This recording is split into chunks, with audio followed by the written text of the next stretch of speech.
En tenminste niet om zeg maar de handen uit de mouw te steken in mijn tuin te doen met al die dingen. Ik vind het tuin echt verwaarloosd als de afval in mijn tuin staat onkruid nu. Mijn tuin is met kinderen en door het verwaarloosd tuin bestekken we gewoon daar werk ik in mijn eigen tuin te kunnen gaan werken. Wij maken hem zelf gewoon niet. En doe het in de tuin, ja.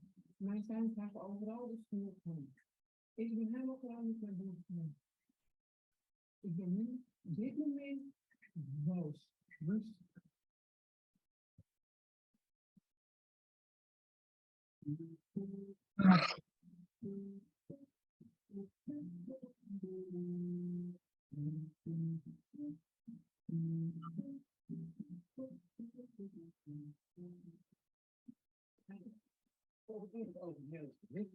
Zelf buurtje in Almere, en zoals gezegd is het tussen de buurvrouwen op dit moment dus absoluut niet. Ik weet zelf een paar beroep, daar woont Jolanda, en daarna woont buurvrouw Anita, die dus een vaak verwaarde de tuin zou hebben. Voortuintje, 10 zo heel zo. 10 oud, eerst een bakje bij de rest.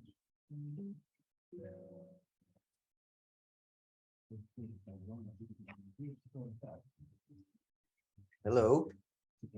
I hope you can hear me well, amazing hackers. Oh. There we go. That settles that.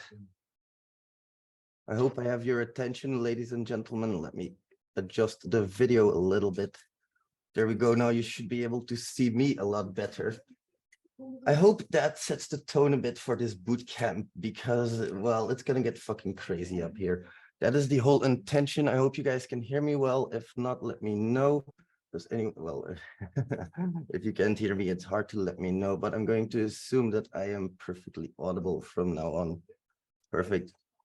Awesome. Good to see everybody here. We are with 20 people, 20 amazing hackers. I'm going to make you guys work for me. You guys aren't, I'm not going to do all of the work for you. I can teach you, I can lead you to the water, but it's only up to you to drink that water. That's not up to me at all. So just so you know, that's all going to be you. I'm going to try to bring you some knowledge, but what you do with it, that is your problem. I don't mean that in a bad way, of course, but the thing is we only have 9 hours here to learn. And those 9 hours, I need to make them count as much as possible. So today, let me just grab my notes. 3-day pen testing bootcamp for APIs. There we go. All right, so my friends, what is the objective of this whole bootcamp? Here with this bootcamp, and let me get the other webcam back on. There we go. Let's set that straight. Much better. You can see my back, but that's okay. There we go. A little bit closer even. All right, let's get started, amazing hackers. Now, first of all, who am I? Ladies and gentlemen, friends and colleagues, allow me to share you my story of triumph against all odds. Who am I? I am someone who has been addicted to hard drugs, struggled with ADD and autism, and found life to be an overwhelming maze. Despite all of these challenges, I have clawed my way to success, friends, transforming myself from a troubled soul to a highly skilled QA engineer and consultant. My friends, I've been doing this for years now, for pretty much years at a time. Through dedication and determination, I've climbed all of the ranks of the industry: ISTQB Technical Test Analyst, expert in Neoload and beyond. I even gave my own courses in JMeter, and I still do. Quality assurance is just as much pen testing as all of the other aspects of quality are, like, for example, usability. It's also just an aspect. So QA is very dear to my heart. I love software quality. Pen testing is a big part of that. And I really want you to know that I decided that I wanted to be a pen tester. And I was faced between the choice of certified ethical hacker or OWASP. At that moment, my friends, I chose the latter. I did my OWASP.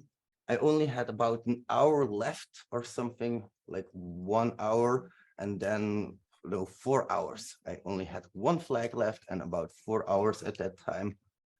And yeah, I just gave up. I didn't give up because I had everything I needed. I had enough points to pass is what I thought in my head. So I'm not going to do that super hard machine. I did get it from my first attempt, though. I did get my OSCP proudly hanging on the wall at the very back. I did get that in 2019. My ambitions did not stop there, however. I craved to become a pen tester, but faced the daunting reality of starting at a basic pay after about 18 years of QA experience.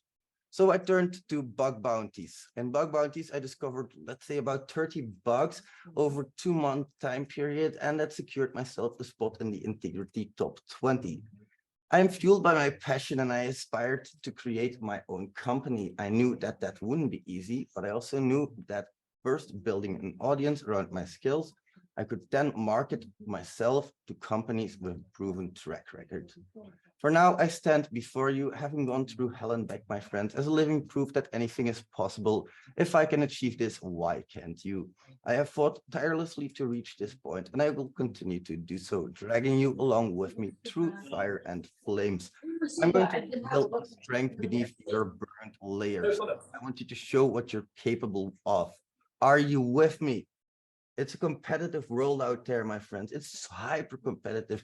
There are much more pen testers than there are available jobs. Believe me, I know that there's a lot of jobs, but there's also a lot of pen testers. So you are going to have to work hard and smart and strategize for the long term.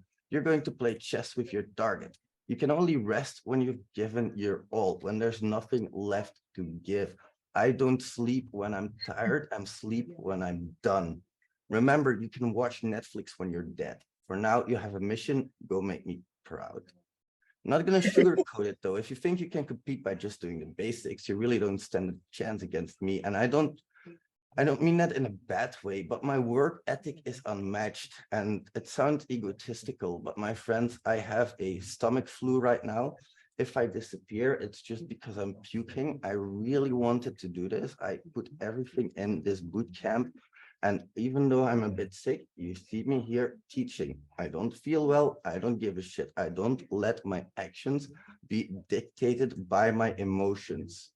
I work from dusk till dawn, my friends. I am insane. And you can ask this to anybody who works with me. I start the moment I get up and I stop at around 1 or 2 p.m. 1 or 2 a.m. when all of my work is done.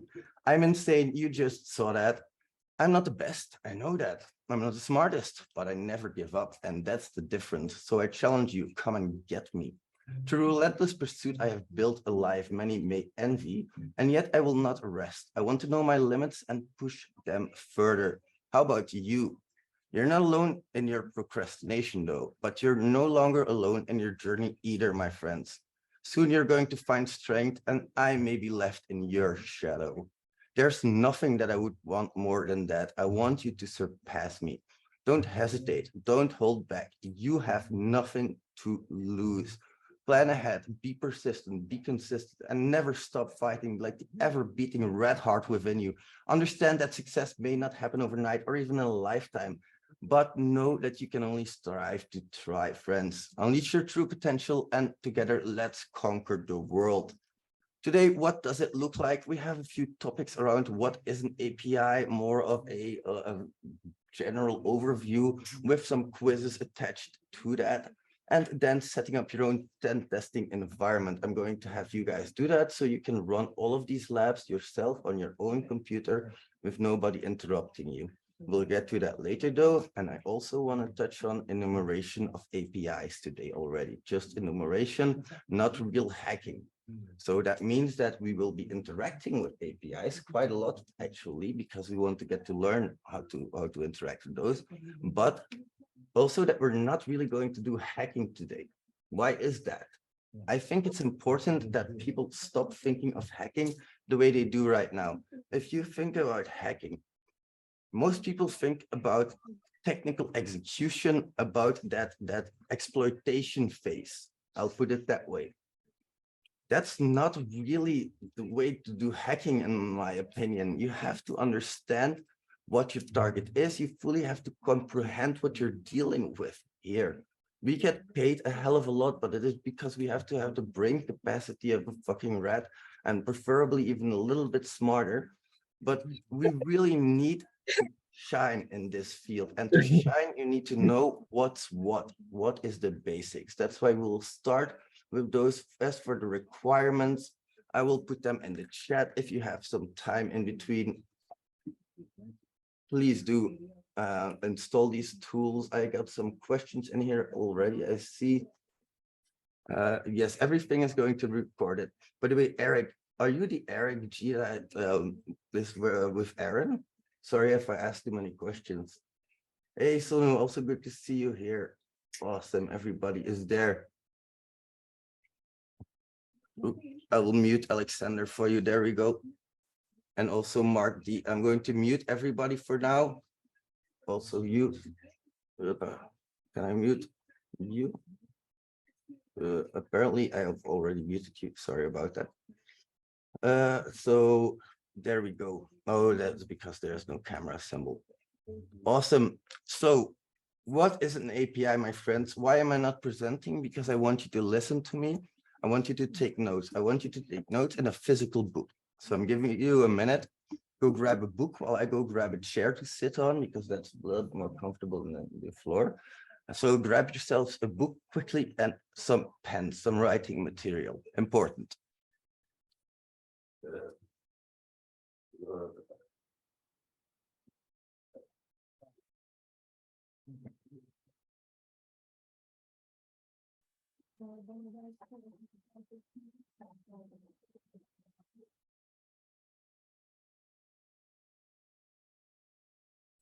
Be a bit quiet. My little, there goes a step. My little girl is sleeping behind me. She also has a fever and a stomach ache. I also have a fever and a stomach ache. I don't give a shit. I work. You might say, Uncle Rat, you need to rest. Yes and no. Like, you don't understand what it's like. I don't think you understand what it's like to have your own company. If you don't work, you don't get any money. And your costs continue.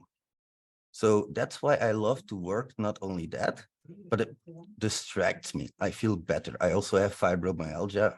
Sorry, a bit nauseous. I also have fibromyalgia, and it hurts everywhere. My whole body freaking hurts all of the time.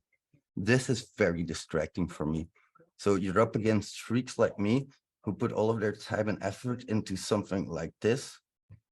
And it's up to you to, well, be better than me. If you want to be in that top, let's say top 1% earners with pen testing, with cybersecurity, you have to be better than the top 1%. It's as simple as that. I think everybody is here now. If you don't have a notebook yet, quickly type it up. Get a notebook really soon. I want you to start writing. I don't want you to start typing. If you type, problem is you're busy with organizing your notes, with how am I going to structure them, and you don't know how to structure your notes before you've listened to my entire lesson. So that's why you want you to take your notes, and then you'll see, oh, this is the structure, and then you can put it right. So in today's technology-driven world, my friends, we know that software applications often need to communicate with each other. It's no longer just we communicate with, oh, take your time, Alexander. This is recorded, by the way, so if you need to watch back a small portion, that's okay. I just wanted to say you have applications. You can communicate with applications, but like the applications themselves, and sorry if I cut out for a moment there. Quickly grabbing my mic. a bit closer. There we go. Now I need to sync a little bit more. And we are done. So with those applications, how are they going to communicate with each other? Through application programming interfaces, APIs. They're basically a bridge between software, and this allows them to communicate with each other. We can also make API calls, don't get me wrong, but it's not intended for the end user. That's what they mean with this. This is for applications to communicate with each other. You might all have heard about some public APIs like the weather API, but there are a lot more cool public APIs available. There's a list of 15 fun and interesting ones on Medium, for example. And one is the Pokemon API, the Ageify API, the Board API, the Chuck Norris API, the Numbers API, the Dogs API, NASA Open APIs, SpaceX APIs, REST countries, Open Weather API. You can already see that APIs have a very broad area of where they are actually applicable.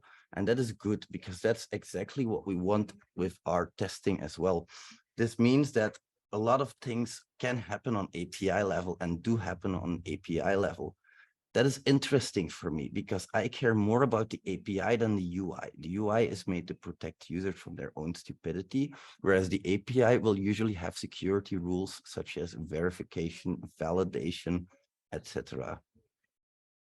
An API, it's going to define the way that an application can request services or resources from another application. So if I'm building an application and I need a map, I'm going to make an API call to Google Maps. I'm not going to build that myself. That's an API that they offer. Essentially, it's basically a set of rules and protocols for building integrated software applications. Some of the benefits are improved interoperability, simplified integration, and modularity and reuse.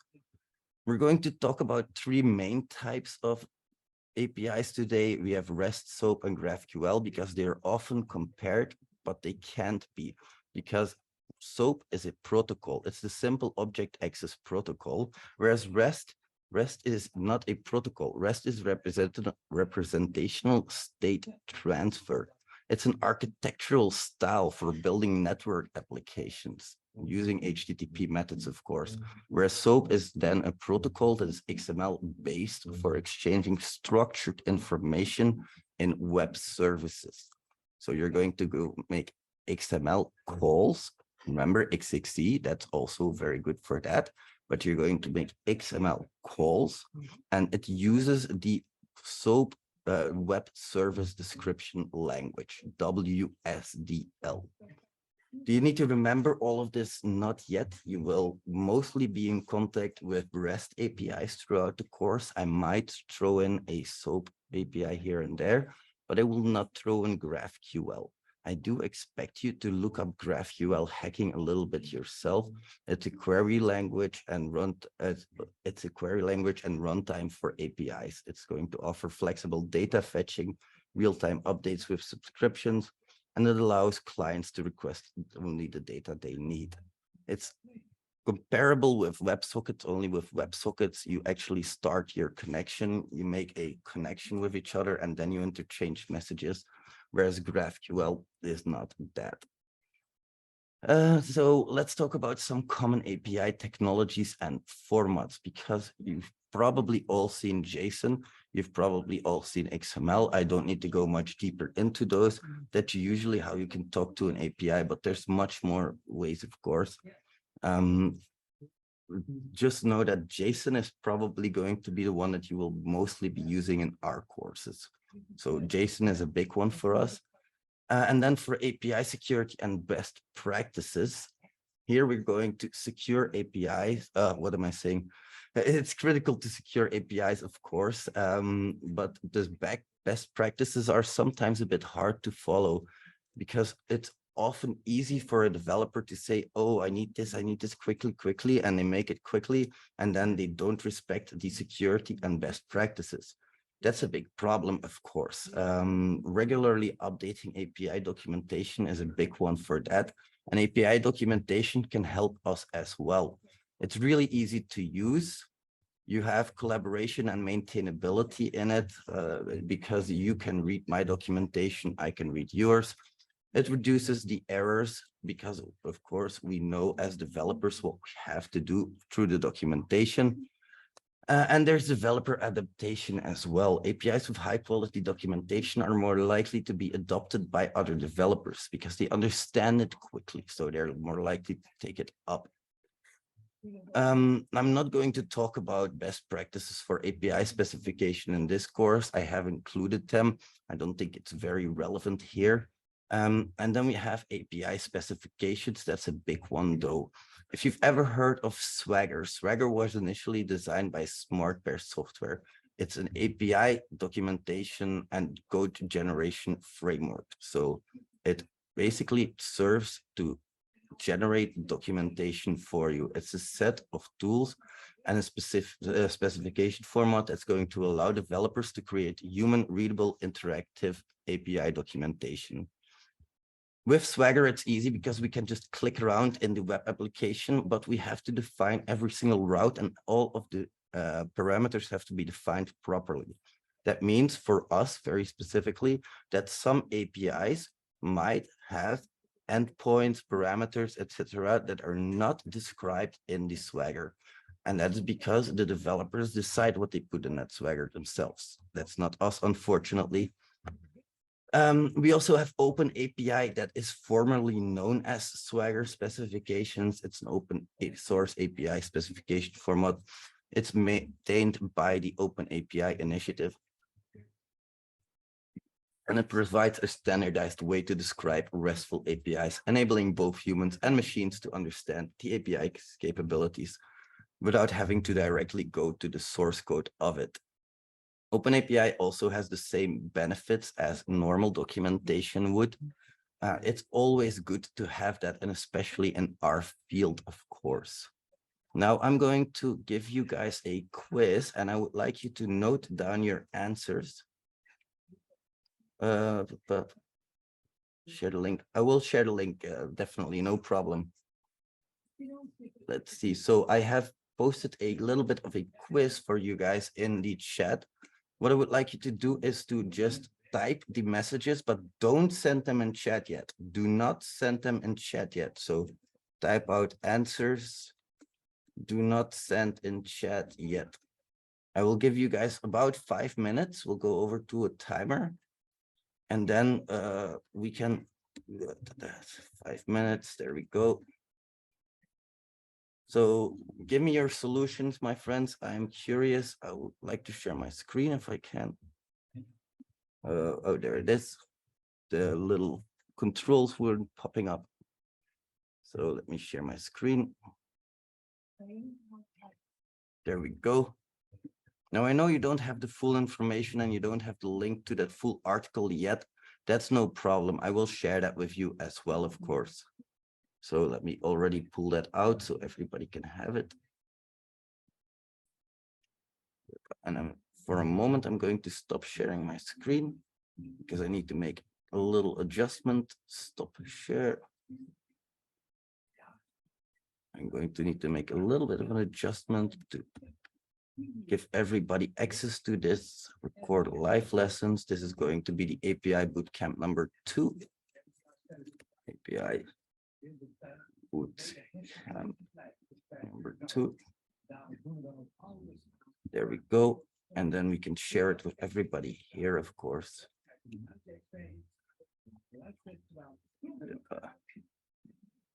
So let me export my article for you, my friends. 3.5 minutes left. Then you already have this at least, really should help you continue. There we go. So that's the article, and I will also share a link on which I will put all of the material, including the recordings, including all of the material that I've gone over now. There might be some extra in it that you don't need for yourself, but that's perfectly fine. Just ignore that. Unless you want to start developing APIs, of course, that's a different story. Let me export my requirements as well, so you guys have that in a document. And then we can put that on the same page. There we go. And then Uncle Red can go take his medicine. Otherwise, Uncle Red go puke puke. Let me share this recording for a moment. Share restricted. I'm going to give anybody with link access for now. There we go.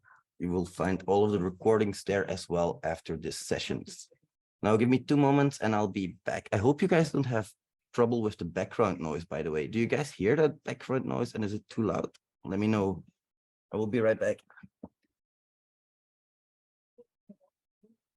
Perfect.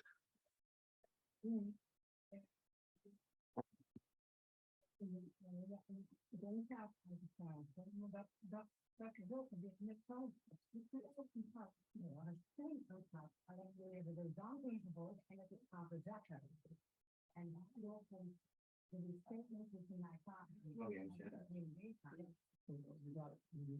dat slaat me ook vervolgen. Omdat ik in 10 jaar is je taal nooit meer opgehouden. En de tijd toen we ons in de buurt zijn bezig geweest om de straat helemaal op te hogen. En mensen die dus hun achtertuin wouden ophogen, konden ze een opstand krijgen. Ja, dat was de huurhuizen. Ik heb geen huurhuis. Ja, dat niet. Ja.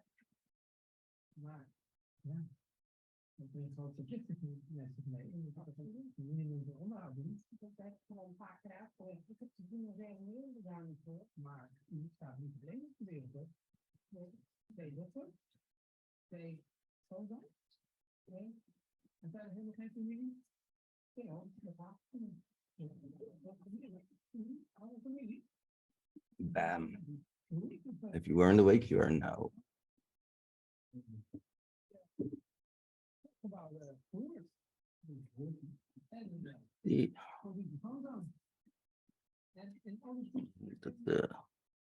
So the timer is almost up. Have you guys been able to complete the quiz? You have about 30 more seconds, but I'm a dick and I'm going to cut it off right now. Please paste all of your answers in the chat right now. And yep, perfect. Good job. There we go.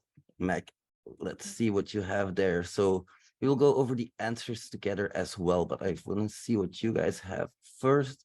Let's see.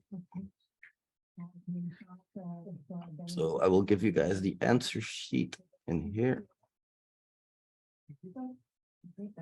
Okay, some of you guys need to learn to listen. Like Mac, you did it perfect. Raphael, you did it perfect. Yes, you did it perfect, of course.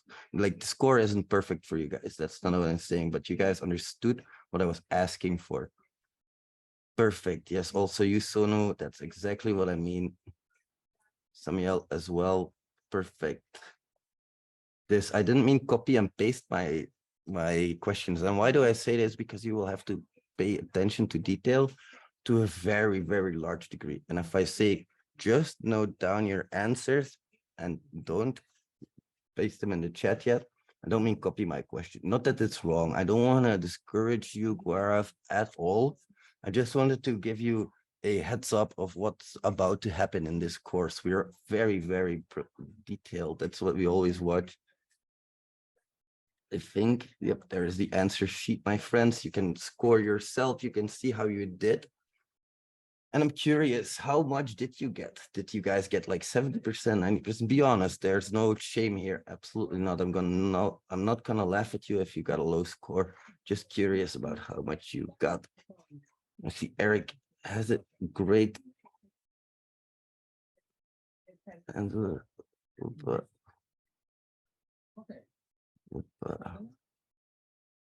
U zegt dat het op uw nek zit, dat is puur. Dat u op internet opzoekt of haar auto wel gekeurd is. Nee. 3 wrong. That's perfectly fine. That's a great result. That's 70%. That's fast enough for CNWPP. Perfect. Anybody else wants to share their results? Of course, I got 100% because I'm perfect. What else would you expect? But you guys did really well. Don't get me wrong. I can see the answers myself, of course. Good job, Eric. You're freaking killing it, man. By the way, just so I know, you are the Eric that I know, right? Or are you a different Eric?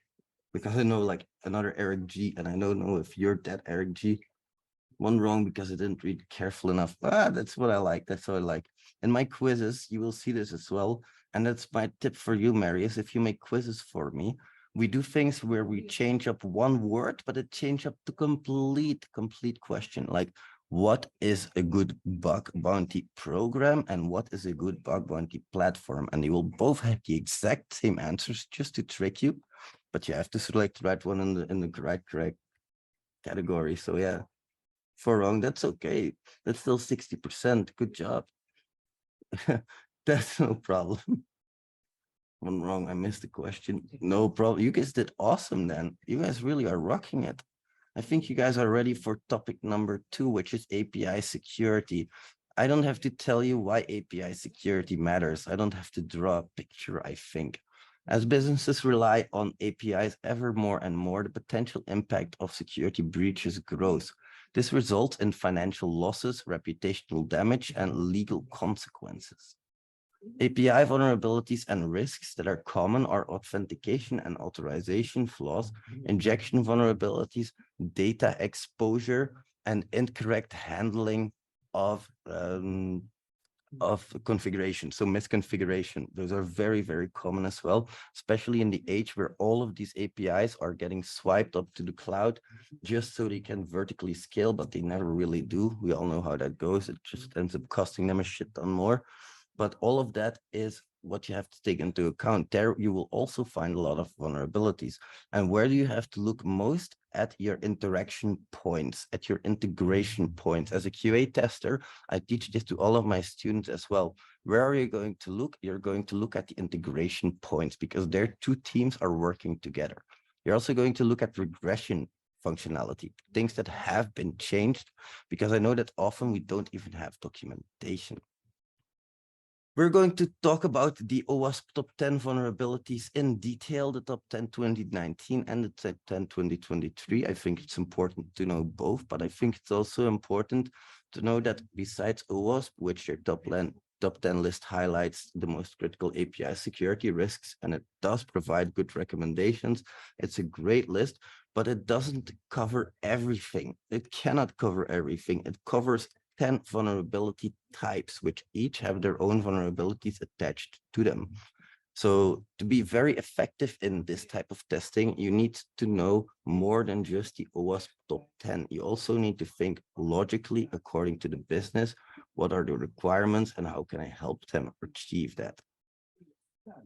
This effectively secures APIs. Developers are going to have to address the vulnerabilities in the OWASP top 10, but as a tester, I really want you to not just stick with that. And the biggest challenge that you might face is that there is no real pen testing methodology. You have web security testing guide, you have OSSTMM, you have PTES, you have NIST 800-115. They're all methodologies in general, but they're just not they are just not sorry about that. Jesus Christ.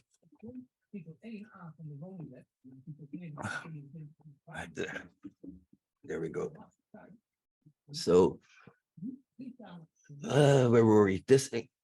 Of course, we have to implement proper authentication and authorization, rate limiting, and other security measures. It's really essential to ensure that the API is free from injection vulnerabilities and that sensitive data is appropriately protected. API breaches can have severe consequences, including financial losses due to downtime, customer churn, and remediation costs, but also the damage to the reputation. A hacked company is probably going to sustain reputational damage that lasts them a lifetime. Of course, the public does forget after a few years, it will fade away, but it'll still be there. And let alone a second API breach, that is definitely never going to be forgotten about, let alone about even the legal consequences that are involved and the regulatory fines that are involved. Because yes, if your API gets breached, you can get a big fine for it because you might not have done enough to protect that API's data. So there's there are going to be parties that investigate you in that case. In conclusion, API security plays a vital role in protecting sensitive data and functionality.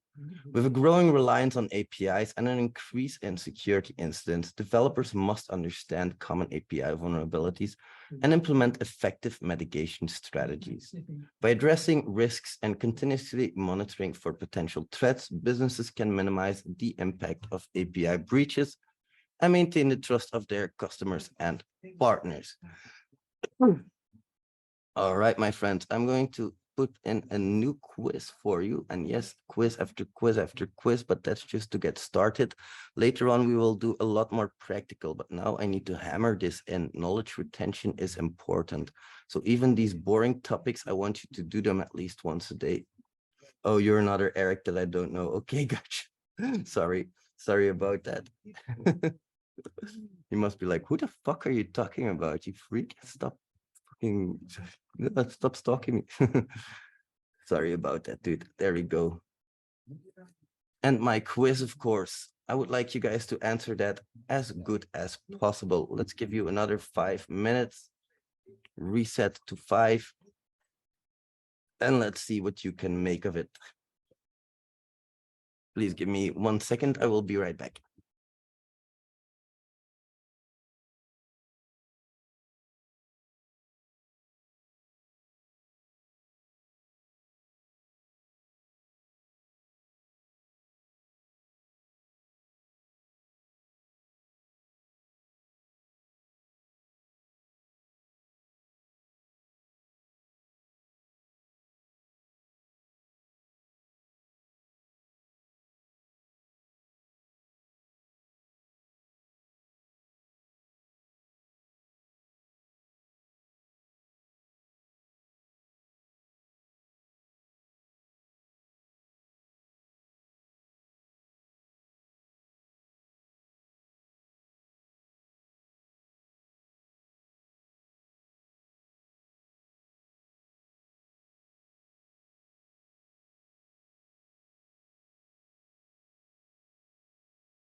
I think you're muted.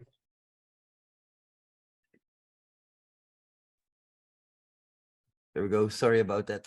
Thanks, Sonu. Thanks for pointing that out. I'm sorry about that. I was saying my wife good night. She is going to bed. That's important, of course. Let's see. So about 1:50 left. I hope you guys are almost ready. Come on, hurry up, hurry up, hurry up. I'm not one to egg you on or anything, but hurry the fuck up. Come on, Jesus Christ, hurry up, hurry up, hurry up. I'm kidding, I'm kidding. I do like to egg on the people that are in my classes though. Slaap lekker.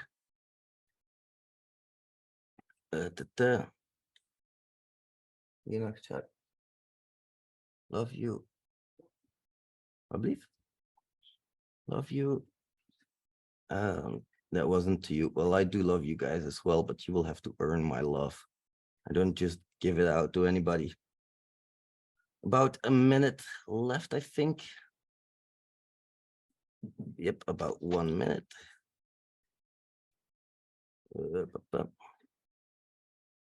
55 seconds, 54 seconds, 52, 51, 50. Oh, guess what? I'm cutting it off. Answers now, please. Good job. Finally, you guys are getting it. You guys are getting it. You guys are getting it. I like you. I like you a lot. That is what I like to see. I'm going to give you the answer sheet. Please feel free for yourself to see what you did right or wrong. But now you're starting to understand what you need to do. You need to have things ready to be copied and pasted at any moment. Please do so. And I would like to remind everybody, we are still with 20 people now. We usually see that by the end, it gets a little bit lower. I would really recommend that you stay until the very end, because then you will get a bit of a surprise as well. I'm not going to say what yet, because otherwise it would not be a surprise. But there is something in it for you, my friends, if you stay full till the end. All right, so you guys did really well. Answers were really good. I love what I'm seeing here. You guys are really stepping up to the plate. Now I would like to introduce you to Flask APIs with Python. Good job, Sonu. Good job, everybody. By the way, Sonu, is that how I pronounce your name? Sonu? Sonu is one of my students, by the way. She's one of my one-on-one coaches, I should say. I hope you don't mind me saying that. If you do, sorry about that. I want to shoot first and ask questions later. Yeah, it's fine. Yes, that's how you say my name. Yeah, I work really closely with her. She shows massive improvement, which is why she's here today, of course. Let's see.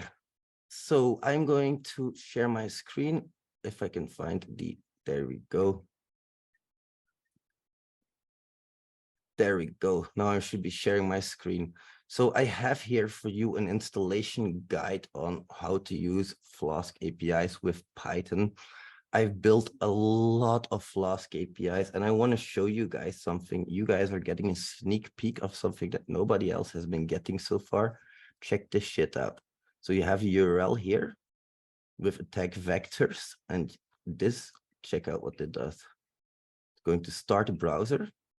It's going to wait until it's found a pop-up, and then it's going to report dialog detected. This is an effective cross-site scripting scanner that does cross-site scripting scanning. That really does cross-site scripting scanning. I don't know if you guys know Nox. It's similar to Nox. It's in a way similar to Nox, though Nox has different strengths. Mine has different strengths.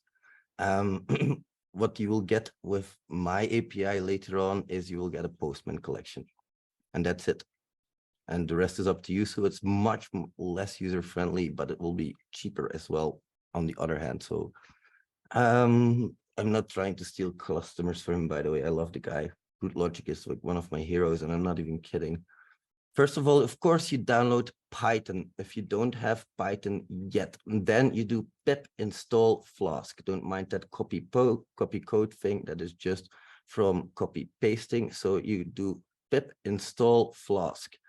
What you might have to do is go like this, pip3 install Flask. Why is that? Because sometimes with Python 3, you have to explicitly tell it pip3 install that. So we have some stuff here already, and then we can create a very simple Python API. I want you to do these steps later on as well, by the way, so pay attention, please. I use Visual Studio Code, and I'm just going to open up a new window because this is not really something I plan on saving. Server.py. There we go, and I just plopped that in. Now I have two endpoints here on my API. If I run this API, either through the command line with the command Python API or Python 3 API, I can also do it in Visual Studio Code by just clicking the run button. And then I get a URL. Now on this URL, I should have two endpoints available, /items and a /item with a number. So /items, yep, and /item /1 or /items /1, it should be also works. So now I have my own local Flask API that I'm working with. This is an API that is processing my requests. So then you have everything you need. Then you can download Postman. And with Postman, you can make a new collection, but we'll go through Postman very specifically. What I just want you to remember is you can make a new collection.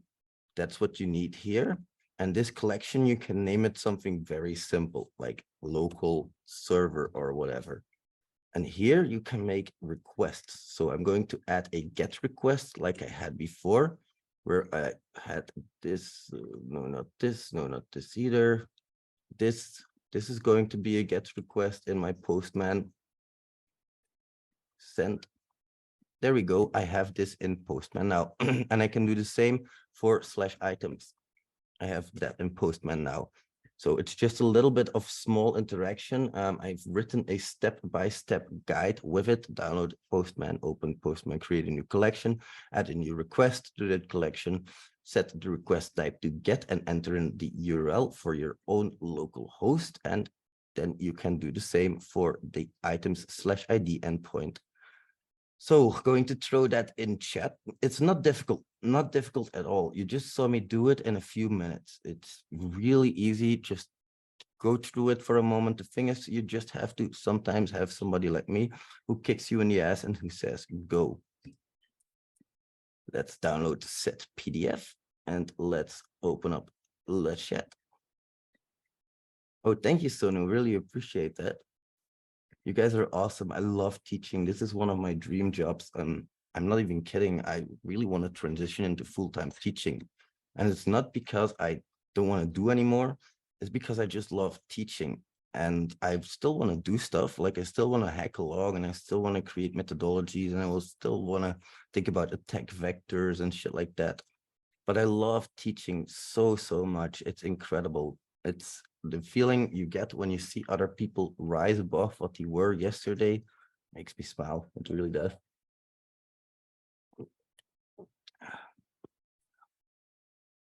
To remember to stay a bit hydrated. I'm a bit dehydrated because of the, well, stomach issues that come out from both ends, basically. I will spare you the details. If you want details, Marius has all of the details. We regularly discuss my poop in our meetings. I'm not even kidding, by the way. That's a regular topic. Chat again. 1 second.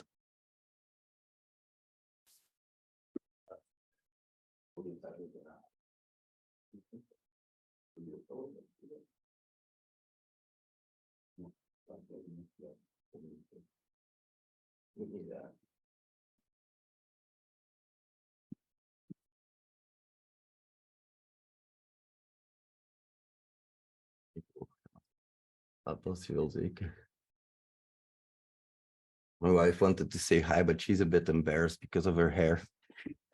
So she says good night.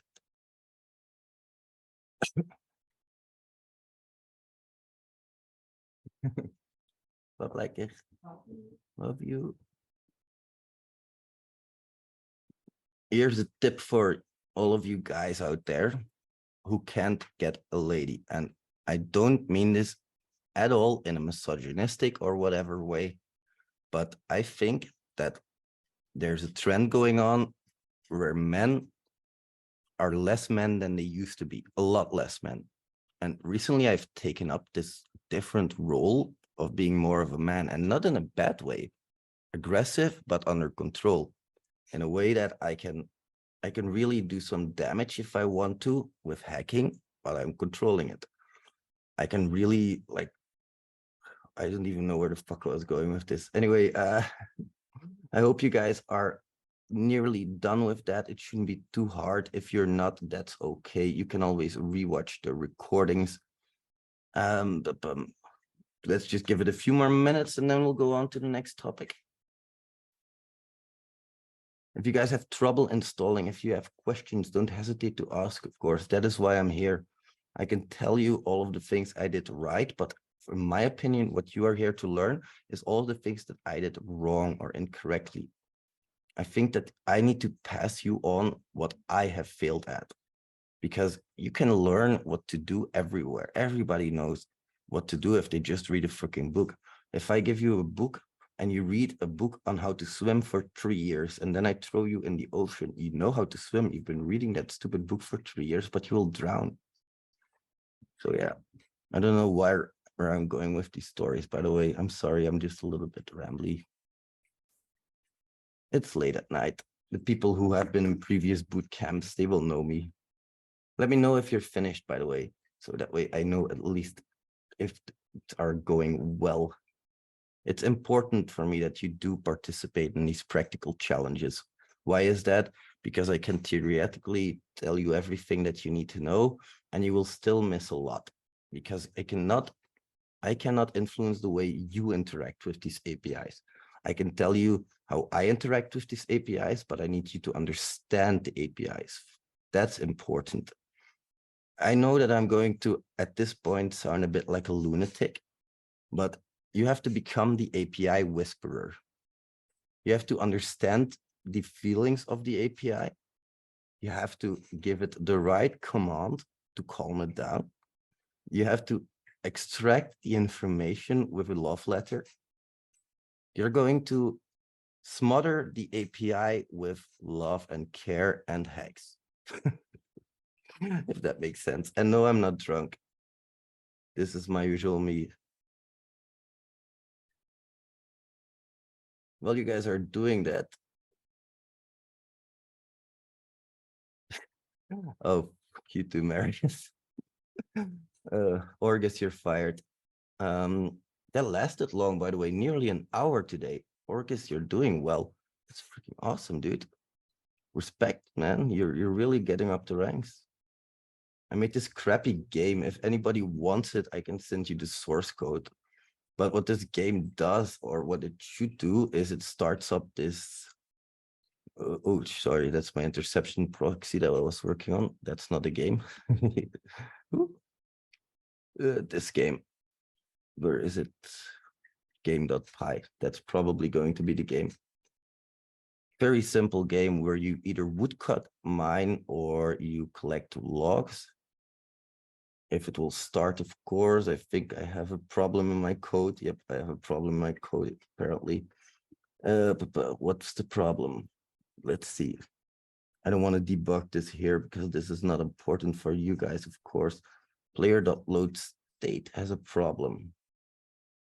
In loading the state of the player, that's probably because there's some kind of big ass value in there. So I'm just going to delete my game state file and just restart. There we go. So you see there are minerals, there are trees, there are fishies, and you automine, and automine is basically moving a little bit. So toggle automine, it goes to there, it mines, and then you can upgrade your speed at level 10 once, and then when it's 1, you can upgrade it at level 20 and at level 30. But you need all of these levels to be that certain level. And then you can make it really speed up massively. You can get like insane speeds. So if anybody wants to play this or is interested, there's no shop yet. There was a shop, but I will re-add that later.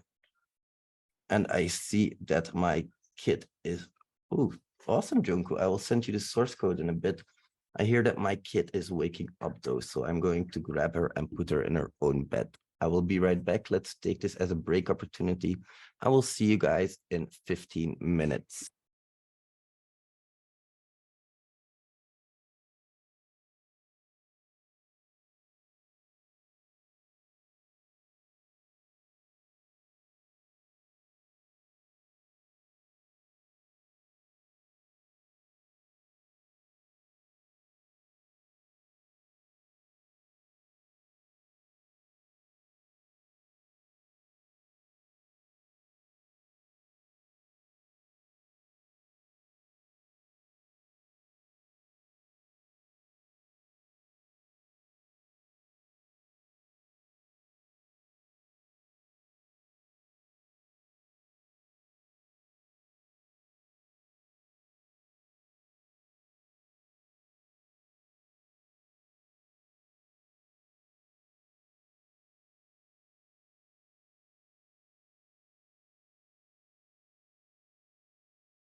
All right, I'm back, my friends. I'm back. Sorry about that intermission. Awesome that you guys want to play my game. I will upload it to. I will upload everything I have to GitHub, and as you can see, it also automatically generates like things. Backgrounds are auto-generated, rocks are auto-generated, trees are auto-generated. And then everything is put into a game and you have more chances of encountering like low-level items instead of higher-level items. You can get between 5 and 35 items, but there's a bigger chance that you get on the lower end of that scale. So it's really chance-driven and it's fun to have open in the background. That's why I play it so much. And I'm sorry that it's taking up some time of here. You can just find that on my GitHub, by the way, just on Crapscape. Why? Because I love RuneScape and it seems like a RuneScape clone a little bit to me. That's why I call it Crapscape. I'm getting the problem installed app.py code message. Import Flask could not be resolved. So what you need to do there, my friend, is you need to do pip3 install Flask or pip install Flask. Remember that you don't have Flask installed, I think, and that is where the server might be going a bit haywire on you. I think that's the reason.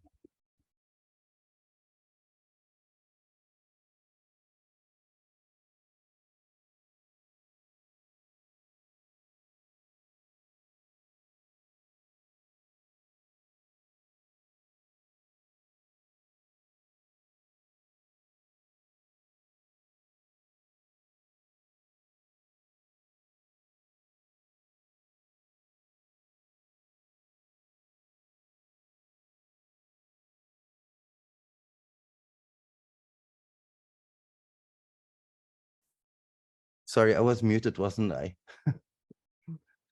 What you need to do there is you need to replace that that full last item, and we will get to that. Now, there are different ways of talking to a parameter in the URL. Oh, shit, I have to go check on something. Just 1 second.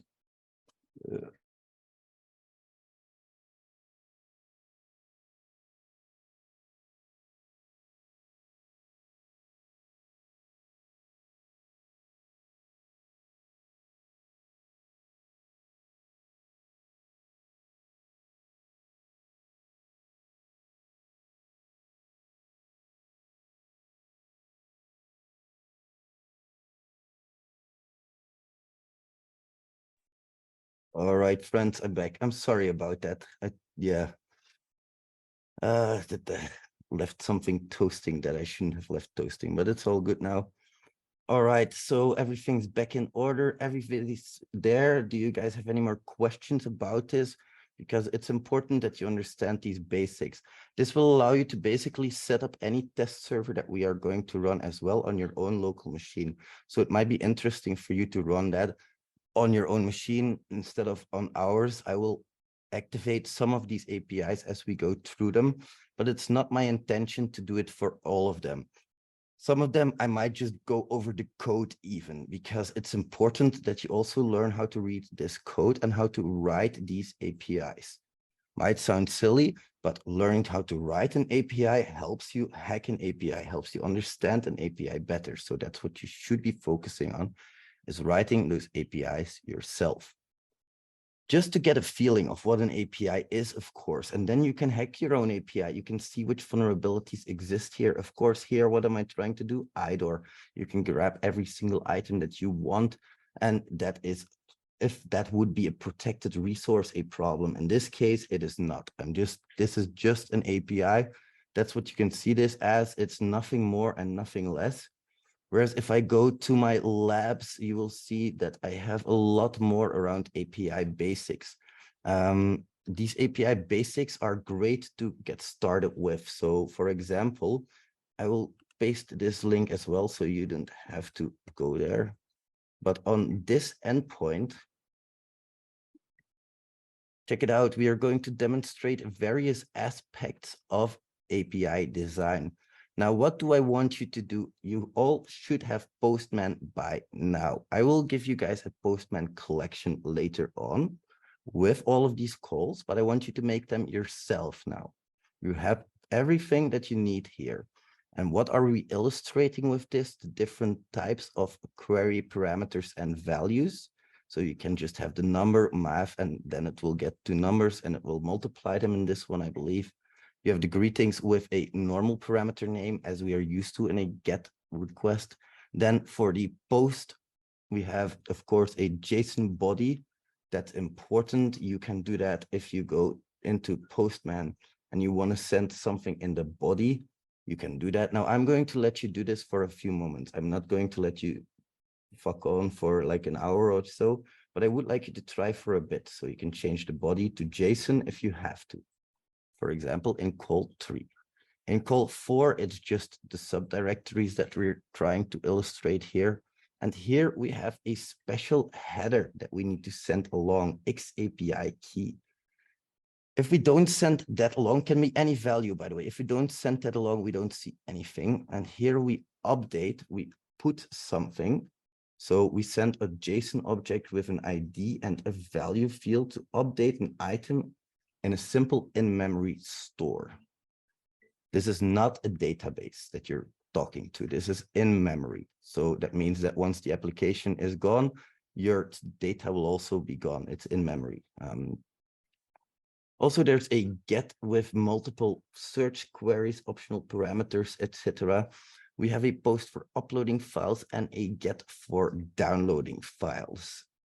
All right, my friends, take 5 minutes, just explore and see what you can do there. And then I will give you more of a demo, of course. You know how to use Postman now. Remember, you're going to step 1, make a new collection. So make a new collection. And this is going to be the basics API. So I'm just going to call it that. And I will have some requests here, of course. So I'm going to add a request for this get here. I have the base URL. I'll let you guys know how you can parameterize that later. It's really easy, really simple, and it helps a lot. It's having some trouble making a new request, apparently.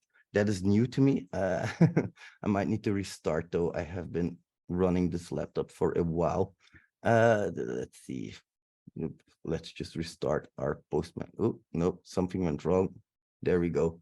We have our URL. So here we can enter what we need. So we have the greet ? And then a name. There we go. And let's send that off. Hello name. So we can also put anything else here that we want. Greetings call. Very simple. It's not hard at all, but you have to keep your head in the game. And now we need to create a new request. So I'm going to go into my, where is that button here? New HTTP request. Where is that stored? I think it's stored nowhere, apparently. Okay. I should have, there we go, add request. I'm a blind guy. Get the /mov/numbers with 2 numbers. That's also one where we just replace the numbers like so. And the base URL, we take that as well.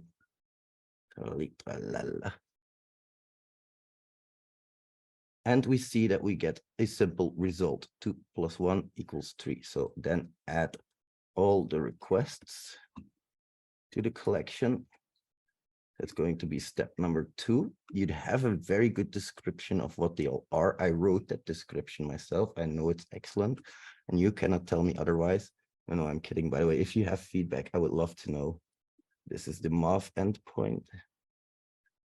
And here you can change your request method if that is required, of course, because now I'm just going to do one more where I'm going to add another request. And I'm going to do that post / reverse. So that way we know what's up. So I should have that still in here. Yep, there's my link.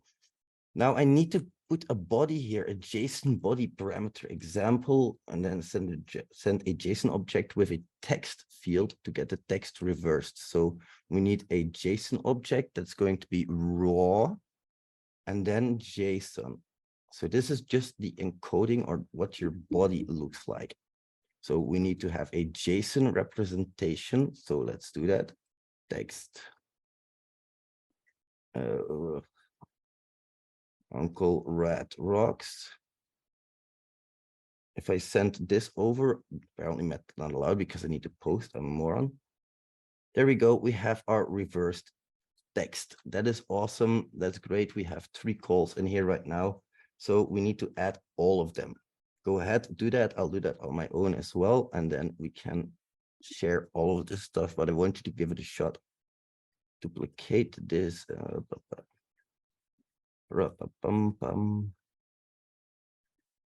This is going to be for the subdirectories. By the way, you guys, if you want, can you do me a huge favor, please, and just go to Google Images for 2 minutes and find the best looking cookie you can, the most delicious one in the world, and send that in the meeting chat, please. You can just copy and paste it there. I'll tell you why later, but I would really appreciate it if you do that.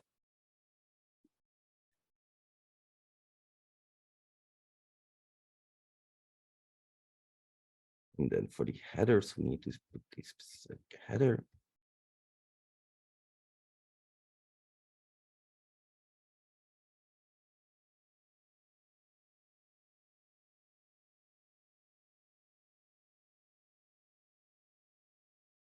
A header, so I go to headers, I add a header. And which one was it expected? Send custom X API key. All right, then we can do that. And we set that value to something ridiculous like 12. It doesn't really matter too much for me. And we get a result. That's good, but I have to change the endpoint as well. I've heard that that helps make the test more reliable and actually do something. Yeah. All right, so that one is done. The put for the update, I'm not going to do all of them. You guys have an idea how it goes after this. Go through them if you have a chance, if you feel like it, if you're bored. I'm going to export this collection that I have right now. Let's see, save. That way I can share it with my good rats there who have done a lol that rat. Oh yes, that's a good cookie. I like that cookie. Marius would love that cookie, by the way. Marius is on a diet. That's why I'm asking you guys to do this kind of shit. Marius is on a diet and we're going to make him hungry. That's our ultimate goal for today. If Orgus is still there, you're fired, by the way. Orgus is not here anymore. That's a shame. I love firing the guy. I don't really fire him, by the way. I can't even fire him. I haven't even hired him, so it will be hard for me to fire somebody like that, I think. But yeah, we just like to joke around. You guys might think that I'm a horrible boss. Well, then you might be right. I am a horrible boss, pretty much the worst one you can imagine. I have ADHD to a horrible degree. Thank you for confirming that, Marius. I jump from topic to topic. I literally, without anything, like just, hey, Marius, we should do this. Like that XSS scanner thing I showed you guys today. That was made today. I just got like, I need to do this. And then I was like, Marius, I need to call you. I have this idea. And then we made a network diagram. We tried to put everything together. Yeah, I'm very impulsive. I tease my people, but I also like to give my people opportunities. I just yesterday, and you can ask this to Marius as well, he will confirm. I asked my people, do you have an idea of a training that you want to follow? Make me a ticket. That's, by the way, you would like Sonu, Marius. Marius, I will take you on to the next meeting we have with Sonu so I can introduce you. I've been wanting to introduce the both of you for a long time, but I never had the chance. Thank you as well. Sonu Marius is my COO. He helps me a lot with planning, with all of the shit that need to get done. So if you ever have something that needs to get done, it's better to contact Marius. Yeah, it's really better to contact him than me because I have so many messages. It's getting It's insane. Marius at thexssrat.com. That's all you need for that. All right, my friends. Thanks, Marius. Really appreciate it. All right. Now let's move on to the next topic because we don't have all day, unfortunately. I would love to keep yammering about APIs, but I'm not the greatest at it. All right, so what are we going to enumerate when we start enumerating APIs? It's mostly going to be like documentation is a very, very big one, of course, but also endpoints, because we want to get to know as much as possible about the API we're fighting. Parameters, if possible, the values of parameters, the directories. So you can already see that there's quite an extensive list of things that you need to fuzz for. Each of these have a different type of word list, and that is what matters most to me, not the tools that you use, but the word lists that you use. And in the beginning, they're going to be extremely generic, but as time goes on, you will find more and more, and you will adapt to your own style and tasting. You will see it gets a lot easier over time.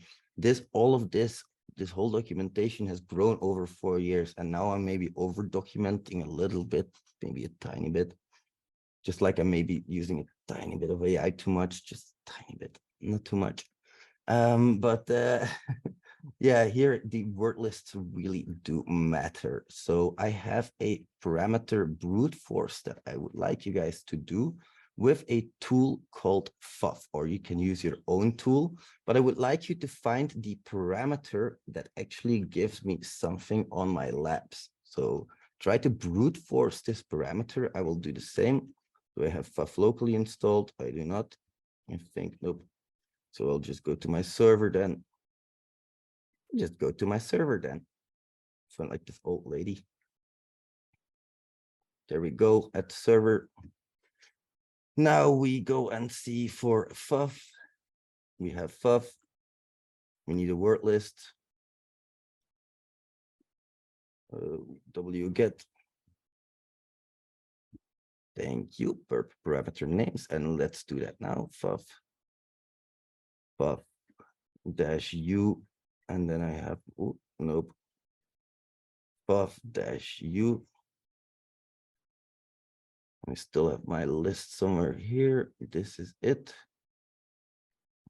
Question mark fuzz is 1. I'm just going to assume a value 1 in this case, but because I want to know the parameter name, and then I need to go to that burp suite parameter names thing, and now I get a shit ton of hits apparently, which is really strange, not expecting that, but that's good. I like unexpected things. It keeps life interesting.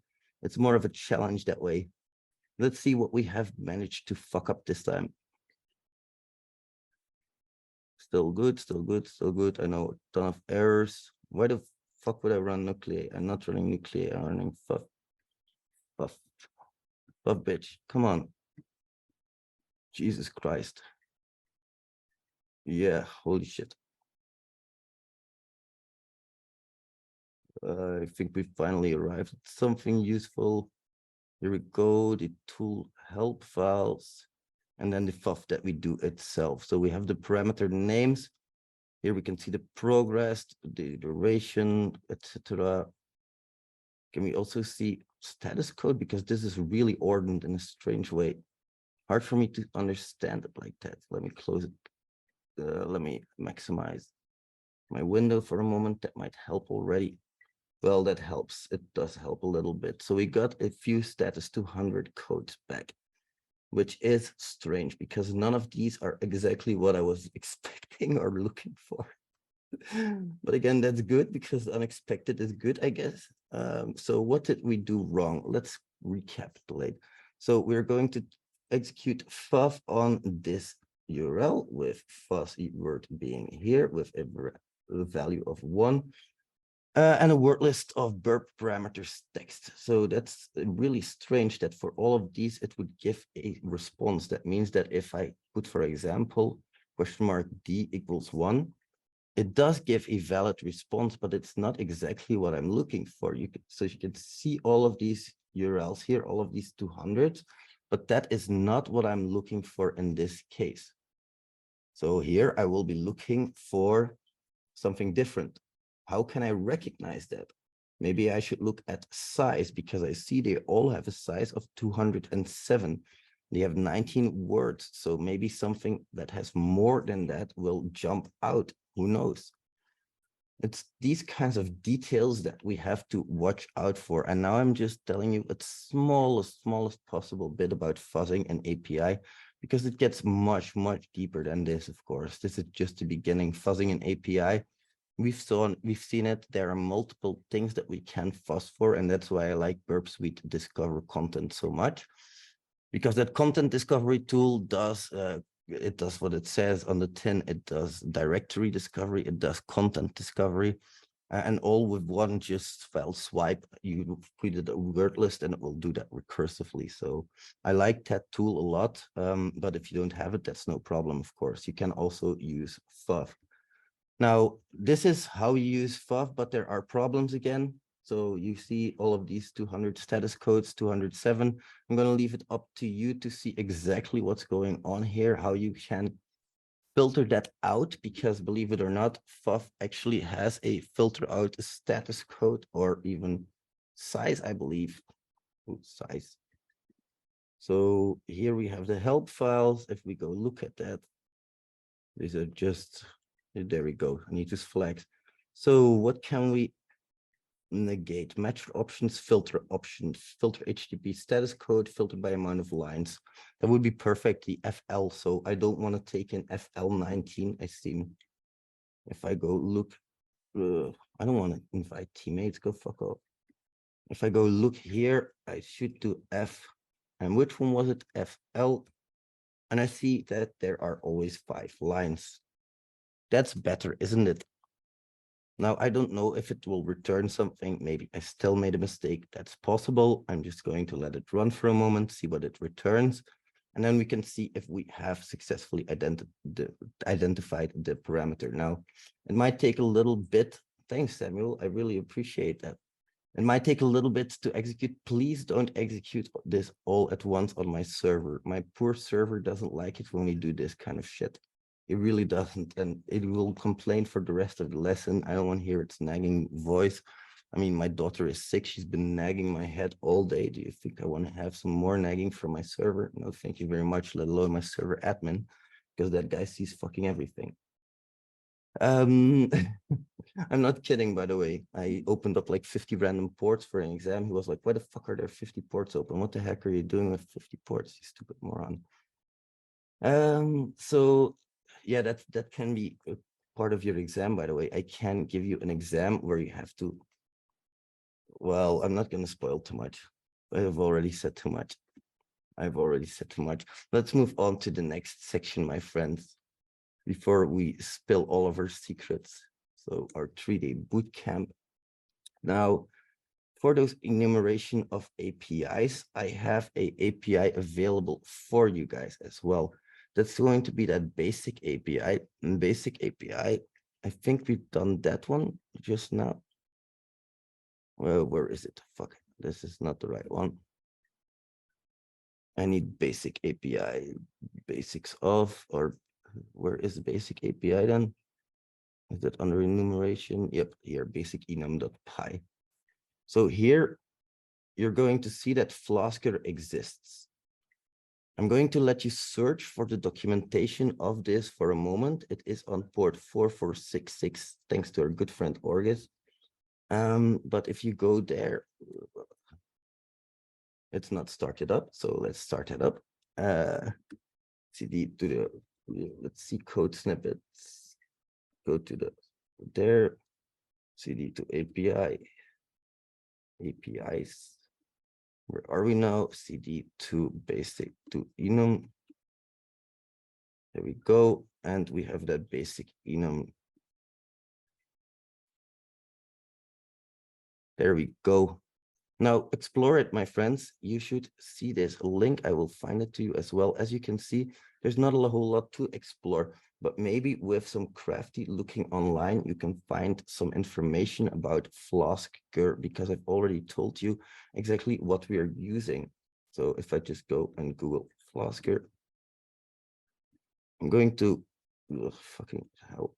Yeah, going to cut off my webcam for a moment. I think that it's really causing some problems with my internet. And now with everything's frozen. Oh my God.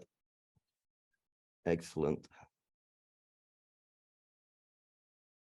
Okay, so I guess that there's like nothing more to do.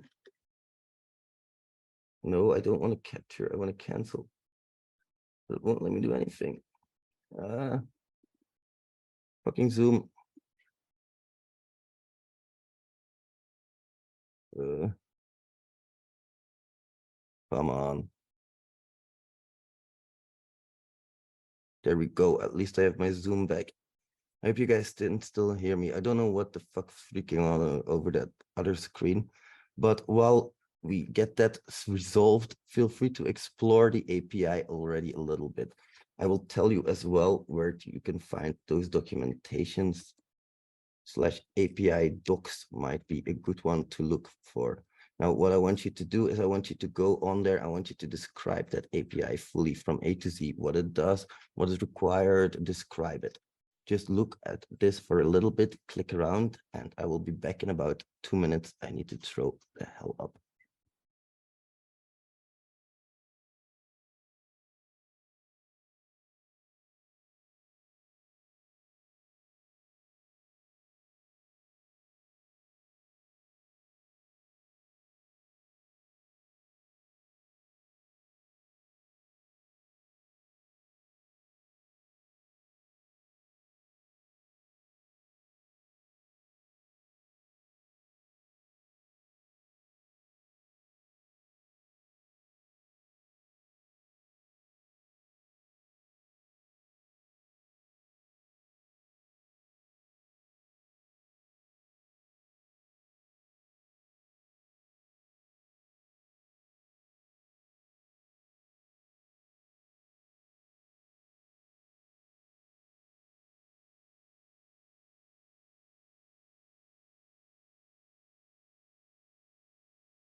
All right, friends, I'm back. I'm going to leave the webcam off for a moment though, because I don't feel super well, but you can imagine my pretty face all you want.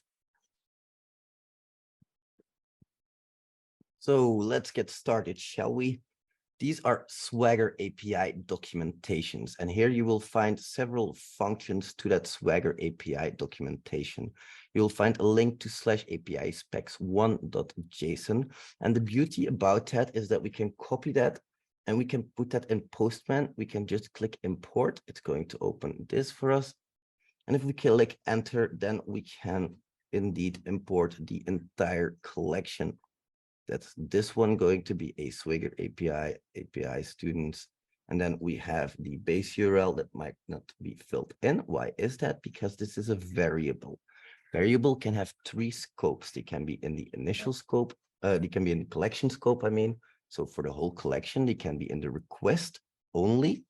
So that is not valid for other requests, or they can be on an environment. And that is what I prefer to use, because as you can already see here, I've set up some test servers.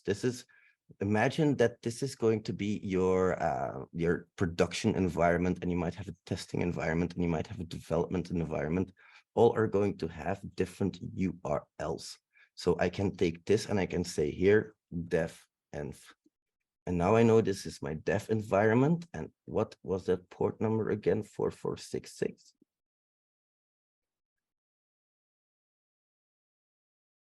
And now if I should click on the dev environment, and then here you will see that base URL should have a value. Oh, I do have it selected. Doesn't have a value. Why not? I have dev environment selected. Because I didn't name it base URL here. That's going to help a lot if I name the things correctly. Base URL now should be filled in. Imagine my previous remark. There we go. So you just go to your environments, you create a new environment, and an environment is just a collection of, well, it describes your environment, all your variables for your environment. Why is this important? Because many times you want to run tests maybe on a different environment, sometimes the same tests, because environments, they don't differ a whole lot. And what do I mean by that? You might come across something in bug bounties where you're like, oh, that's fucking cool. You might want to try it on a different test environment because you found a test environment URL, and it might be valid on there as well. So you can just change the environment here or make another environment for that second environment. For your pen testers, this matters a lot because you're going to be in touch with the software development lifecycle a lot. Being in touch with the software development lifecycle a lot has implications. It means that you are going to have to take very deeply, what did I do? Doesn't matter. You are going to have to take this into account very deeply, the environments that you're running on and the test data that you have. Because sometimes users might not be available on some platforms, some environments. So you might need another user. That's basically where I'm going at with that. Then we can also make that same post request. But if we look in the body, we see just this string left. That's okay. We can replace that. So let's see. There we go. If we typed it correctly, that is, we have a new student. So what does this API do? Can anybody tell me?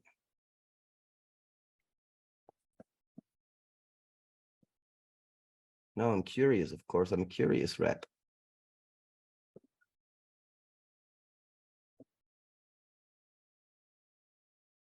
Nobody? Just one sentence is enough. It can be very simple. Retrieves a list of students and creates a new student for the list. Excellent. Really well done, Samuel. That was all I was asking. You listened very, very well, and I appreciate you only giving me the information that I ask for. I really do. Might sound silly, but that's something I put very big value on, giving me the information that I'm requesting. Also in CNWPP, I might ask you questions. I want information, but only the information I ask you, because you can really easily overwhelm a client, and you want to avoid that at all costs, of course. Let's see. So we have get fetch the details of new students, post add new students. Perfect. You guys understand what it's doing. You can add students, but now let's go a layer deeper. What do we actually have here? We have a name. Okay, perfectly fine. But that name can be a string. Have any of you guys tried how long that string can be? Just infinite string, you know, very, very long. Apparently it takes it. Let's try more. Have any of you guys tried this on the API? I don't think so, right? Just trying to break it. So here we also expect a string. What if we give it an integer? What happens then? Student 1, apparently integers also work, might be useful for later. So I'm going to take a note. No, I need a new note. God damn it. Why can't I do a new note? What the hell is going on here? Jesus Christ, computer, you're really making it difficult for me, aren't you? That's okay though, because I can also do it like this. Well, just here then. So here we see two requests. I'm going to think of how I'm going to group them. We have the overarching students API, that is the big one. We can get data and it expects no parameters, no params. And we can also post data and it expects the parameter name.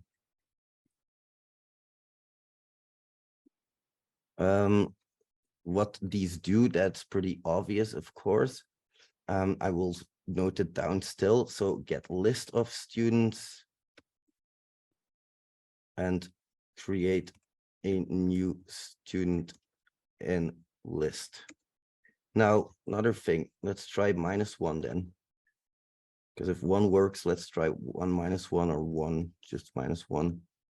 Stupid Grammarly shit, it's always in the fucking way. I don't care if I did a nice job. I want to see what I've been typing. So apparently we have the params student in post call, and this can be a string of how many characters is still unknown. We still have to test that. It can be an int. It can be a negative int. All of these edge cases, we really need to note down because they might be useful for later. And I'm not even thinking about hacking yet. All I'm thinking about is just exploring my API, getting to know it a little bit better. Are there any exceptional headers that are sent along? Is there anything else that is sent along that I need to take into account? Can I fuck this up by, for example, putting in a SQL injection here? So let's see. Or 1 = 1. Let's just do, well, it's stupid. It shouldn't cause a problem because of course this is encapsulated. But what if you do it like this? Can't work like that, by the way. You cannot, this is not valid JSON. But I just wanted to show you, you need to really have some creativity, think outside of the box. But first, before you can do that, you need to know what your application's like, how it's going to handle errors, what it's going to do when you throw massive heaps of data at it. Those are really important things for you to understand. Once you have that done, then you can start thinking about threat modeling, and then you can start thinking about hacking. Stop immediately jumping towards hacking. 1 second, please. Going to grab myself my water.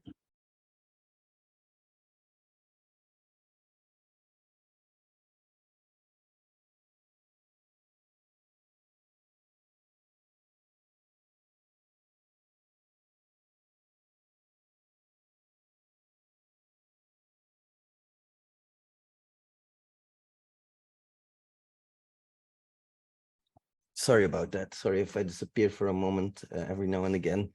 You guys know what's up. I don't think I have to draw pretty pictures there. My heart is pounding and I need to puke. So we have this students API, magnificent, beautiful. If we look at the code, you guys can look at this yourself as well. Believe it or not, this is just all on labs.hexpert.com under the APIs section. And here you have different types of APIs, which you can try to work with. Right now, we did the enum and then basic enum. You can run this on your own computer as well, just as easily as we did before. So you don't have to wait for me to have it open. You can just copy the code and do anywhere. I'm going to paste it. Where do I not need it? Let's paste it here.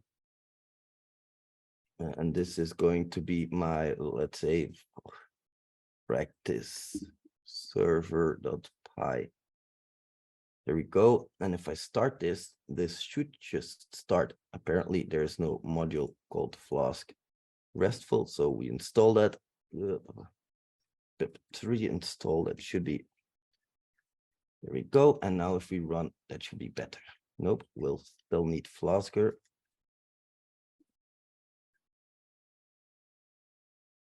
When it says you something like this, no module named, what you usually have to do there is pip3 install.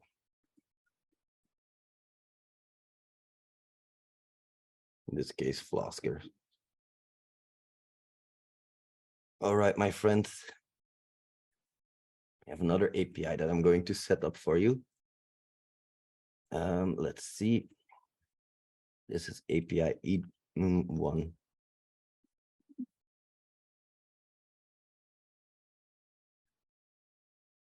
I'll try the same. Ooh, that's going to give me, oh, right. I know why, that's no problem. I'm going to do it with this big theme park manager. I like theme parks, if you couldn't tell already.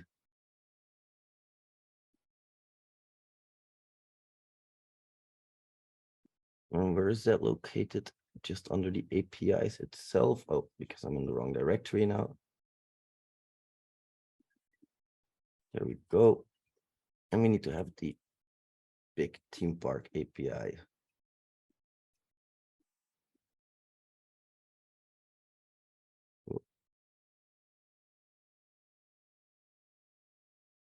All right, perfect. Finally, that started up. Site refused connection because it's not on 00. Of course, it's on 172, and then we need to change that for port 8005.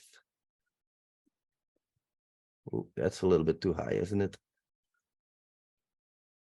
Let's see, 8005. There we go. Feel free to explore that API for about 10 minutes. We'll have a short 5-minute break as well. We'll be back at 5 past midnight my time, so you can see my clock up here. Now I would like you to do this same for this API. Really important that you go through these steps.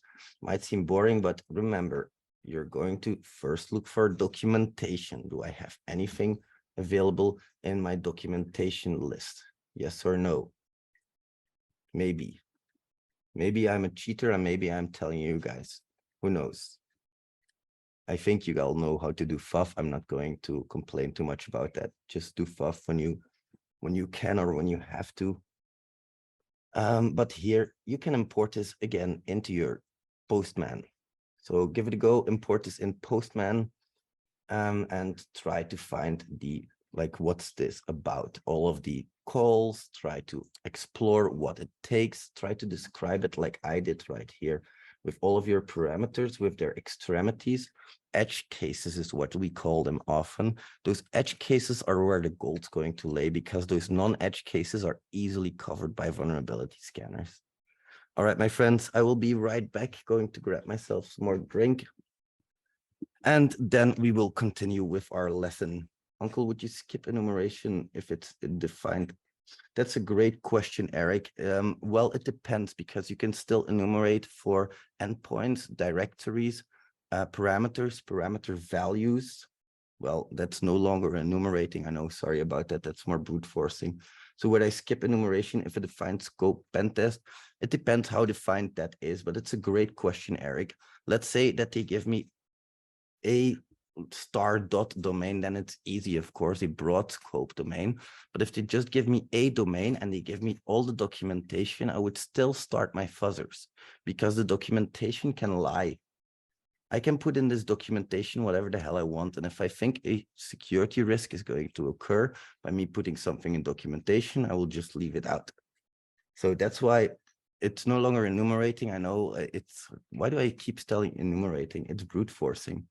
But enumeration, would I skip it if I have one main application? Yes. If I have many main applications, yes, as long as I don't have a broad scope. But then I would still enumerate other things.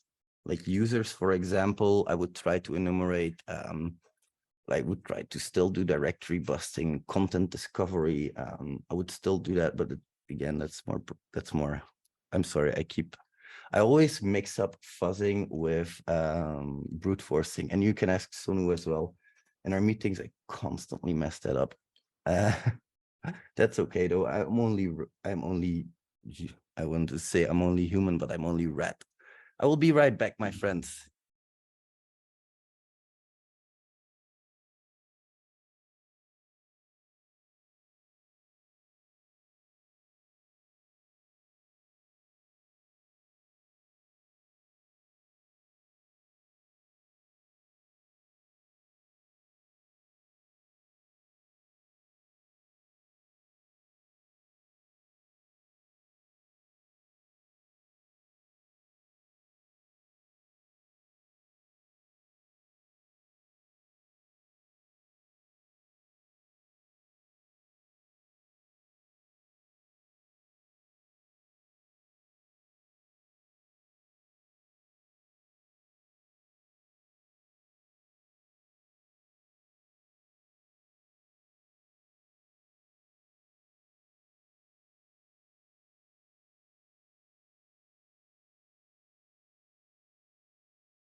and gentlemen, welcome back, welcome back, welcome back.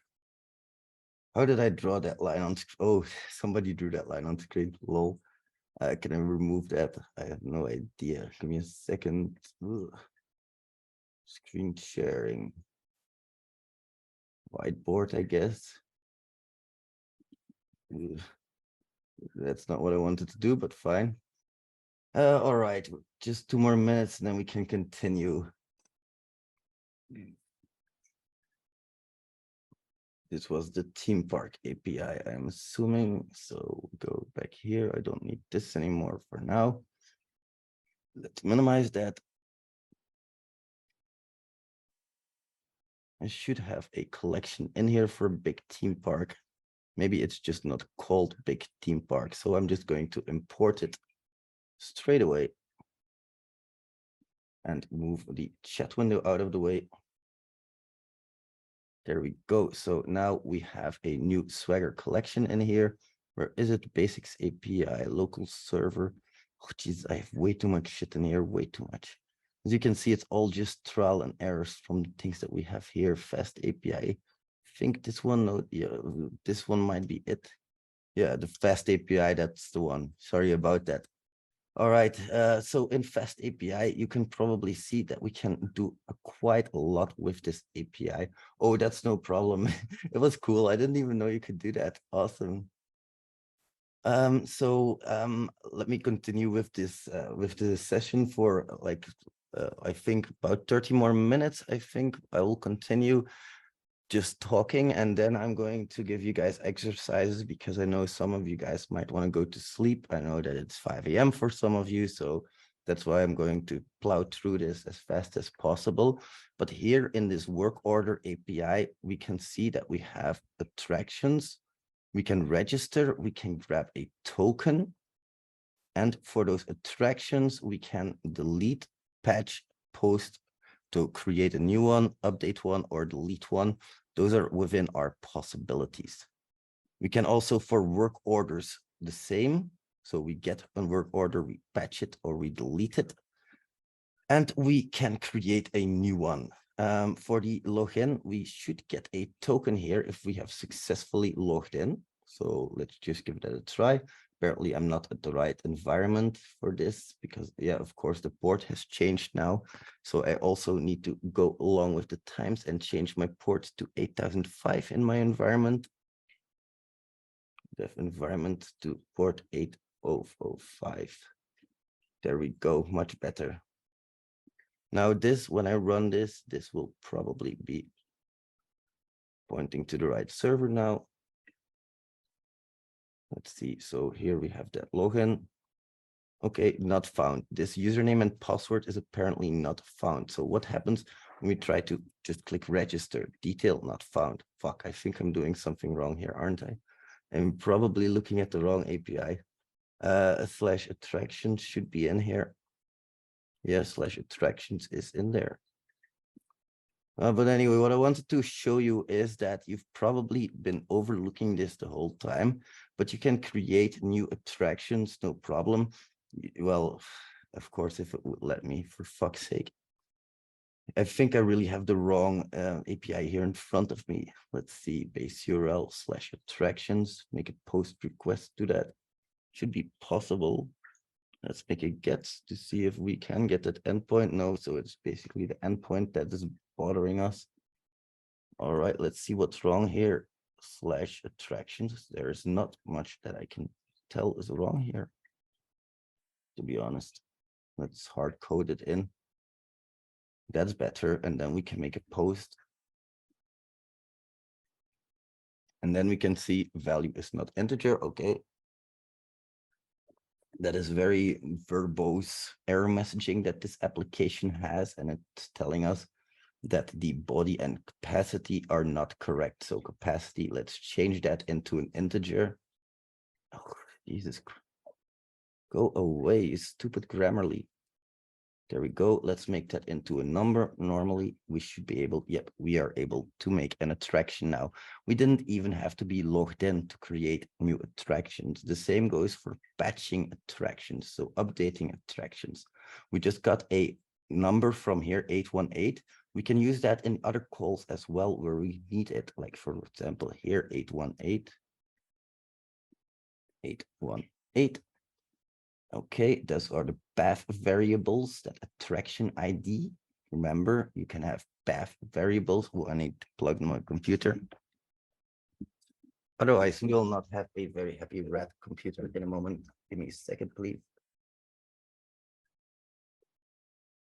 There we go. That should be better. Now I'm seeing you guys on the other screen, but that's no problem.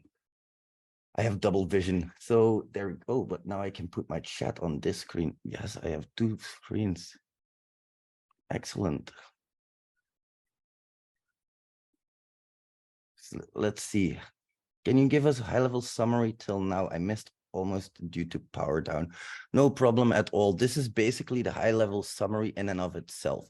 So you have your base URL here. Your base URL is defined in your variables for your environment, but it can also be on your collection or on the request itself.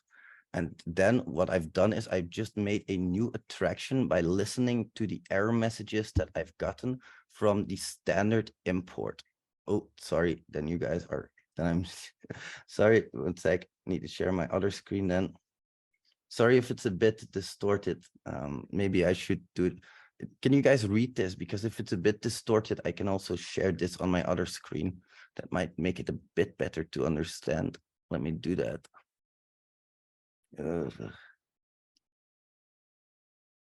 Where's the, oh, the chat's over it.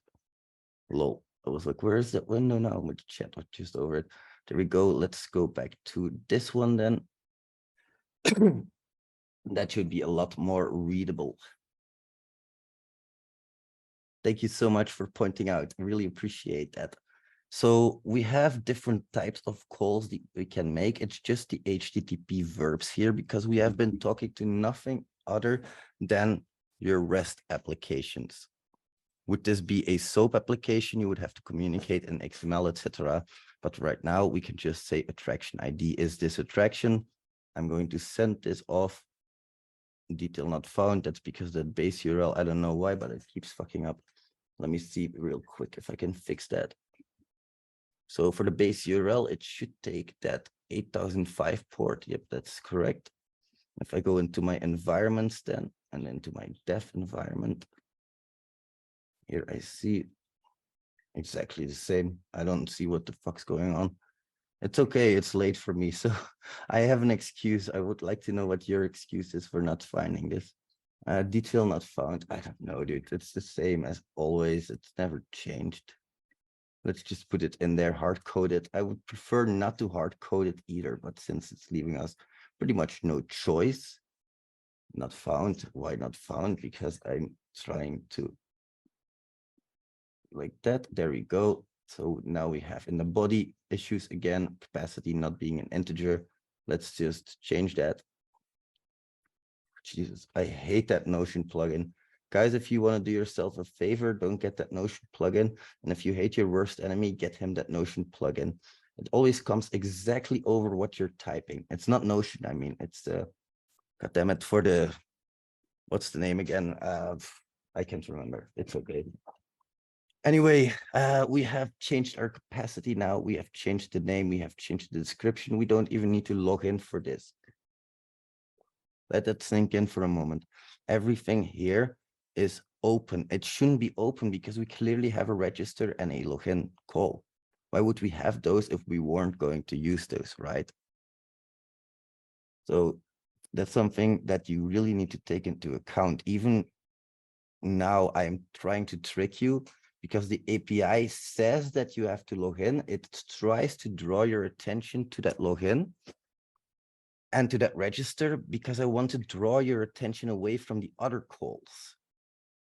So if I give it to you like this, it's a lot harder than in the beginning, right? I'm working with a lot more calls that I have to take into account. I have to check that they all use the proper authentication, authorization, injection, sanitization. Remember from the beginning, that's where all of that came in handy. All right, my friends, good job, good job. Yes, Grammarly, thank you very much. That piece of shit. Let's move on to the next section, shall we? Where is my mouse now? There we go. We don't have a whole lot more on the program. I had a multiple choice quiz as well, which I am not going to do. Well, maybe, yeah, let's just do it. I hope I don't have, no, okay, I don't have the answers up here. That's good. So I've given you a demo.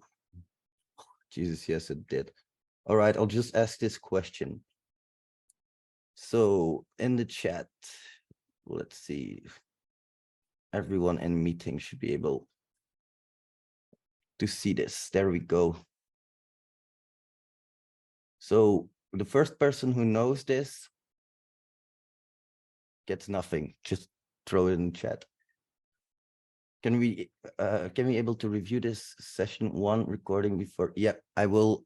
The moment that I go and finish off today, the recording is going to start processing on my computer, and then I can distribute it to you guys as well. So that should be pretty fast. This time around, I've given you a link, everybody, as well. If you don't remember, I will give that link again. That's an important link because there all of the recordings are going to happen, of course. So there we go. All the recordings, the lesson material, the notes, they will also be in there. Good remark, Yash, absolutely. So which of those structures do you think is most right? How do you set up your environment? A, B, C, or D? Let me know.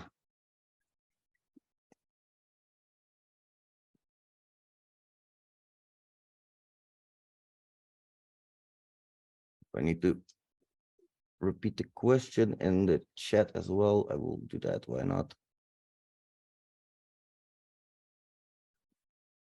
So what will it be, dear Rat? A, B, C, or D? Are you going to make me sad or are you going to make me happy? Dad in the house.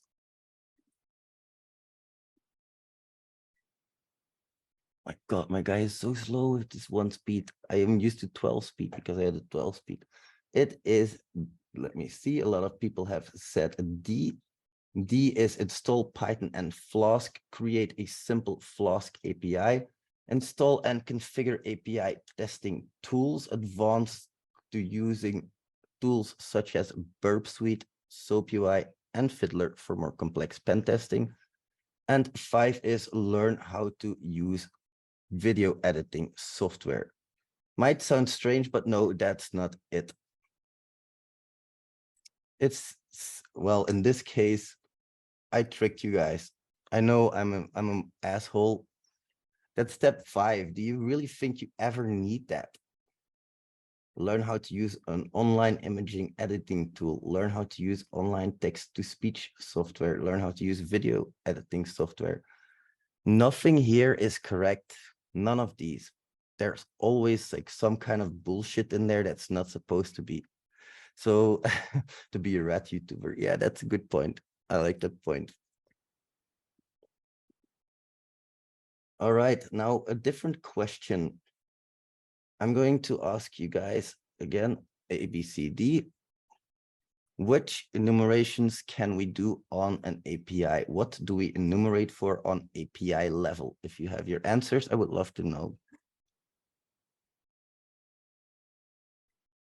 And drink some water while you're at it. Stay hydrated, bitch.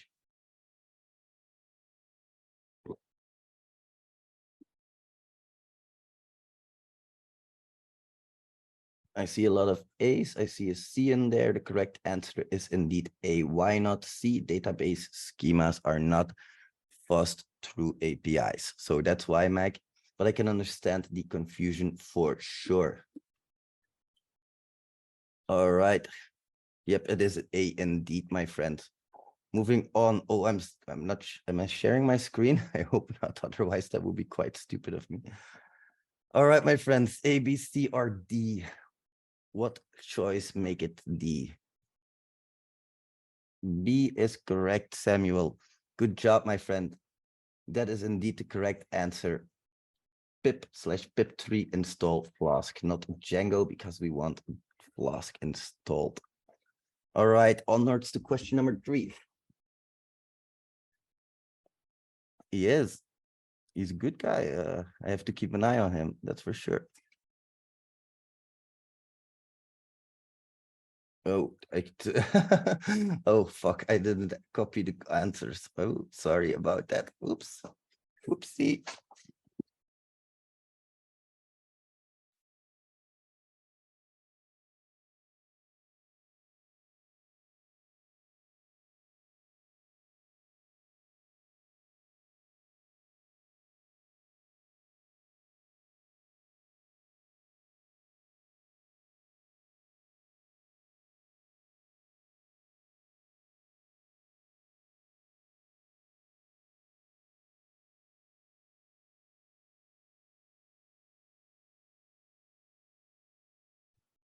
All right, sorry about that, my friends. You know, when I jump up, I have to puke. So yeah, it is B. You don't need to learn Photoshop, though Photoshop does have quite its uses if you're working with me, of course.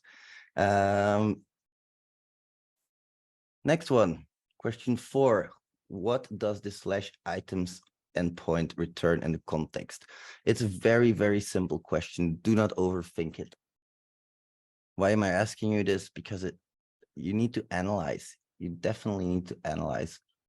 This is going to list all items. So C in this case. Why not B? Because there is no identifier on it. If there was an identifier on it, then we could say it was B. But indeed, in this case, it is C. You guys are really good at this shit. Let's do a last question. See how good you guys are. Which of the following is not a commonly used tool for us? D, indeed. D. Absolutely. Good job, everybody. You're rocking it. You guys were killing it there. And of course, this isn't graded. I am not your teacher at school, at high school, telling you to all line up pretty in a line and shit like that. I'm not about that. What I am more about is starting up APIs for my lovely friends. Miss Word, best IDE. Word, yo. Yeah, that's true. Oh, man. But what am I doing? So I need to start up a new API for you guys. Okay, I see that there are a lot of people who are trying to get at the big team part manager. Well, let's do the big products manager next. Big products API is starting on port 8000. I will put that in the chat as well. So port 8000. Now, what I want you to do is I want you to import the docs into Postman, create a collection, add an environment, fill in the variables, and execute the whole collection.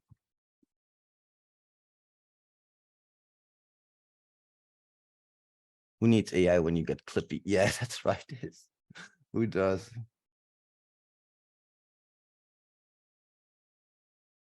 They should bring Clippy back. I say we vote to all bring Clippy back. I don't know how you guys are opposed to this or not.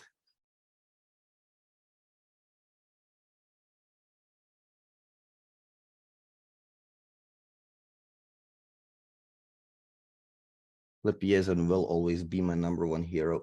That's for sure.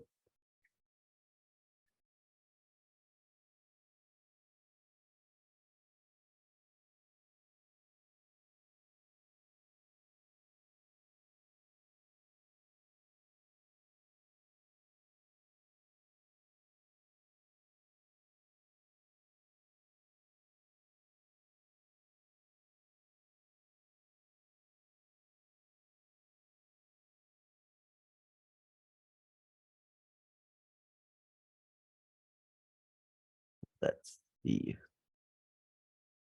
They already did. He brought Clippy back. Oh my god. After brutally killing off poor Clippy, that guy, I don't know how he will survive this massacre. The guy has survived a lot, though, you have to admit. Like Clippy, if he would be a person, he would probably be some kind of war hero, decorated and everything. Anyone can share that practice lab link, something, Haklido, etc. The practice lab for this one, you mean, for the 8000 port 8000. Let me see, there's the chat.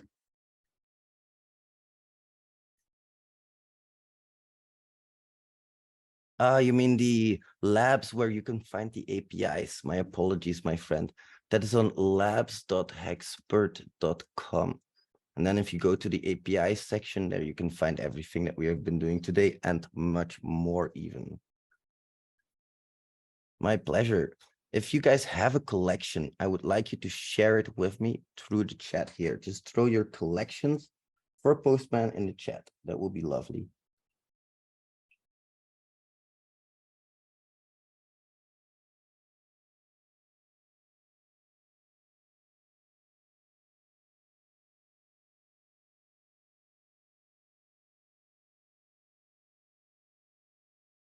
Uncle, what are the most common issues you get regarding certificates on Postman? What do you mean regarding certificates specifically, Eric? I don't really understand what you mean by that. The most common issues you get regarding certificates on Postman. You mean that the Postman needs to have, like, Postman isn't a, some, for example, need to install PFX. Yeah, I haven't really run into those issues myself. Like, I can imagine that some people, where is my mouse? Jesus Christ. Yeah, I'm working with two screens now. It's a bit confusing. Stay with me. But some people, yeah, if you guys don't know, let's see, PFX for Postman. And basically the certificates that are always causing a problem. And what I do for that is usually like, I just do the insecure, because they are, these labs aren't listed like labs really. I start them up as we go and I kill them when the exercise is finished. It basically serves its goal as an exercise help. But you guys can download from labs.hexpert.com. You can download all of these things as well, and you can run them on your own computer if I don't have them running. There's always a few up and running, and you can check which ones in this script here. Check.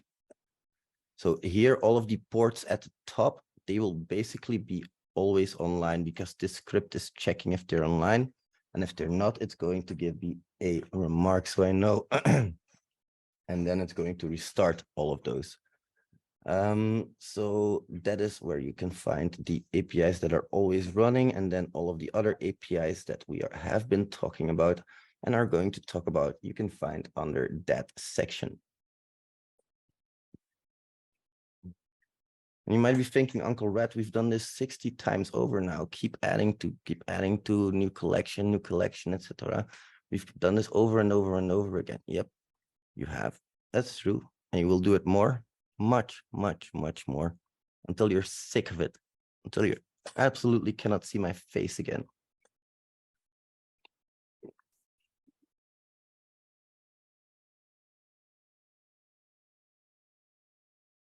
You guys are going to think APIs. I will never fucking touch an API again. Guy has traumatized me for life. Hashtag never again.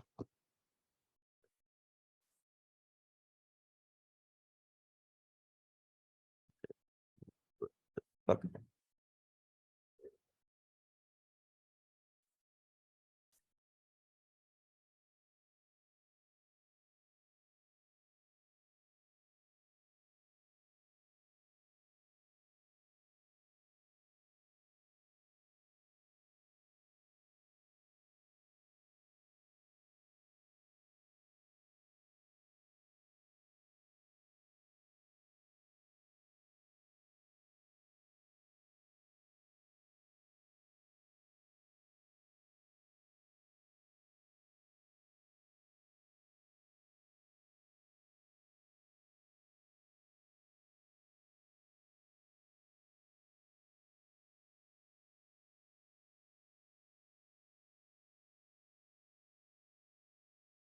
Thanks, Eric. Really appreciate it.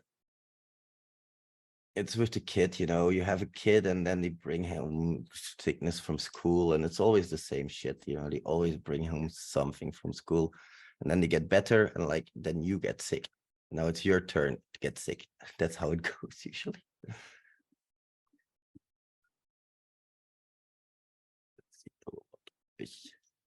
Yeah, you guys, I'm still running my game in the background. You might need to install a few things. I will write a like some kind of requirements.txt file or something so you can easily play it. But this is by far one of my worst creations yet. It's just a stupid AFK in the background running thing. It doesn't do anything. That's always been my problem with gaming, by the way. I always feel like I achieved nothing, and that's not why I want to game, of course. I want to feel accomplished. I want to feel like I've done something. And it's different when I hack or when I work, because then I get feasible, touchable results. That, I don't know, it's just addicting to me. That's why I work 24/7 nearly. How can we do the security governance in a web API process and organization? That's a great question, my friend. Give me a moment to research that myself. So I'm going to write that down. I don't have the immediate answer there, but security governance and web API process and organization. Where is it there? So let me, how shall I do this best? Just, Marius, can you please remind me to look this up so I can do this tomorrow? I will send you the link, or the text message, I should say. There we go. Thank you very much. I will look that up by tomorrow and we can have an answer ready for you, my friend. I'm sorry I don't have the answers to everything either, but it's good because here I learn and your guys' feedback is invaluable to me, believe me. All right, similar to the AppSec security module. We'll look into it, definitely. I'm not going to say too much about it because right now I don't feel confident enough to speak about terms that I don't really know too well. The thing is with governance and all of this, what I've been doing mostly, and I've been getting quite a lot of success with that, is you have in Belgium, you have these what's called tenders. And like, I just got a like, I don't know where I was going with this story. Sorry, I feel sick. I will be right back. Fuck.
Okay, whew, Jesus Christ. I know I'm not very religious, though. I would really like to talk to a devout Muslim, a really devout Muslim for once. I just have a lot of questions, and I'm not saying I'm going to become religious, but I do have a lot of questions.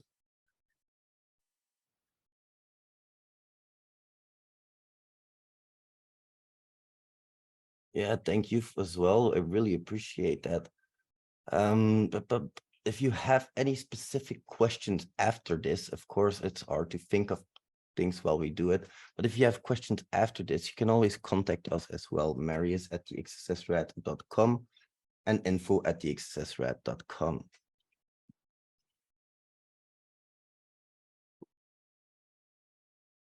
Drink water, guys. Important, especially if you're puking and diuretic. Ooh, best to keep the water in. All right, my friends, I don't know if anybody has been able to make a collection, if anybody has been able to get it up and running. There's just one more thing I wanted to show you, and I'll show you on one of the basic APIs now. Holy shit. Okay. Jesus Christ. So I can run this folder or a collection, complete collection if I want to, on a specific environment. Request cannot be sent. Why not? I have no idea. Probably some proxy that I'm still having on. I had that before as well, where I just go to my preferences. I may have set it You're up. not sharing your screen. No, I haven't.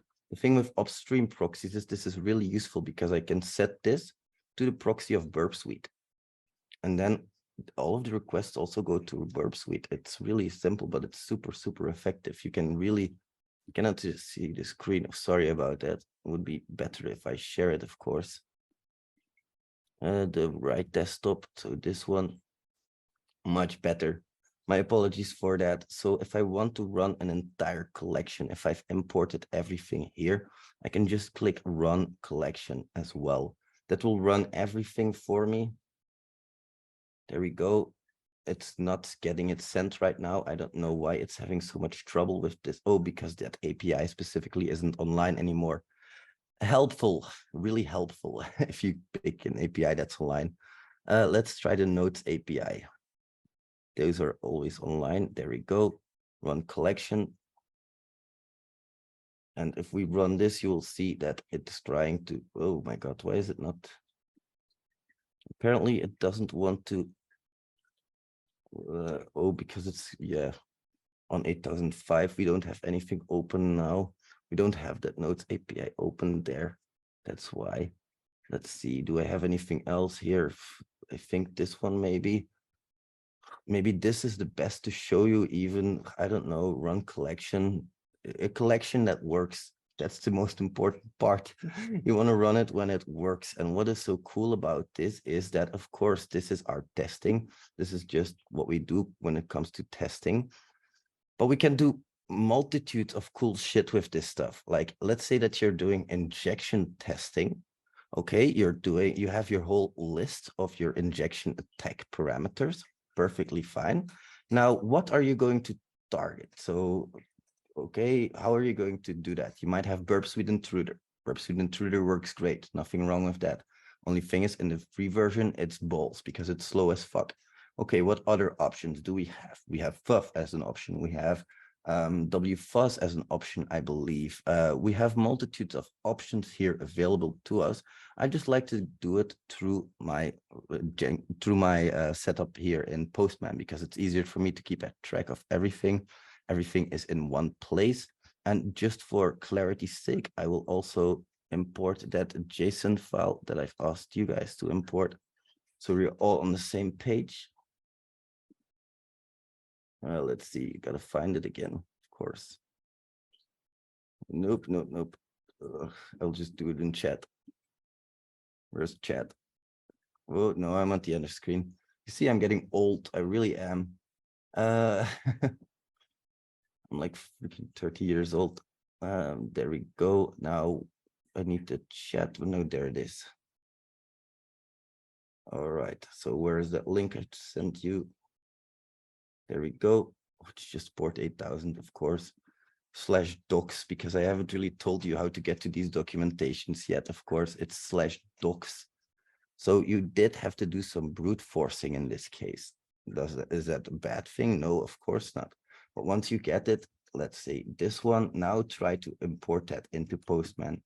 Try to do that again. And this time, really pay close attention to when you're importing into Postman. It's going to, for these, log in, register. It has, again, for this, but do we need to log in? Do we need to register? Take that into account. Try these requests without doing that, without registering. See what happens. Because we might be able to, I don't know, patch something. Try it out. Let's try 12. Execute. Apparently that was okay. Who knows what happened? But I would like to see this run as a collection. So I'll do it on my screen real quick as well, but I will slow it down for you guys so you can follow along later. Just import it.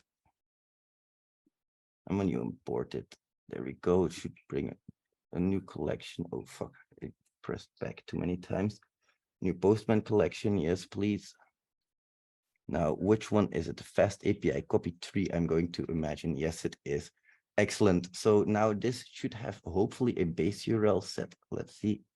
It does. That base URL can be environment dependent. So the value is filled in. I'm just not getting the possibility to get a response. I don't know why. What the fuck I'm doing wrong? Oh, my base URL is still at 8005. That's exactly what's wrong. So let's change that. Let's change that in our environments. Defenv. And here we have to change that to 8K.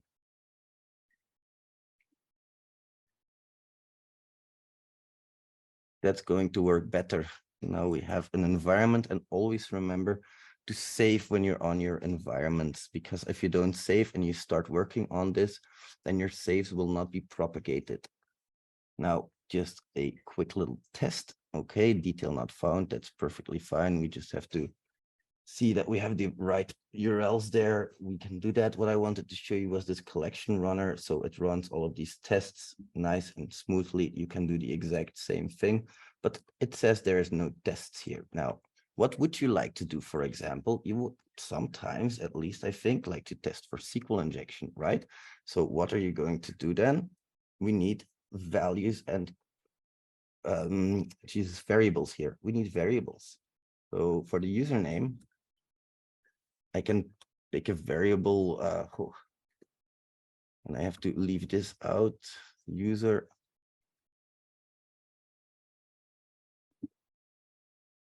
There we go. So now what this does is it will look in the collection. So it will look here. It will look in the request itself, and it will look in the environment if it finds this user, which it does not. Now my whole schmuck is going to be running that collection and potentially even just running this token thingy through the runner, because then I don't have to wait for the rest to finish. This is just one call.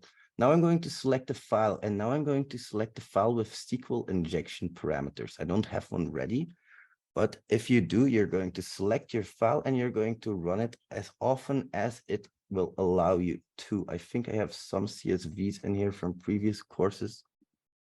Let's see, CSV file, that's response file. Where is it? There we go, CSV. So here we have a CSV file. Let's preview that. Error, what's the error? Select file. I didn't really see the error appear. Invalid option columns property name is required at position 0. Because there is no name in here. We said that username was going to be needed, but if we look at this, if we look at the preview of this file, it doesn't have what it is expected. I'm sorry, I was a little bit confused there, but here in the preview, well, it can't even preview it apparently. But if you look in there, you can see that there is no username. We need to put the top of the column as the name of the variable we want to do it. What does that mean? For login, we might want to do it with username and password. So let's also replace password. So we directly have that. All right, now I need to find me a CSV file or create a CSV file which has all of these properties. I'm going to do myself a favor, online CSV creator. I'm not going to use the inbuilt Excel or whatever. So what do we need there? We need a username and we need a password. And I think I've even just named it user and password. Absolutely, user and password. And here you can enter your tag values, of course. Going to enter 2 for this one, 2 for this one. And you can make it a mix as well, where you go like this, if you want to. Or you can go like this if you want to, where you alternate the different attack vectors. It's all possible. Or you have the same attack vectors. It's definitely possible. And then we can download that file. Really simple. should have some text in it. So, because yeah, it doesn't have text in it because it has those quotes in it. My apologies. All right, so we finally have our CSV file now with username and password. Then we can go back here. We can go back to our runner. We only want to run this folder. And now we will select the proper CSV file. And if we preview this, we can already see indeed that it is the right one. You can run it, and that is automatic testing with Postman. You can do this a lot faster than the Burp Suite free versions of Intruder. You have your own Intruder here. It's really easy to use. You just need to know how. Name your variables as the name of the columns of the CSV file that you're going to use. That's a very simple one. So this should be user, this should be password, exactly like it is right here. Nothing else. You shouldn't have your text string come first. You should always have your column names. And then your attack vectors, what you want to try on that target. Not too hard, I would say. You guys have been doing amazing so far. Don't underestimate what you have achieved, because believe me, I think some of you guys have learned more about APIs in these past 2.5 hours than you have in your lifetime. And that's not a bad thing at all. And I'm not saying that everybody's going to be, oh, wow, he taught me so much. Definitely not. For some of you, this will have been an experience in patience as well. Patience to follow along and to get to the good part and to reiterate your basics again. I know it's like what I always say is that I can give you this knowledge, but it's useless if you don't do anything with it. And what can be anything with this knowledge? Literally anything. Like you need to repeat this. For example, you need to go back to my APIs. If it's 5 minutes per day, I'm happy. 5 minutes, anything, but you need to keep engaged with what you have learned.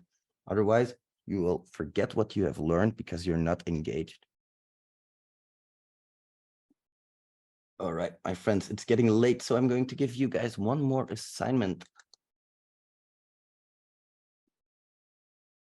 If the rest wants to go, feel free to. I have cut off that other server right now, so you will not be able to get to the big products API anymore, neither the big theme park API. But again, we have them available for you to download and host yourself.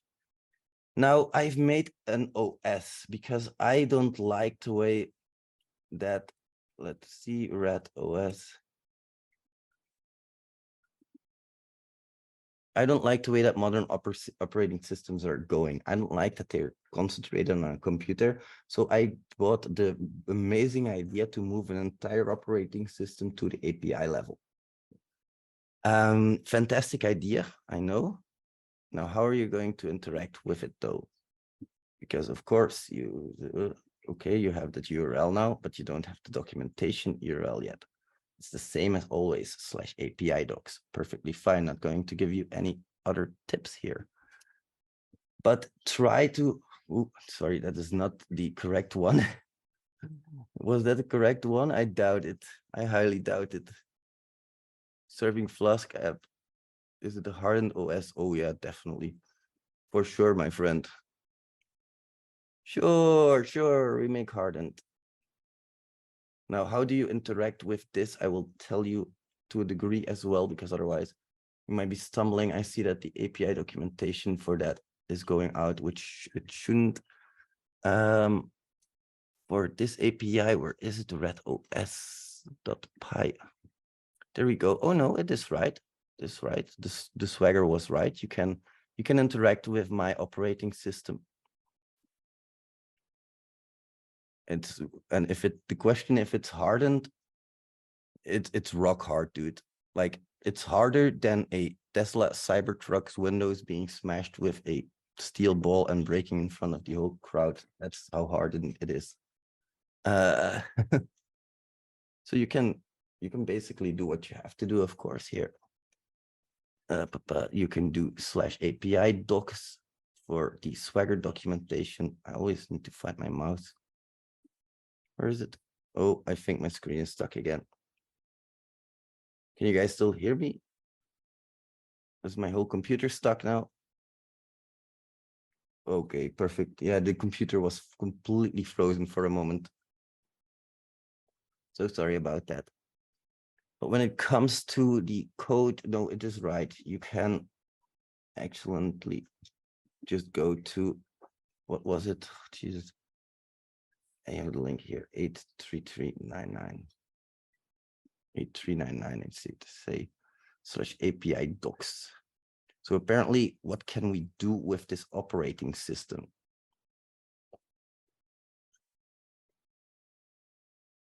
Let's go through it together. What can I do? Just name me something, one functionality, that's enough.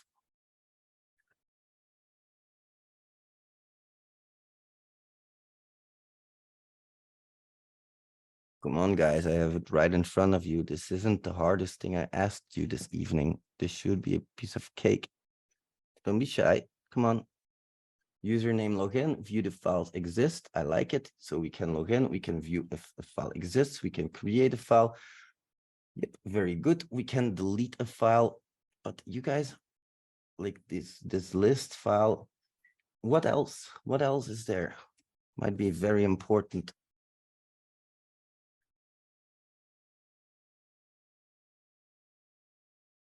I think you're overlooking a very important aspect here.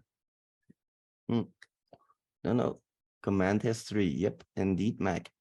Because if you try to get this command history, look at what it shows. Login, root password. That's easy, isn't it? Login, try it out. Root password. Login successful. There we go. So I just built this for a little bit more interaction with my APIs, of course. It's all going to be from this point onwards, we're going to dive deep into the vulnerabilities. So I want to ask you guys and gals, of course, do you understand the concepts that we have explained today fully? Not fully to a 100% degree, I know that, but are you fine enough to go on your own research now, or you still have questions which might prevent you from getting further?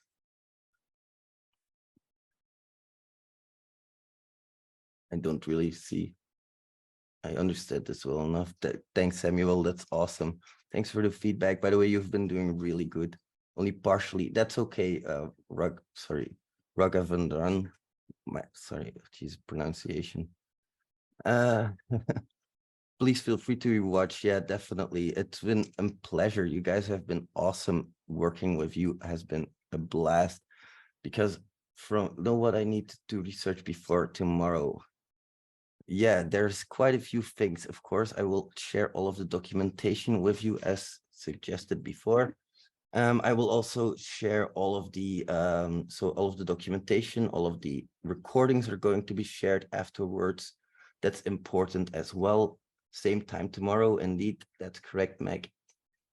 And hopefully with the same level of enthusiasm and participation as today, because you guys have been doing awesome. Good. That's awesome. And once again, if you have questions, don't hesitate to reach out either. I am not one to say I'm not going to help you because no, I'm more than willing to help you in this. I'm not the kind of person who likes to keep trade secrets. I'm not good with secrets. Exactly. You can interact and you can learn new shit. That's what matters. All right, my friends, if you don't mind, I'm going to end this 8 minutes early today because I feel like I'm going to puke out everything that I have in me, which I already did 5 times. But I'm going to lay on my bed and I'm going to rest because I said I do not rest until it's done. Well, now I feel like it is done. You guys have been doing amazing. You guys really have. This has been a fantastic boot camp. I'll see you tomorrow, and I would like to thank you all for your participation and your incredible enthusiasm. See you tomorrow, my friends. Looking forward to seeing you again.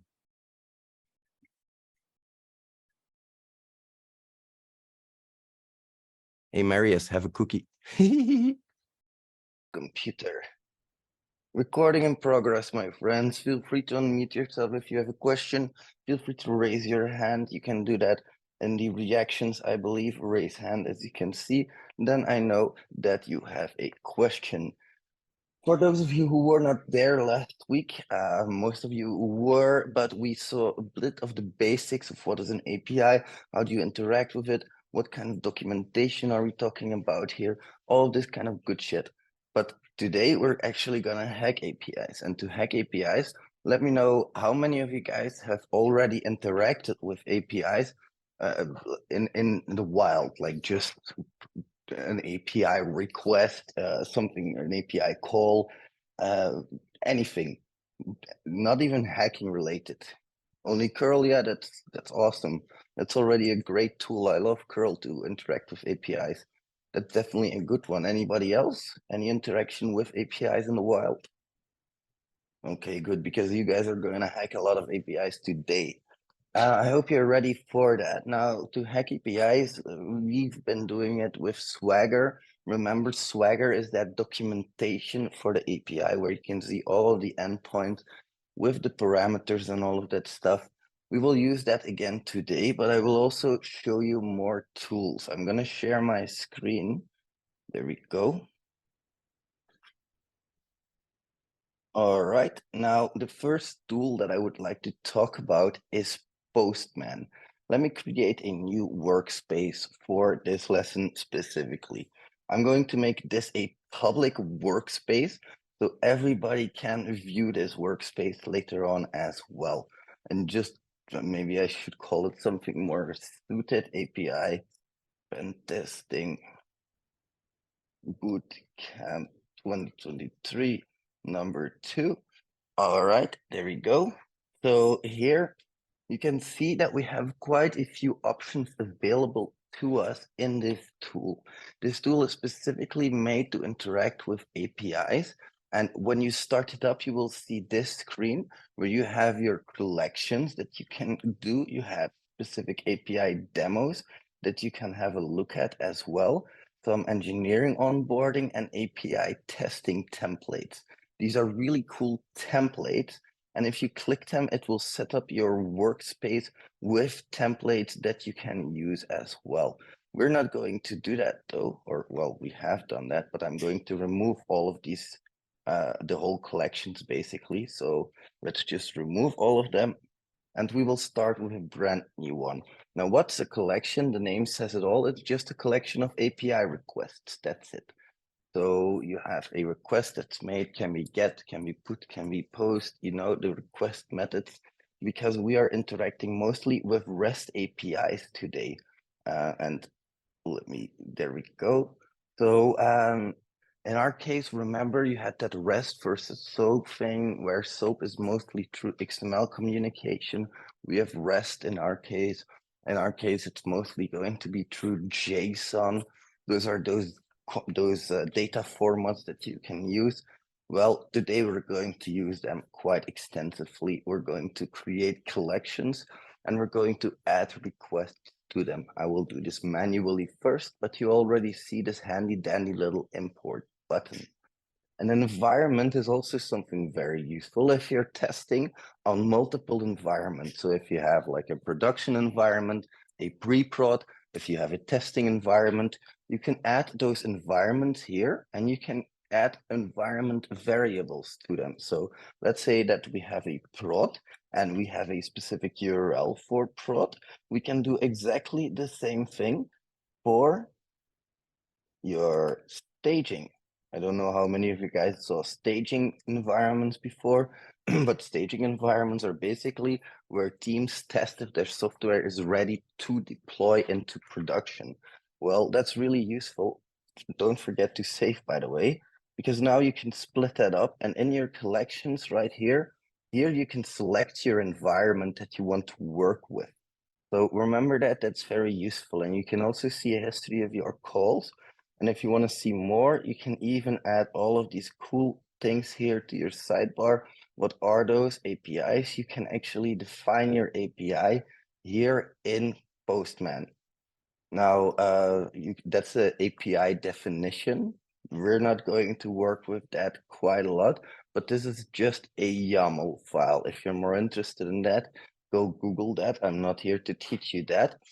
For mock servers, those are also really interesting because they mock responses. So if I have a request URL here, I can save this and I can make this into a mock server. And now when I run this mock server, I can make a call to what I've just set up there. So if I send a request to this, you can see that that is that mock server that I've just set up. Now, is that useful? Not for us. So I'm going to again delete it. But mock servers can be quite useful if you're testing certain integrations where it's expected to always return a value or something. You can set that up. A monitor is when you have a collection, you can run that collection, all of the requests in it at the same time. Well, of course, not in parallel, but in sequence. But you can also do that on a regular basis. So that is a periodic running of your collection. A flow is really useful if you have a lot of if statements that you or logic in your application or API. Well, logic can be defined into a flow. So it can be really useful. You can start here, you can add other configuration elements. It's not really useful for us, so I'm not going to go too deep into it, but you can basically add logic blocks here. You can add looping, output, data blocks. All of these can be really useful if you need a specific flow for your application. We will start with collections though. And remember that on 50, that thing on port 502, let's see, there we go. That simple notes application. Remember that we could make certain requests to a notes application. So let's say this one, get the notes from user with user ID number 1, execute. So you have your same curl thing here. This is Swagger. Remember the documentation. You have your curl request here, the request itself. So we can do that as well. We can add a request and let's make this request to get the notes of a certain user, get notes of user X. And then here, there we go. We can add that and we can even make this into a variable where we say like this, so 2 squirrely brackets, user. Now you can see this variable doesn't exist yet, so we can create it. We can do that on different scopes. So let's say that this variable value is 1 now. You see here you have the global scope, which is active everywhere, active on your collection, active on your environment. But since we don't have one selected, I'm just going to make this a collection variable. And now I have created that same request, but I have created it with my Postman. So really simple request. I've just recreated this with my Postman. This is not really the intention that you do it like this by hand. You can also see that you have a URL here. And if you replace /API docs with this, you can see that you can actually import that whole thing. There we go, import it, import my collection. And now I have my notes here. I can get specific notes by a user ID. And here you can see user ID has been made into a parameter, into a variable. We just need to change it by 1. And then we see that we don't have a proper request because the base URL is not filled in. Where is that? That's going to be here on your collection. So base URL, we need to still fill that in. That's going to be our IP address. So there we go. And now if I send that same request, you will see that I do get a 200 response code. Okay. If I ever wonder what the hell's going on, there's also a console that I can open here at the bottom. And here you can see the requests that have been made. You can also see the find and replace here and the import status as well. You also see your runner. You can capture requests as well. So yes, Postman is also a man-in-the-middle proxy if you didn't know that yet, which we will do. So you can enable the proxy on a specific port, and here you can capture your requests, but you also have this handy dandy little interceptor. Here you can store requests and cookies, like everything can be captured with the interceptor, but you need a bridge for that. I'm not going to teach you how to do that. Just know that I have a proxy enabled now on port 55555. Jesus, say that 5 times fast. And now here I can go into my Firefox. I can set up my proxy to use a manual proxy for 127.0.0.1 or localhost on port 5555. I can press OK. And now if I go to that same thing, so that was one. Do I still have that? Yep, I still have the IP there. So now I can also capture requests through here. As you can see, it's going through a proxy, but that's okay. Try it out. Execute, just a few requests that I'm trying to make. And now I have my requests through my interceptor. So I can also save the responses if I want to. I can capture the request, and I still have to say, I can also save it to a specific collection if I want to. So let's give that a shot where we do that. Execute. So crap, now I've lost my capture. There we go. Capture requests. You can also add in additional things, but it can function very much like a burp suite. It's a proxy, a man-in-the-middle proxy where you can capture requests. Now, we're not, again, going to go through that. What we will go through is just importing stuff into a collection.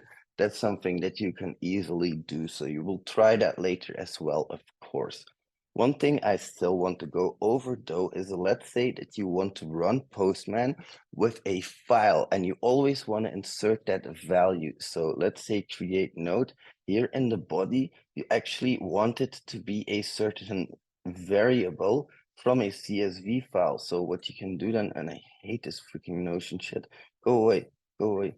So like I can do it like this now, for example, where I define a variable, for example, injection point. And now you can see that the variable is never defined. But if I go to run my whole collection, I can select a CSV file. And if I select a CSV file with SQL, do I still have SQL injection CSV files? I don't think so, but it's basically, this is where you can have a header with the name injection point, and you can add your variables there, what you want to try, a list of attack vectors. This is really good if you want to automate some shit. So we're not going to do that now. Go away. Let's just run this Nodes API manually, and you will see that it's run. There are no tests found, is what it says. What is a test now? So in here, you have your test, your prerequisite request script, and your body. Your test is basically your post request script. You can do a test here. You can check for certain things. So if you think about Nuclei, what Nuclei does is it just sends out requests and it checks the response. It's just a YAML file. This is also a representation of that. It can send a bunch of requests and it can check the body. For example, it contains a specific string. We might know it's vulnerable. So that's what we can test for. And then we have the pre-request scripts. These are basically executed before you do the request. That's simple. You also have authorization here. You can inherit that from the collection. That's what I usually do, because usually the authorization will be the same throughout all of the requests. And here you can set if you want to work with JWT token, if you want to work with basic authentication. All of these options are possible here. All right. those are some things that are important, some more settings if you need them, very specific ones. I haven't really had to fuck with this myself a lot, so that is not usually something that I go into. But let's see, do we have anything else that I need to explain? Because I think I've gone through most of it. But let's see, here we go. So working with body data, using variables, creating and running collections, using pre-request script, importing and exporting data, monitoring APIs, we've done setting up API documentation, using the Postman API, sharing collection and environment. Oh yeah, this is something that I also wanted to say. You can work with a team in your workspace. So I've created a workspace, I can invite people, but right now you can see that it's for only me. And the reason is if I add 3 people, more than 3 people, you have to pay for it. So it might be useful, it might not be useful. I've also forgotten to show you, if you run this, you will see this handy dandy little, let's see here. So here you can do, where is it? Run collection, there we go. Here you can also schedule the runs. So that's the same as that monitor that we've seen before with a number of iterations. You can also automate the runs through Postman CLI. You will need to download Postman CLI. You will do this later. You'll add an API key. I don't care if you guys see mine because it's only for testing anyway. But since we've generated it now, what I can do is I can go to my terminal and I can enter the command that I've been given, and it will execute, as you can see, all of these requests.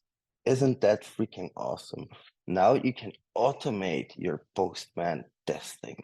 You will do this later as well, don't worry. I'm going to give you an assignment after this, but I'm nearly done with my explanation.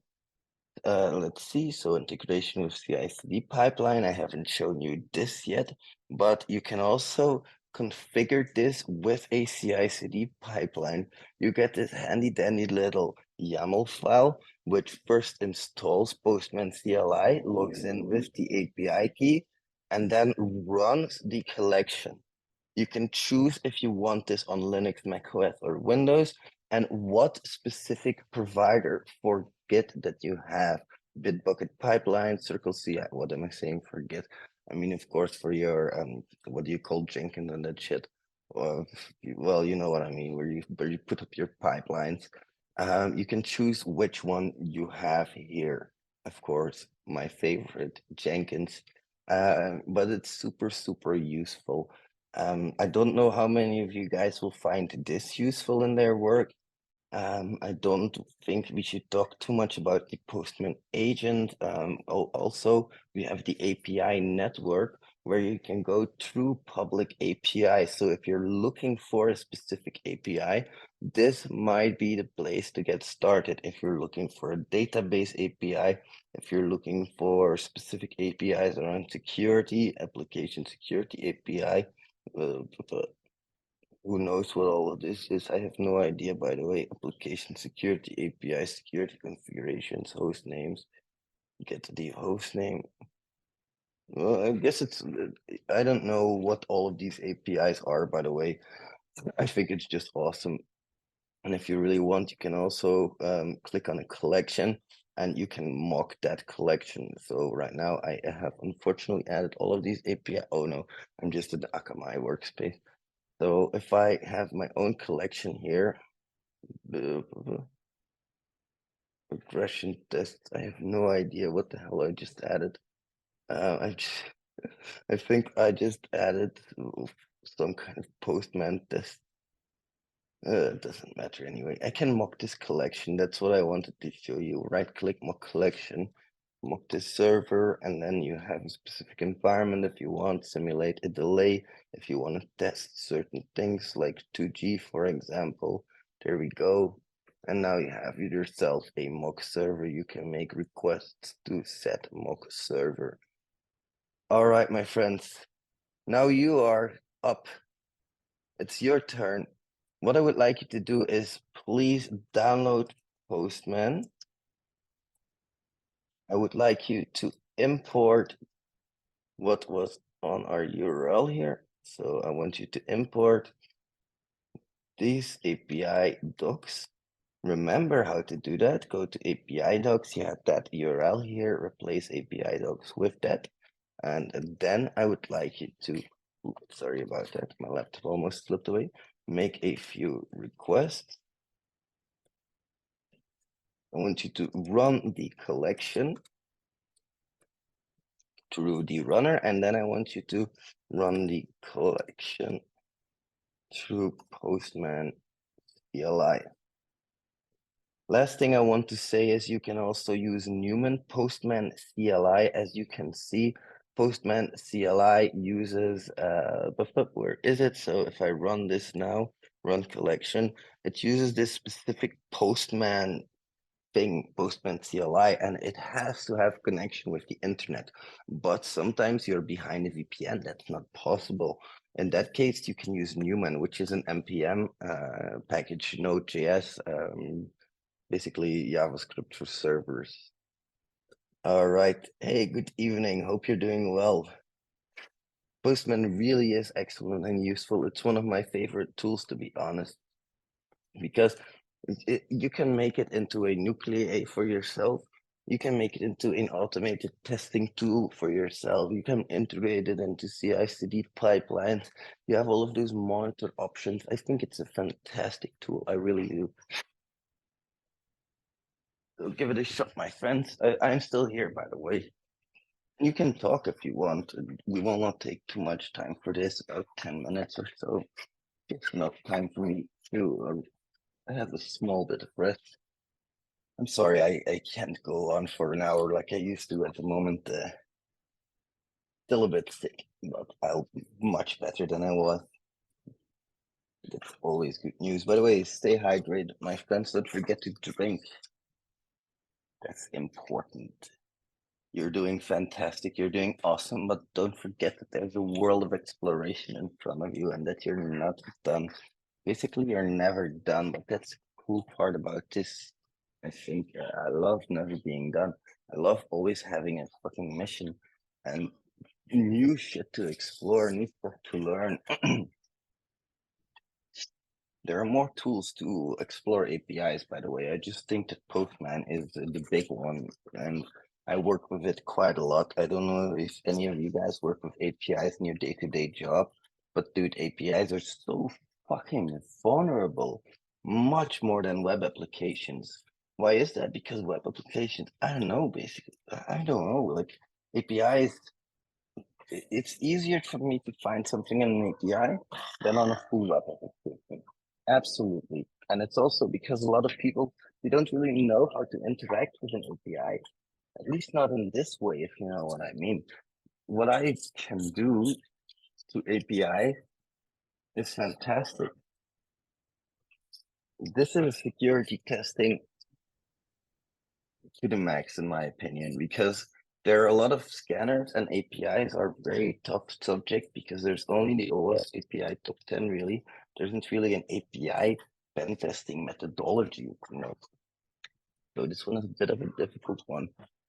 But it's okay because the problem with me for that is that most vulnerability scanners, sorry for my talking machine, most vulnerability scanners will only look for the OWASP top 10, and there's a new one out, by the way, so we're going to explore the old one and the new one. But what you have to know is that a top 10 is just 10 vulnerability types. Each type is not 10 vulnerabilities, and there's much more to learn about all of these than we can learn in just a few short hours. But I will do my best to integrate you with the basics, and then you can learn all this from yourself. I hope you're enjoying my live classes, Malware. I love teaching these. Nearly done, by the way. How are you guys doing? If you have questions, don't hesitate to ask. I'm here to answer and help you. And if anybody's gonna mock my cup, I'll come and find you personally. I know where you live. This is my daughter's cup. I don't care. Fucking Paw Patrol. That Sky is a mean one, dude. I'll do API security tests so I get specific information from you. How to hack an API using the RS. That's a weird question, Guaraf. I don't really understand that. My apologies. Oh, that's okay. You will learn a lot. It's not easy. You're doing awesome for your first time interacting with APIs. Is it okay? Are you guys almost there? If you're there, let me know in the chat. Just done all of these basic things that will already help a lot.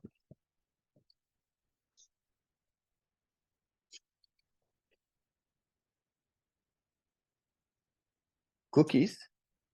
Did someone say cookies? I got some cookies for you, Marius.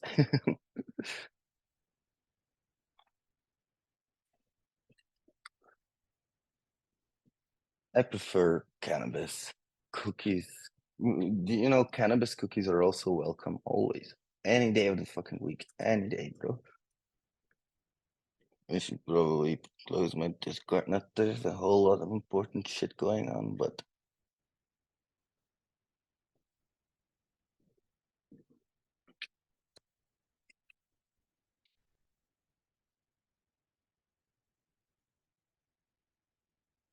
I didn't know what it is, but it really calms me hell down. And I have like all sorts of medications that I can take for my pain, and all of them have like negative side effects except for weed. How to start to do API security governance and preventing the attacks from internal sources? That's a great question, my friend. I will get back to you on that. It's not super hard, but if anything, you just have to put some time in.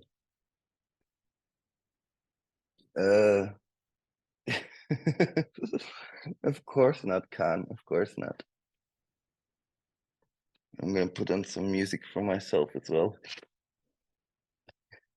It's a special kind of cigarette. So let's see. Something that'll fuck me up. Oh, I love this one.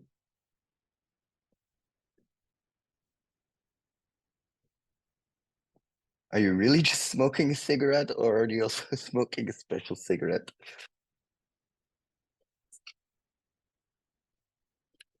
I love my community, dude. You guys are fucking awesome. And that's what I always wanted to do from day one.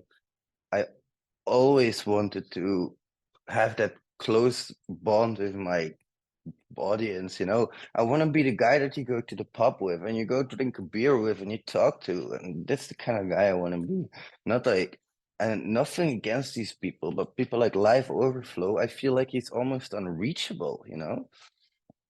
People like that, people like Nahamsek, it's so hard to talk to them. And it's also hard to talk to me, don't get me wrong, but I try to at least communicate in my Discord right now. Like that's something that I really stand on, is at least have some time where I can talk to you guys in Discord. Oh, this song is so fucking fire. Hey man, you did fucking awesome on the criticals, dude.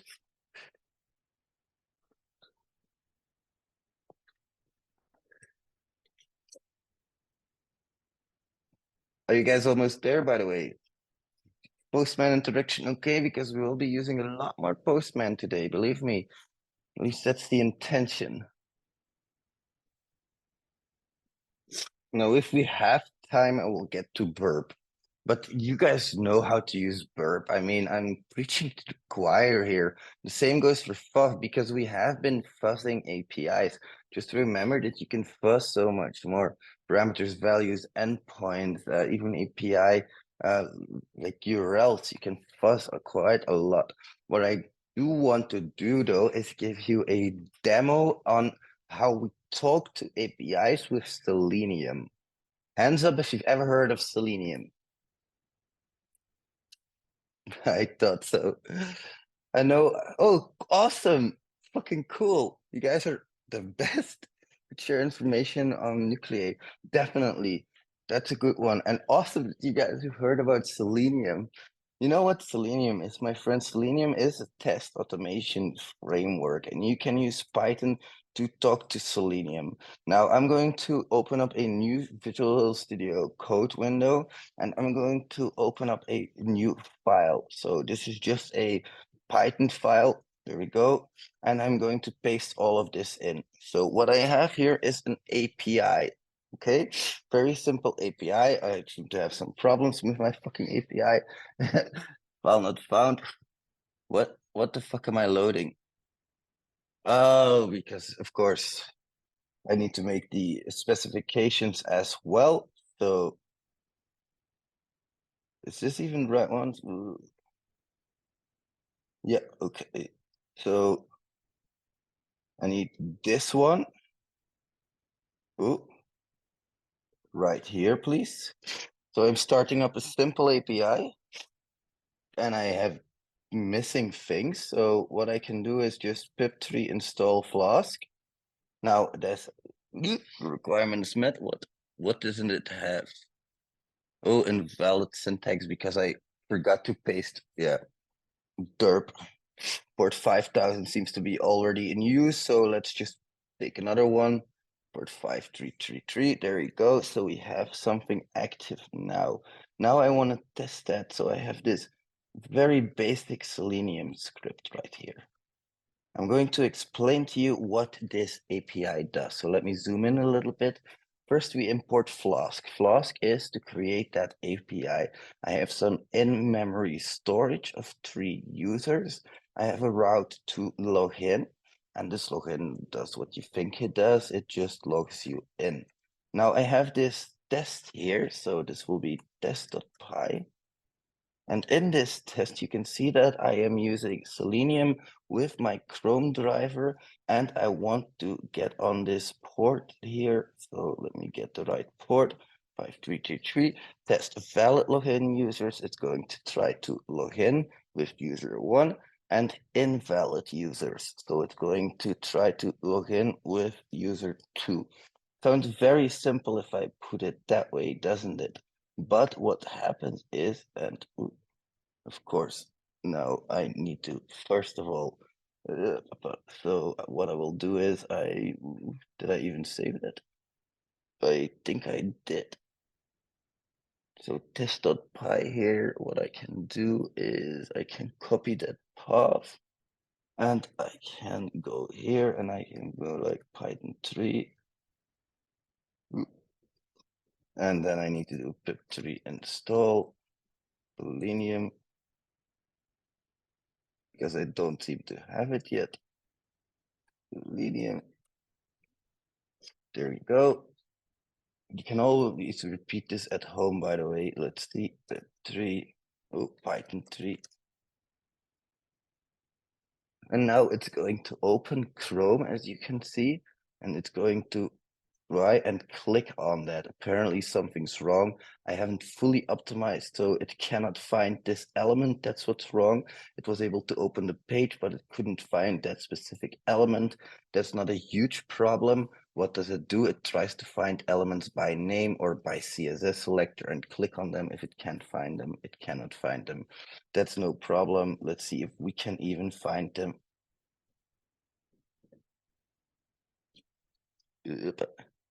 So /login was the route, I believe, method not allowed. So we can find the request. We can also see that the other requests have been made.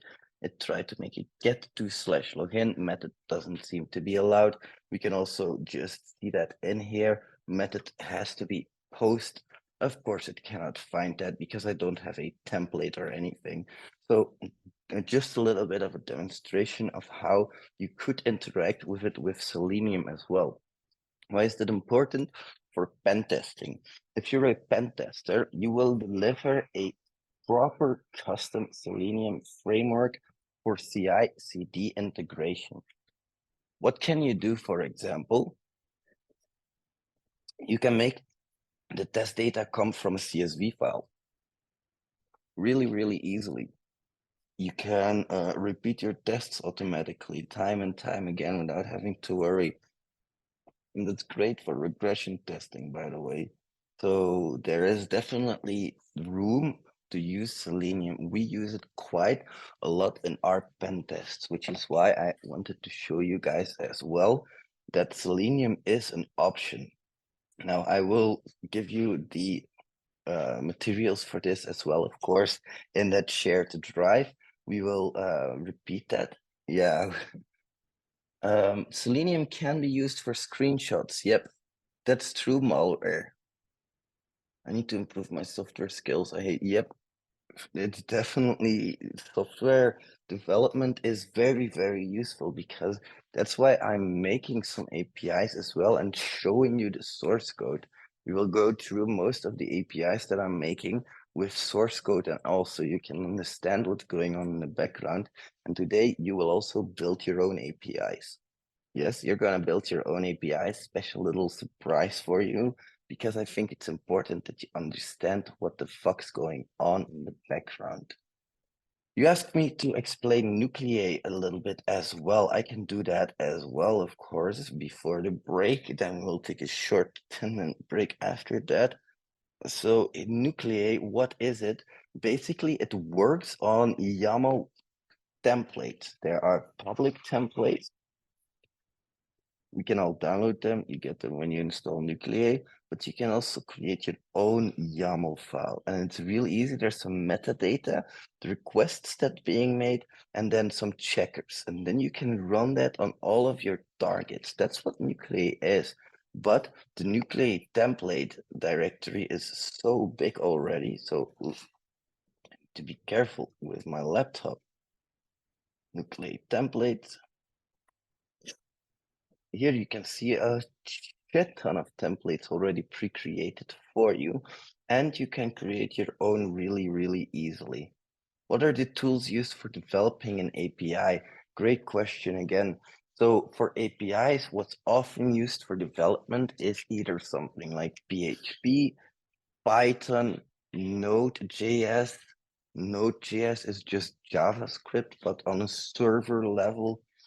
So these are often programming languages used to create APIs. You remember what an API is, right? It's just an API is if a program needs to talk to another program, it uses an API for that. So how do we develop that? We just set up a very simple something like this, where we have, first of all, you're defining that you have a Flask app. Then you define some user data as you would in any programming language. This is just a 2D array. And then you have your app route here with methods. You define the class, or sorry, the method itself. That's not a class, that's a method, Wes. And then you have your username and password are just form items apparently. And here you can see for UID and user data.item. So it's going to grab that ID from there.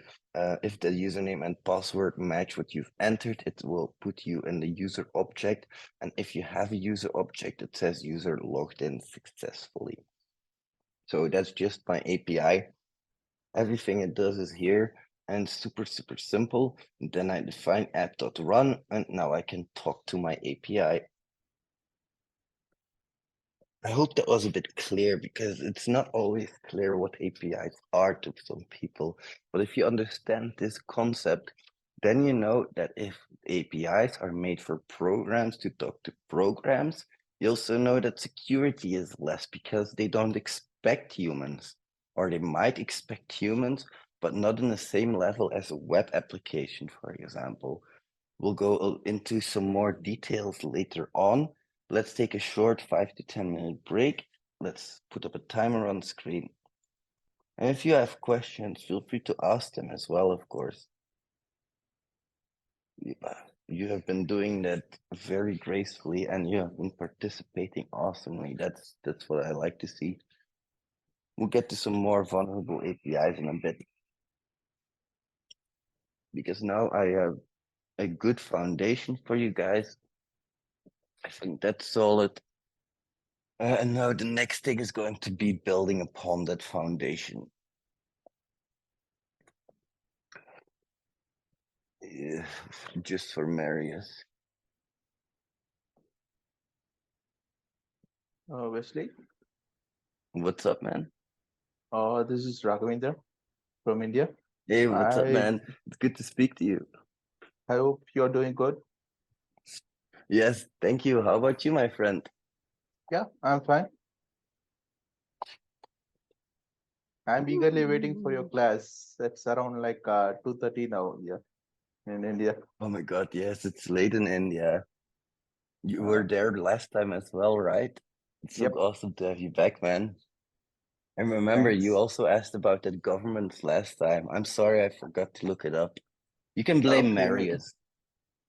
No, I just want to know about the maybe a controlling system of API. Like maybe what about the full proof of using any API gateways for controlling every API? Any idea API on that? gateways. Yeah. So- API is the I can give some example like Google as a API. API is a gateway. yeah, we'll get to that Um, later as well. I love your yeah, questions, man. They're always spot on. Like what I have developed for you just to demonstrate what you are asking is a microservice. And a microservice here, you can see that it has different services and the gateway. And that's what you mean, right? This yeah. gateway, basically, it's the only thing you can talk to. You cannot talk to orders, products, or users. You can only talk to gateway. And I have to start all three of them before they're actually active. Okay. And here In you this can case, see as like well. yeah, in this case, like we have three endpoints. Like, there is order, product, and user. That is the three thing you're talking about. These are the three APIs. And all these Okay. APIs have different endpoints. And here you can Okay. see the routes for those APIs. And I say localhost here, but normally these APIs would be on a different IP address on the internal network. So Okay. these would not be reachable from outside. They're only reachable from the Okay. It is a inside, private. basically. It is a private one. Yes. Okay. And the gateway you can talk to, and the gateway will send on your request to the next server. Because since you added some information before, like most of the web app seems to be, that is the web API seems to be having vulnerable. That's only my intention is asking about the API gateways purpose. Like centrally we are managing the APIs now. Beyond that Yeah, also like it, we seems to be vulnerable.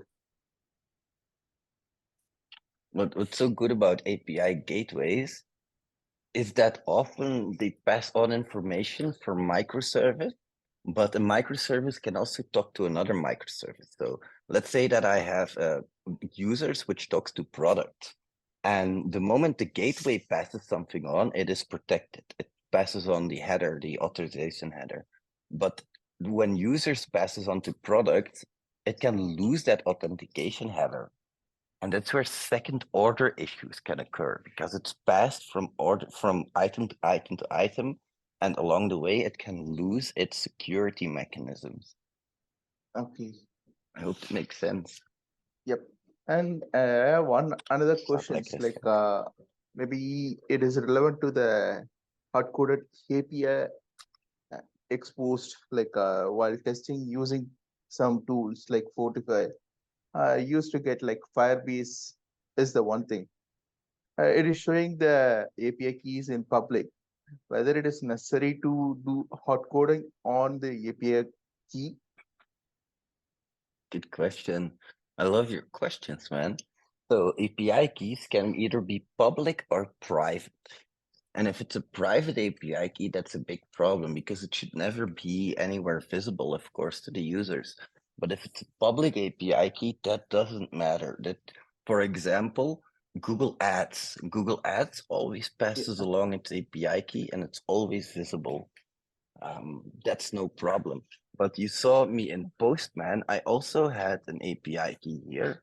So if I want to run this collection, I can also run it through CLI, but I need an API key for that.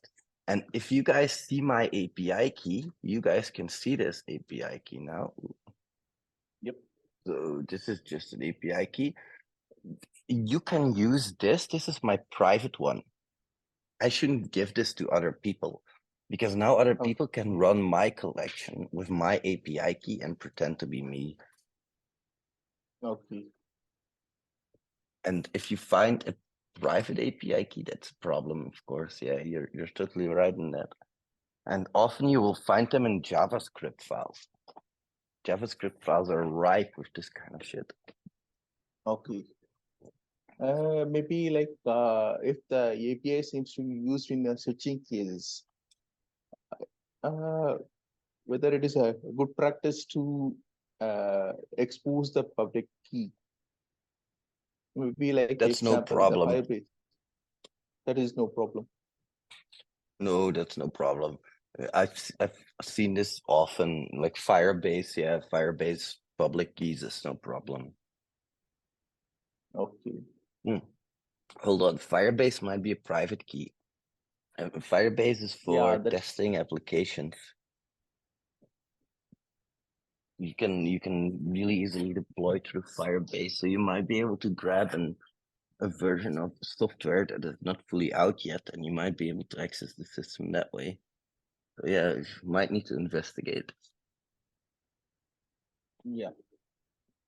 I know that was of no help. I'm sorry. I should be more clear.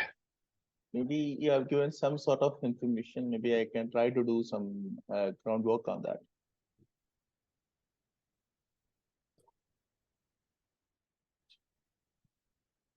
How is your fun time? Maybe what is your plan for the holiday, the weekend? I'm going to. Here we go. This is a good article. I like this one. This weekend today I went on to the playground with my kid, and it was really warm, and she played in the water. We had some fun playground together. I was thinking of going to a theme park, but I can't because tomorrow it's my daughter's school party. They have like a party at school on Sunday. And afterwards, I might still take her to a theme park though, because we love going to theme parks. We're like theme park freaks here. Okay, okay. How about you, man? What did you I'm gonna just do? no, I'm just single. Maybe I'll go with my parents and I'll go outside and enjoy. Oh, that's always fun. I love, like, honestly, this is no joke. I really think everybody should respect their parents. Yeah. And of course, there are exceptions to that rule. Like if your parents totally don't respect you, that's one thing. But my mom is like sacred to me almost, you know. Okay, Same for my dad. super. By the way, I see you're off topic, gonna keep pushing on the broken access control idlers, etc. We talked on Discord. I love them. I feel like I love them the most at the moment. Malware, that's a great choice because even on APIs, you have broken access control, but I'm gonna blow your mind in a bit because there are much more types of broken access control than you can even imagine, bro. I'm serious about that. See?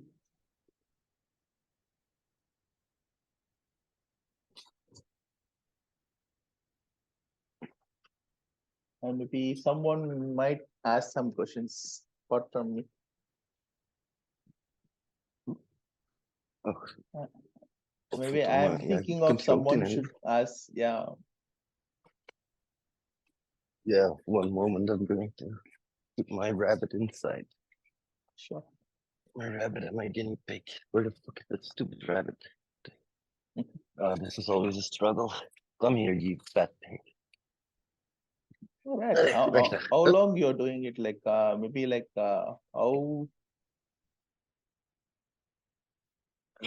can you prepare for various streaming activities like at a time?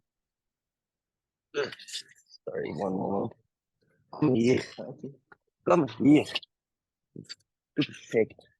I have a guinea pig and a rabbit, and I have to put them inside because it's night here. Yep. Oh, it's always such a struggle. You guys want to hear a funny story? Yep. So I have this swimming pool, right? It's 2 meters by 3 meters by 1 meter deep. So it's about 6 cubic meters of water, about 600 buckets. Let me get rid Oh. of this beep for a second. So I have to put like 600 buckets from inside to outside because I didn't have something like a garden hose. But then now the funny thing, I looked under my sink and I do have a connection for a garden hose. I was halfway through filling my fucking swimming pool before I realized I had a fucking garden hose. I was not happy.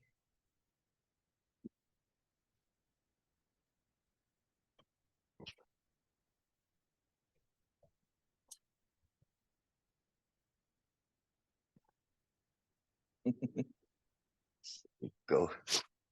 So sorry, be right back, by the way. I'm just rolling another quote unquote cigarette. Okay. Take your own time. Don't forget to drink water, by the way, friends. Sure. Water is important.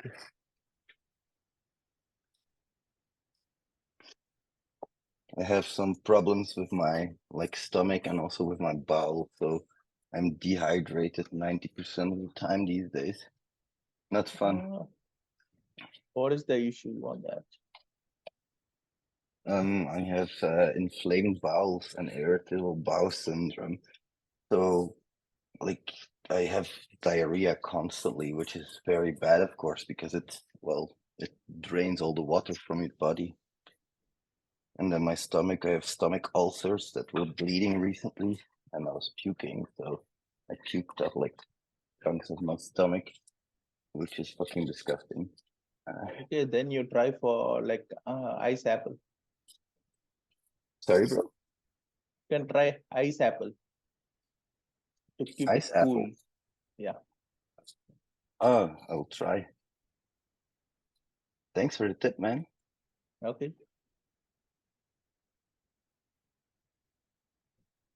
Or tender That's the coconut. worst, by the way. I can't have Indian food now because it's too spicy, and I hate that because I love spicy food. No. This is just a fruit.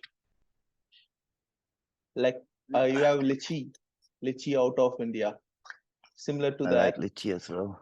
yeah, you can take ice apple or tender coconut mixed Okay. with that. Sorry, I have to take my pills. Okay.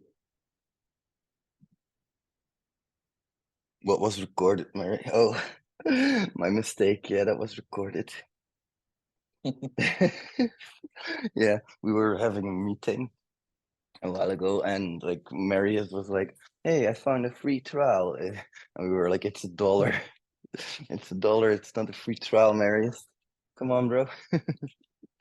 All right, I'm ready to restart. If you guys are as well, let's fucking go. My friends, the OWASP API top 10. Of course, you have all heard of it, but remember that there's so much stuff you need to check for every single top 10 item. It's never as simple as it seems. For example, for the first one, broken object level authorization, it's a type of broken access control. So malware, pay attention because you're gonna like this one. This is basically on the object level broken access control. Now, what has an object? An identifier, of course. Your object is either like your user, pardon me, like your invoice, like your, you can imagine objects like a fruit, whatever you can imagine as an object with an identifier that can be vulnerable to broken object level authorization. It's just IDOR. It's exactly the same as IDOR, but this is just on the API level. This is a really impactful attack, and it happens a lot. This is why it's on the OWASP top 10 and why I said, Muller, you're going to like this, because it's just the most common vulnerability out there at the moment. OWASP did a very big survey, and they have found that this is amongst all of these surveyed items that they have, this was the most impactful and the most common one. So it's super important. This can lead to information disclosure. Like if you have a GET request with an identifier where you shouldn't have one, hey, let's check our notes. Get notes for user ID, get notes for user ID number 1. Should we be able to get other people's notes? I highly doubt it. That is information gathering. Modification of items is, let's say we have some content here. We have a title, and I need to put that in double quotes, of course, not single. And we have a user ID, 1. Now I am modifying another user's notes. That's definitely not supposed to happen. So information gathering, modification, or if you have a delete, even destruction of data. Merely comparing user IDs with the ID parameter is not sufficient. What do they mean by that? Just comparing, hey, this user ID, is this the right one? ID equals 1. Should I grab this object? That's not enough. Of course, that's not enough. You need authorization control as well. This can range from, you can imagine what an IDOR is. You can grab somebody else's information. You can override their information. You can delete their information. This can easily be tested with certain tools. What I'm thinking about mostly is Burp Suite with Authorize, especially if you have bigger stuff, bigger APIs. Authorize will be a very useful tool there. Now I will maybe, if I have some more time, give an Authorize demonstration as well, but I would just like to demo this issue itself. And for that, I always use my tool Terminus. Terminus, I mean, of course, and I am going to connect to my lab server here. I think I have the wrong one. I should get the hexpert.com server. And here I'm going to go to my labs, cd APIs, cd, I think it was OWASP API. Jesus. Oh, I need to do it like this. OWASP API 10 2023 RC version. And now we see what we have in here. Let's start the first one. So we have 2 in here. Let's start this one. And we'll look at that code as well.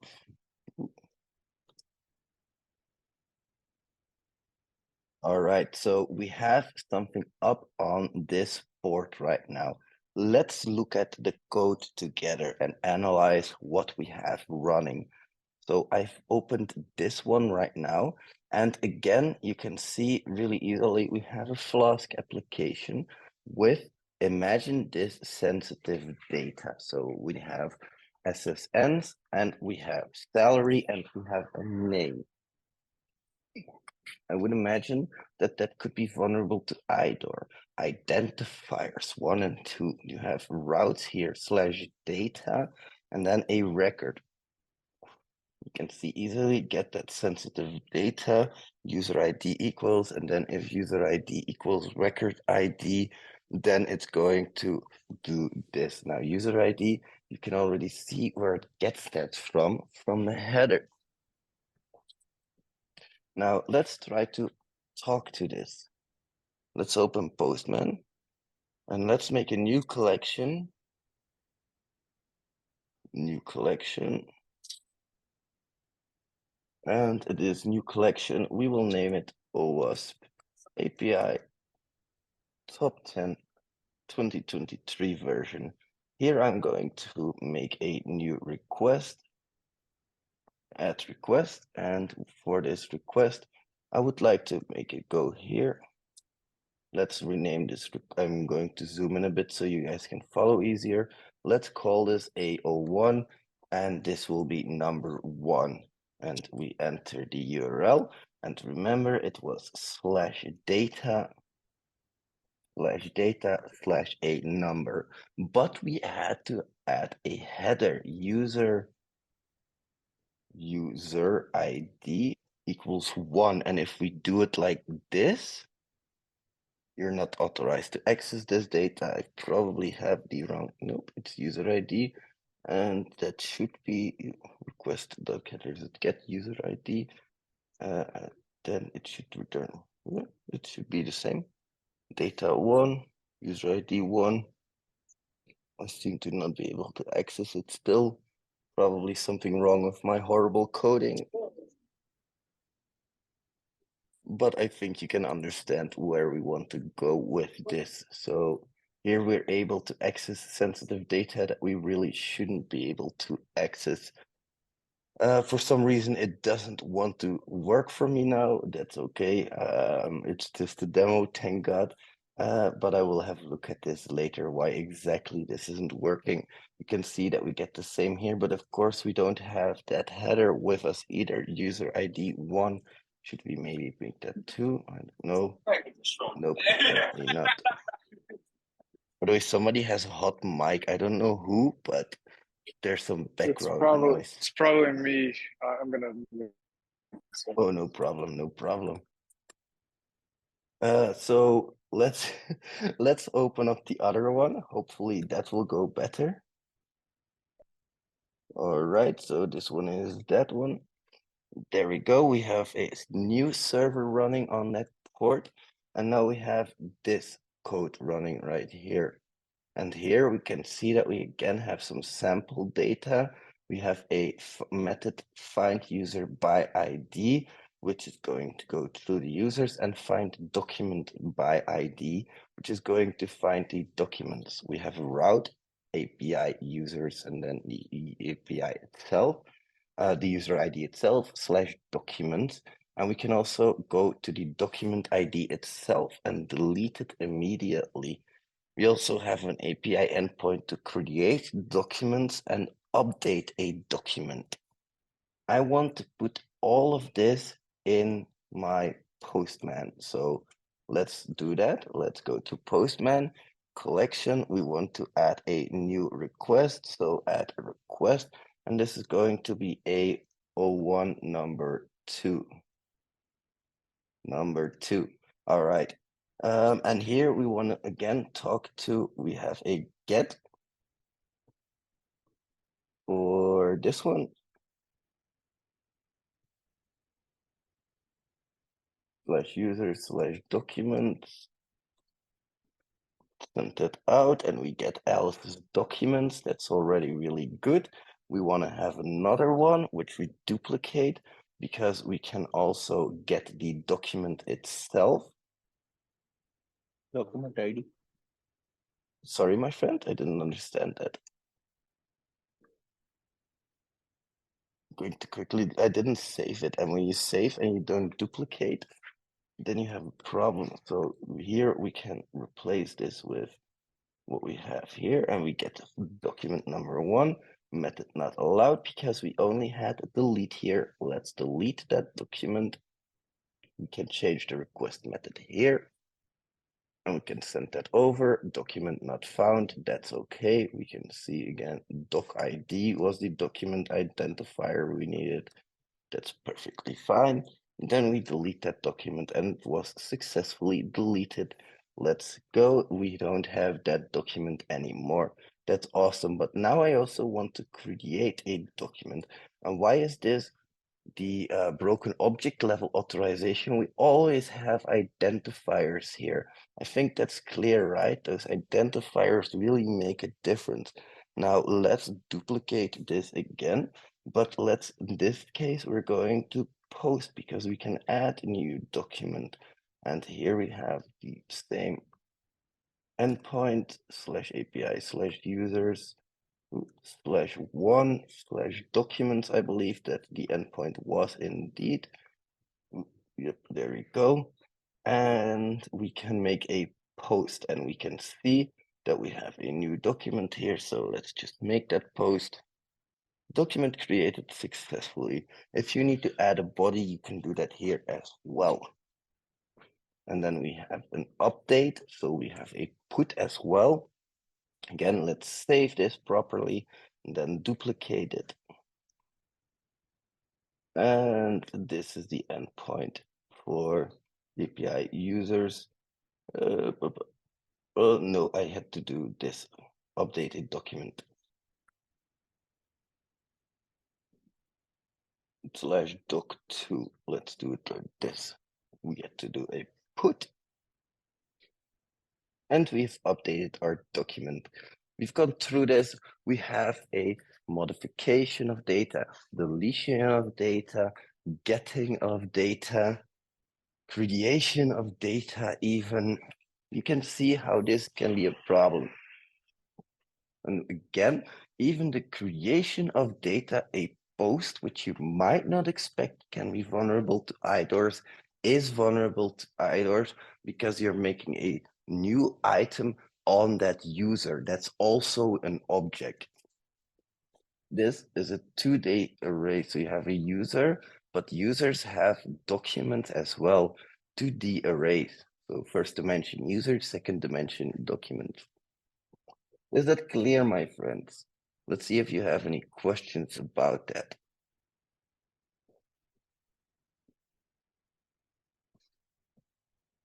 Do you have some checklist when testing it? Yep, I will give you that later. I didn't really understand about a trudge mod, but I'm gonna dive deep. I will show you later. It's really freaking awesome. Yes, the recordings will be made available and you can find those endpoints by fuzzing. Yes, indeed, you can, but that will be very difficult on this one. Very, very difficult, of course. And that's why often when I do API pen tests, I ask for documentation. And guess what I do when I go for bug bounties? Yes, my friends, documentation. Try to make this into a habit when you're hacking APIs because they will always offer API documentation. Like if you create an API, why wouldn't you document that so other people can use it as well? Always look for that API documentation. And here's a really cool one. Let's go to integrity for one moment because I want to show you guys something. Let's see if my account is still, it's still remembered. Perfect. So there's this program here. Let's see, program. What's it called again? Was it team leader? No, Enviso. Here, Enviso ticketing. Look at these juicy API documentations, my friends. You have payment API fully documented with authentication. Same for the reselling API. All of these APIs are properly documented with the calls that you can make. Beautiful, beautiful, absolutely beautiful. This is a program you should go for. This is something that I highly recommend, but it will take time to fully understand what this does. Just a little bit of an introduction. What this does is you have a ticketing system. Let's say that you're a theme park. You can sell your own tickets through here. Then you're a vendor, or you can be a reseller. And you have different APIs here for the authorization, for the ticketing, for the reselling, for the payments, the authentication API, the eLocs locker user center microservice. I have no idea what this does, my friends. Ticketing widget, this is an awesome one. The APIs for staging, for the basket, for the capacity, direct selling, event central. There are so many APIs here. It's incredible. My friends, I milked these dry. I milked these programs dry. I'm not kidding. Not any like they're new shit. There's new shit here. You're stupid if you leave this one on the table. And I'm sorry for being blunt with you, but if you are a bug bounty hunter and you don't go for this and you like APIs, you're an idiot.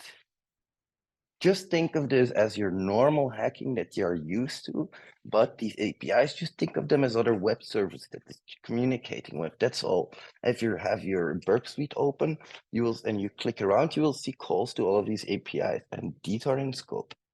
Okay, sorry about that little bit of diversion there, but I just thought that was required. So now we're going for broken authentication. What is broken authentication? Authorization versus authentication are two different things. If you are authorizing, you're saying, hey, this is me, I'm Wesley. If you're authenticating, you have a token which represents you, or you can authorize as well. You just authorize and then you authenticate. But if you're already authorized,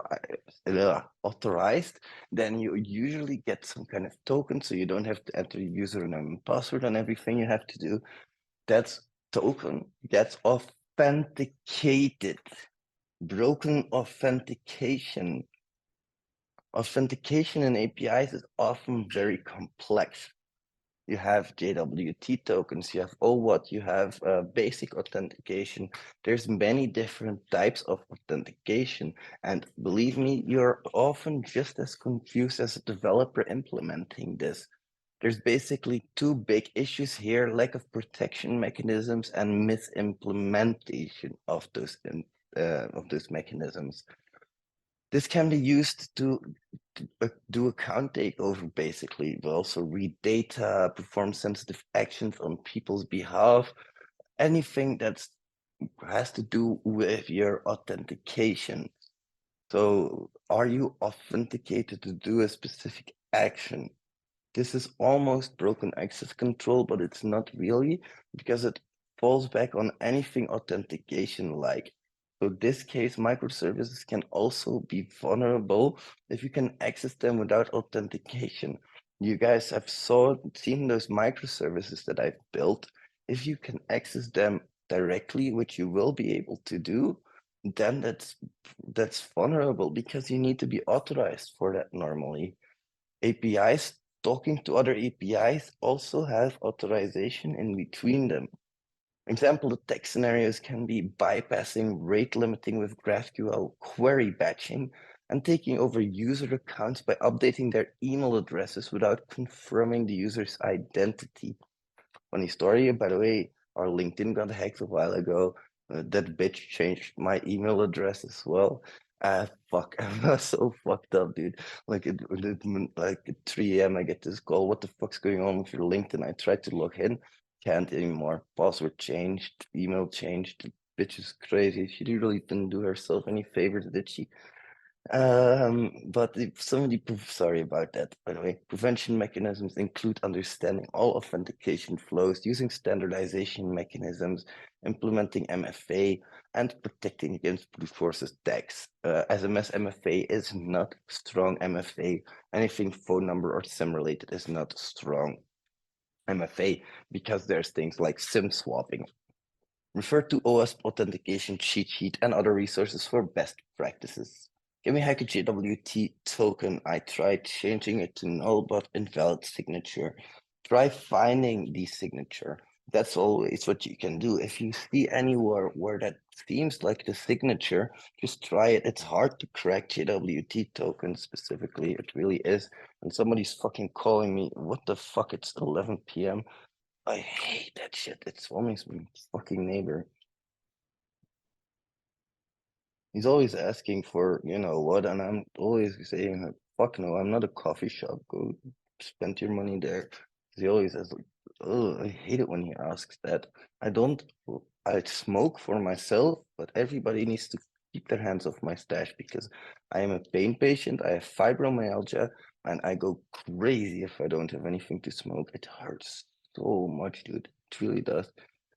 Anyway, sorry about that little interruption here. Here you can see that we have users with generated password hashes. Then you have a verify with the check password hash, which is really good. You have a sign up route. This is, by the way, for your Swagger generation, where you can create a new user and you have an API/secure endpoint that should be secured, but it's not in this case. Let's start this up. You also have your route for your API username. You've successfully accessed this endpoint. You shouldn't be able to. And here you have a special one, which we'll talk about in a bit. Let's start up my little script for you. AO2. Yeah, I should just say O2, I guess. broken authentication, .py. All right, so slash API docs is usually the way to go. And as you can see, I have generated some beautiful API docs for you. I'm sorry, 1 second. I need to put in some music. I like doing this with music. What the fuck is that? You know, there we go. Better. So here we have those endpoints, API slash signup, which we can do. Test, execute, user created successfully, user already exists. And now I have those secure endpoints right here. Oh, Orgus, you're here, you're fired. Thank God, I missed that. Here you can see that it asks for my username password. If I do that, I have access, but this one, oof.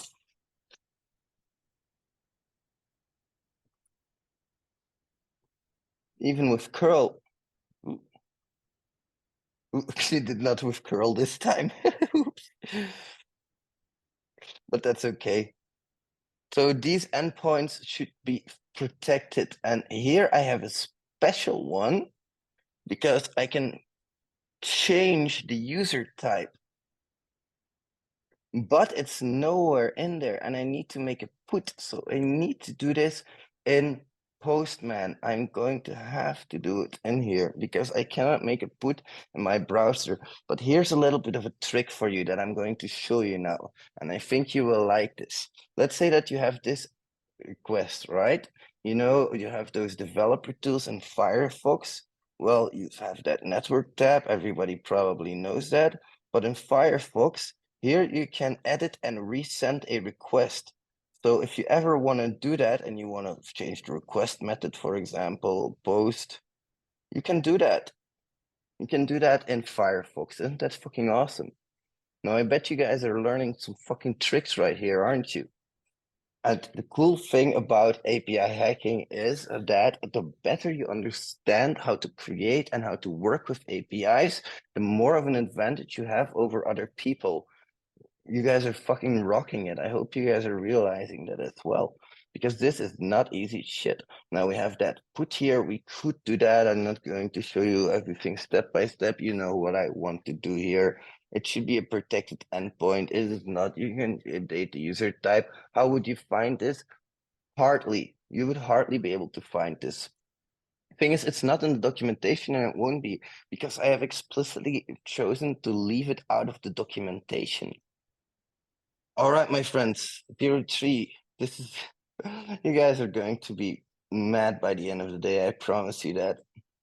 Broken object property level authorization. Malware, broken access control, but on a property of an object. An object, a user can have a user type that is a property of an object. That is very important to know because that program that I've told you about and Viso, you have your resellers and you have your venues, account types. I was able to change the account type and it wasn't in the request anywhere. So I saved my settings. It wasn't in the requests, but I found a field in the response account type. And I always try to change all of the fields that I find in the response that are not in the request. Does that make sense? So I make a request, save settings, nothing of account type. In the response, it suddenly says account type venue. So I copy that whole thing to the request. I change it to reseller. Bam, bounty. Easy bounty, isn't it? And that is broken object level property on a property. And this is something that you really have to look out for quite a lot because it's very, very prevalent. Just copy things from the request, from the response to the request from time to time. Now here, you can see we have 2 users. You can update this video. We have the method for that. But what you can see here is, you can see here ID, title, description, and blocked. Now let's start up this API for a moment. Python 3. And we need 03 now. So the API is started. Again, API docs. This will be your best friend / API docs. Here we can update the description of a video, but let's try that out. Okay, so we've updated the description of a video to string. Let's update it to this. We can see it's updated, but now I want you to do this. So you guys are going to do this as well later. Let's update this title so you can actually see that it's actually updating.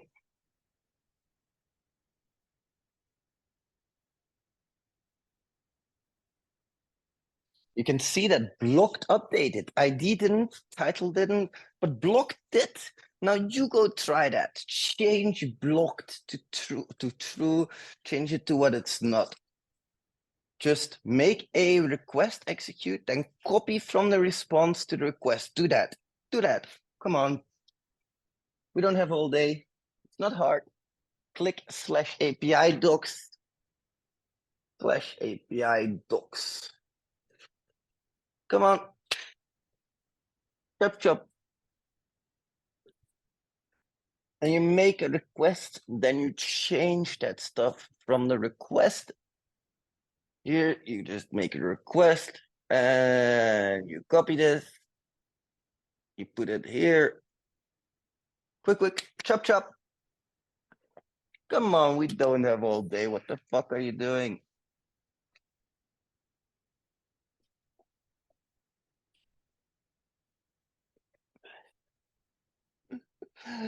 This is the only job where you can get paid to yell at people to hurry the fuck up. Oh no, wait, that's not true.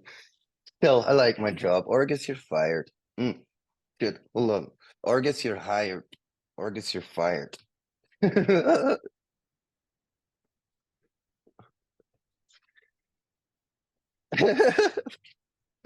Orgus gets fired like 50 times a meeting, my friends. You can't quit, Con.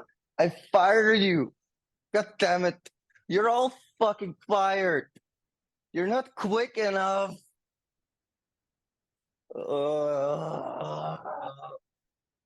It's so hard to get good people.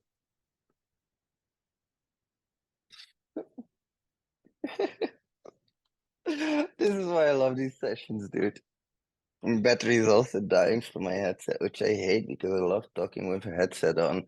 It gives me a little bit more like I have to talk louder because I need to hear myself, and it's better for videos. Have you guys been able to do it yet?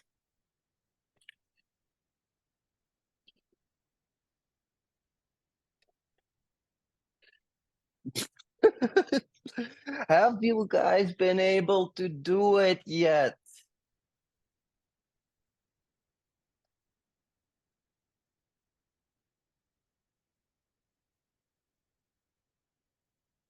You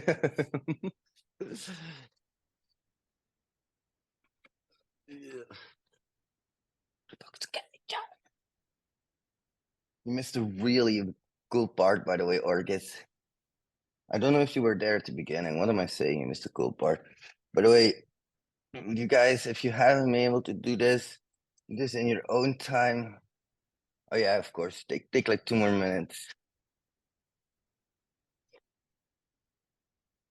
I'm gonna close some tabs here because I might have too much open. I think I might have too much open.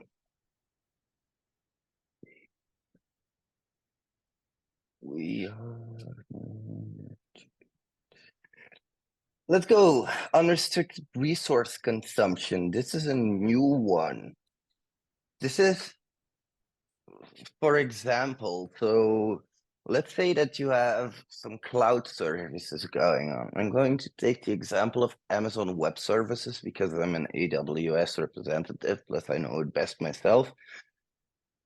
You have like Lambda on AWS, and a Lambda is, let's say that you have a peak in traffic. You don't want to start up a bunch of servers for just a bit of a peak. Let's say that you have, for example, the Olympics. Well, you will have a lot more live streaming going on at that moment. So you want to be able to really quickly spin up some extra capacity.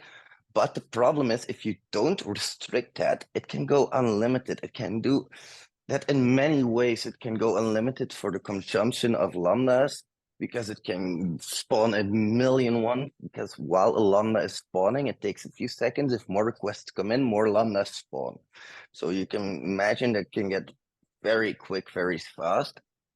But also, if you're able to drain the memory, the disk space, the CPU, anything that fully drains or partially to a large degree restrains resources is a big problem. I'm not going to give you an example of this because you guys are gonna kill my fucking server, but I think you understand what this is. It's basically a denial of service attack on the application level, level 7 of the OSI model. Marius is happy that I say that. So I'm not going to go too deep into this one, but know that it exists and it's application level denial of service attack. That's basically what this is. But which resource you fully consume can change. So I not want you to just understand the application level denial of service attack. I want you to fully understand it. What are you consuming? Are you consuming database resources? Are you consuming CPU? Are you consuming memory? You're a pen tester. You're not a fucking script kiddie anymore. So today is the day that you learn that it's fucking hard, but that's okay because fucking hard is amazing. It's a challenge, it's a puzzle, and we will figure it out together.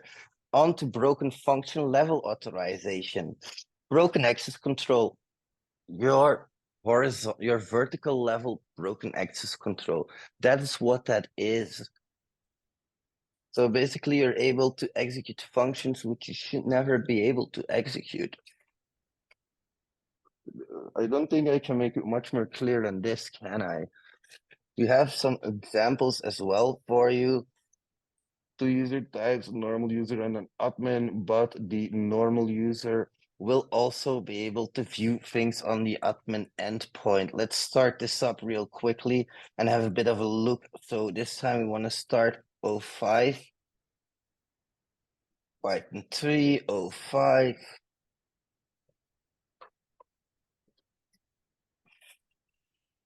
All right, we have it up. Let's go there, and we have to go to the /login route.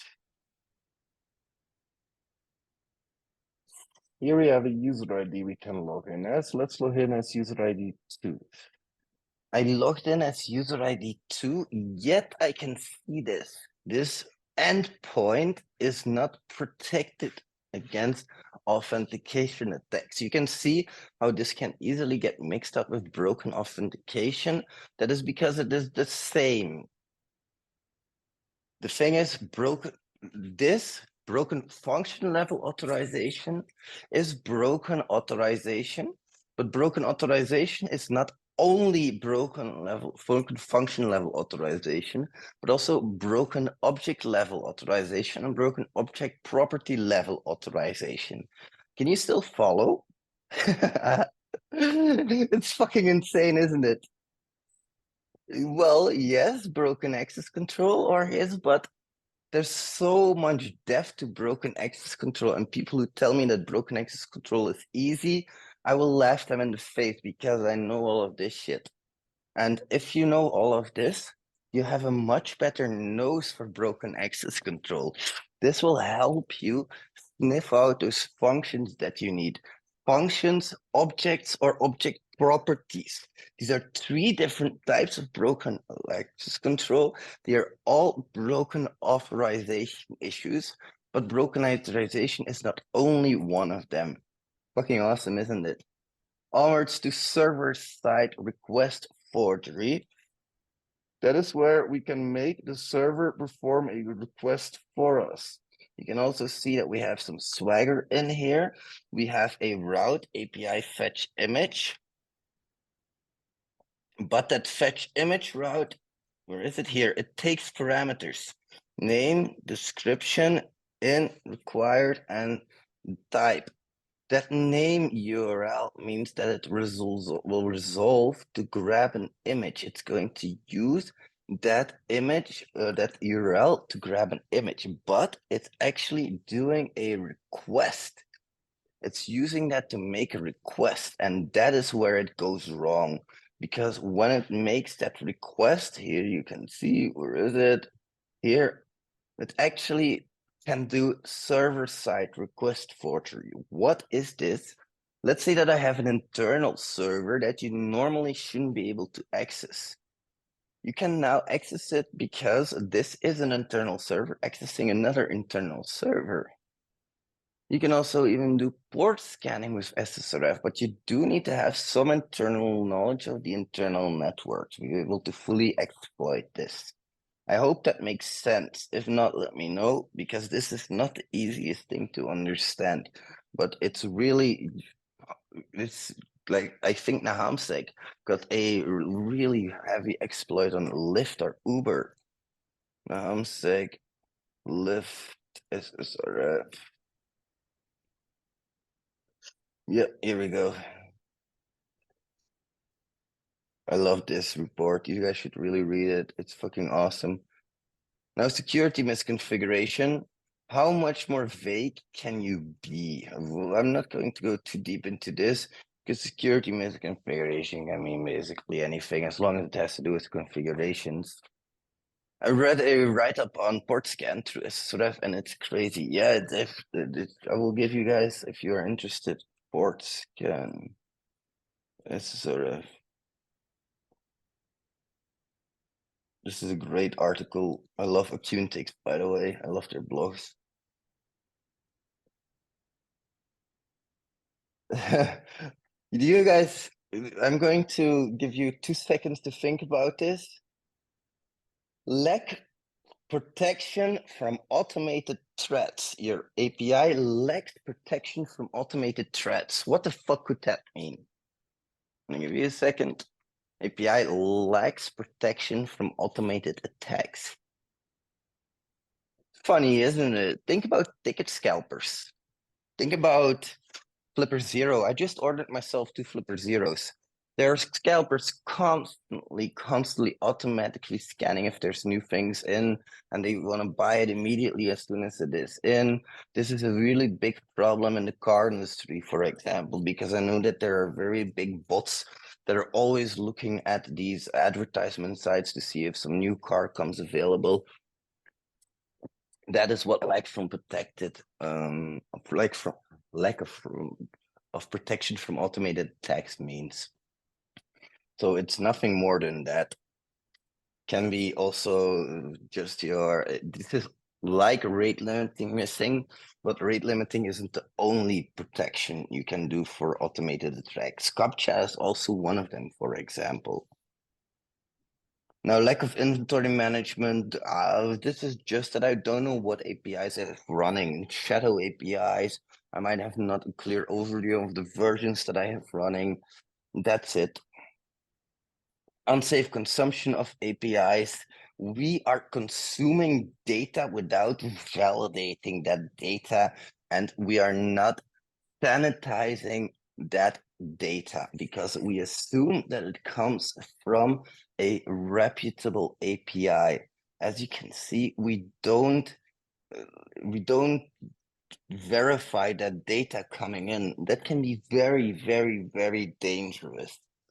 Is that clear, my friends?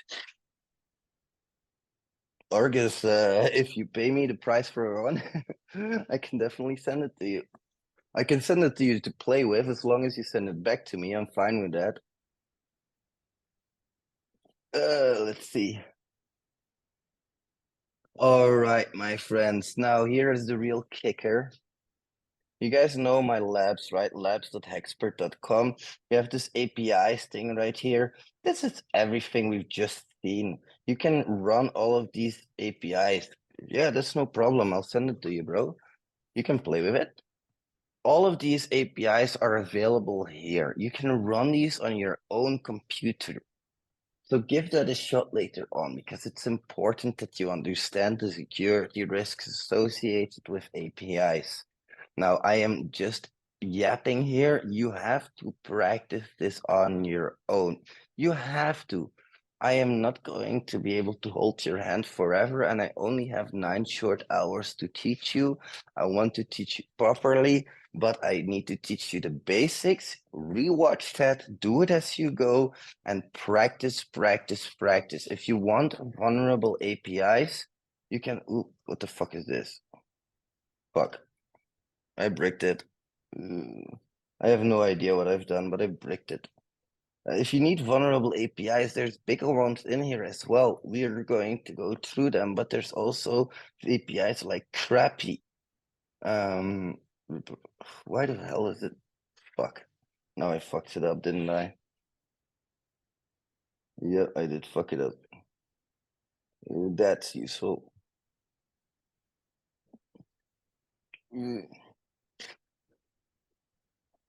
Yeah, I don't know if you guys can still hear me and see me. Yeah, you can still see me. Okay, perfect. Yeah, my screen's frozen on the other screen, so I'm going to open the chat here. Small amount of that. Yeah. Hey, I have the MacBook Pro, dude. I have the latest MacBook Pro with the M1 chip. I don't know what the fuck is going on. It's just Zoom that's fucking up. Any questions about this specifically?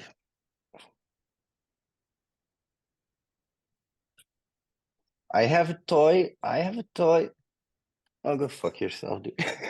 Hey, Marius, I heard you wanted a Porsche. I don't know if it's a good idea to offend your boss. Yeah, I have the very, very latest stuff, especially in my MacBook. Marius is my employee, and Orgus as well. Only Orgus. Orgus, I will double your pay, I promise.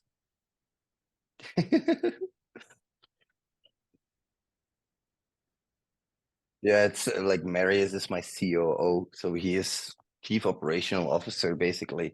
He really helps me a lot because I also I do 40 hours of work in a week at a QA client. I'm basically responsible for all of the application performance monitoring, performance testing, Jenkins platforms, infrastructure, anything around that kind of tests. That's what I'm responsible for 40 hours a week, at least, sometimes even in the weekend, a little bit of time because some tests are failing and I have to look at it. Besides that, I do my course creation. I meet the guys every day for stand-up. I make videos, of course. I teach boot camps like I do right now. I make labs between when I have time. I have to create new boot camps sometimes. We are working on some kind of vision that we are discussed yesterday for the year. That's what I do. So I need Marius and Orgus. I need them.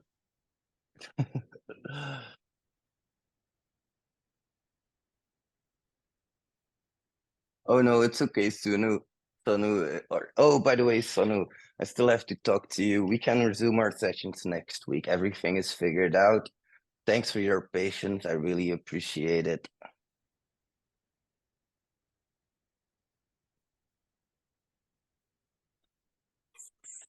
Let's take a short break. Yes, I do give one-on-one sessions, malware. Of course, paid because it does take a lot of my time. It starts at $75 an hour, but that's only if you take an hour here and there. If you take like a few hours a week, we can talk about the price, definitely. And I can do anything basically when it comes to cybersecurity, at least. For Sonu, she is a Shona is a very smart woman, and she really wanted to be taken serious. Sorry if I tell too much, Shunu. I shouldn't be telling this. Sorry. She really wants to be taken seriously, and she has to be taken seriously because she's a force to be reckoned with, in my opinion. She's really, really strong pen tester.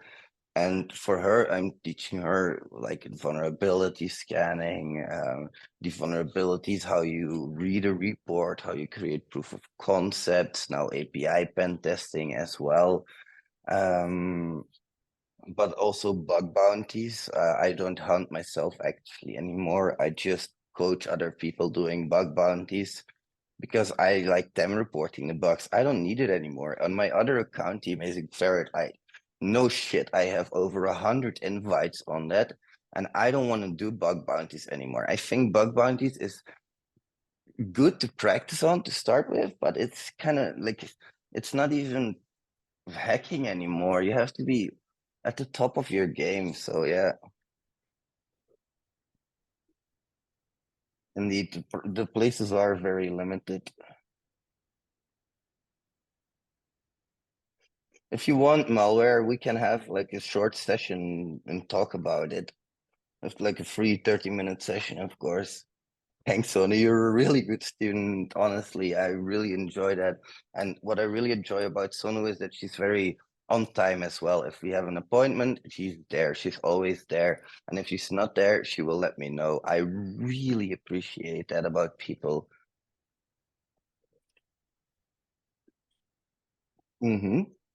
Yes, sir. Plans for that. So what my plan for my courses are on API security are, first of all, I want to do something along the lines like this, where I teach people how the vulnerabilities look like, and then I'm going to teach them how to secure those vulnerabilities through coding that they can run themselves. I'm going to make a web development course so you can learn how to make your own website. And it might sound boring, but you guys need to learn how to make a website, HTML, JavaScript, CSS. Later on, an additional module for PHP. I will do a free video on YouTube that's about 1:30, and I'm going to make a paid course as well for some certificates, some web dev certificates. I'm going to take their syllabus and I'm going to make a preparation course for that. Thanks for the question. Do I have time to spend my money? Yeah, I go to theme parks a lot. I have like a annual subscription to maybe 5 or 6 types of theme parks, zoos. I take my family, like my kid is my world, you know. I do everything for her, and we have like this nice swimming pool that was 100 euros, you know. I have my new car now. You guys should see my new car, by the way. It's fucking awesome. It's so cool. Maris, can you please put a photo of my car in the chat? I want to show you guys. It's not huge. It's a Renault gun. It's not like I pay 1,500 like or ridiculous numbers per month, even though my accountant really wanted it to because I need to make some expenses. I wanted a modest car. No, absolutely not. The thing is, I live in a small apartment. This is my living room that I have to do this shit in. And the problem is, like right now, all of the windows are open, for example, and I have like this air clearing thing here because I like to smoke when my kid goes to bed, but I don't want her to have any trouble from it. So I need to have like filters and shit like that in place and air clearing devices. I want my own little room, my own little studio where I can do what I want, and I want the windows open, that's no problem, but I need a place for my own. And I have like this small 650 euro apartment in Belgium. 650 is nothing, guys. It's like a 1-story, 2-bedroom, 1 bathroom, 1 laundry room, kitchen. We have a small garden, that's awesome. But yeah, money is absolutely not my motivation. What I want is to, I know this might sound cheesy, but I'm a rat and I'm allowed to be cheesy. I want to help as much people in this world ease their suffering. And I really think the way to do that for some people is to go through cybersecurity. You will have struggles. Everybody will have struggles. But with cybersecurity by your side, I think you're set for a future that's going to explode very soon. I have a feeling that in all countries across the world, we will need more and more and more cybersecurity experts like you to help us secure what is, in my opinion, coming up as a wave of technology that we are not foreseeing the impact of at all. We are always bad at predicting the future, but now we're going to get shit with AI that you can't imagine. Technology is going to go a lot faster, and you will have to keep up to learn to use AI to a degree, but don't hyper rely on it. Also rely on these types of things. Know what you're doing. That is really important, and be adaptable, be malleable, because there's going to be more and more challenges, and every type of hacking that you know that others don't know will be awesome. By the way, you guys, I am sorry that I am egocentrical, but I am a good mobile pen tester. And I can teach mobile pen testing as well, which is why I'm going to organize a boot camp next as well. Mobile pen testing. Marius, can you please note that down for the next boot camp? We should do a mobile pen testing boot camp. And I would highly recommend you guys go for it. It will be a bit more expensive, but just ask me for a coupon and I will give you a big discount. That is a highly valued skill soon. You have no idea how much that's going to be requested.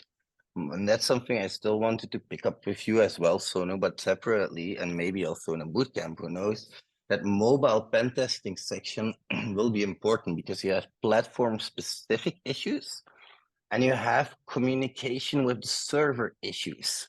So what do I mean by that? For example, platform-specific issues on Android, you have to store things in a keychain, or I mean iOS, you have to store things in a keychain, in the key vault. If you don't do that, if you store things in local storage that are passwords or whatever, and you store that in local storage, that's a platform-specific bug because basically anybody can then read that password. It's not in a key vault. It's clear text. It's like HTTP. That's what you can compare it with.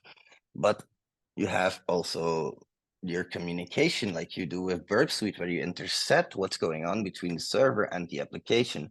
And why is this so important? Because sometimes the mobile app will return other things than your web browser. In Burp Suite, you can even emulate that by changing the request headers. I will show you because it's a really tool thing to do. So let's start a new project. And here, if you go to match and replace in your proxy settings, ooh, no, target, nope, where was it again? Ooh.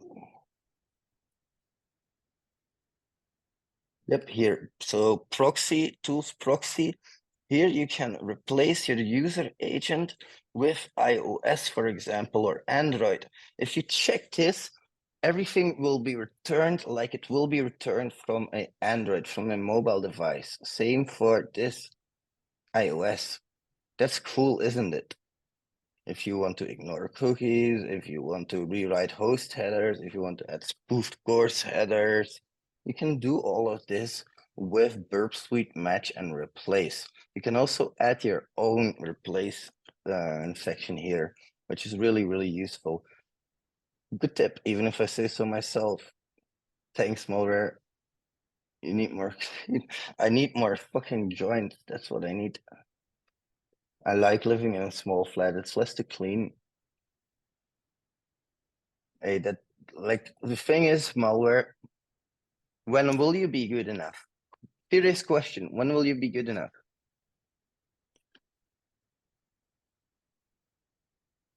Yeah, Orgis is one of my best friends.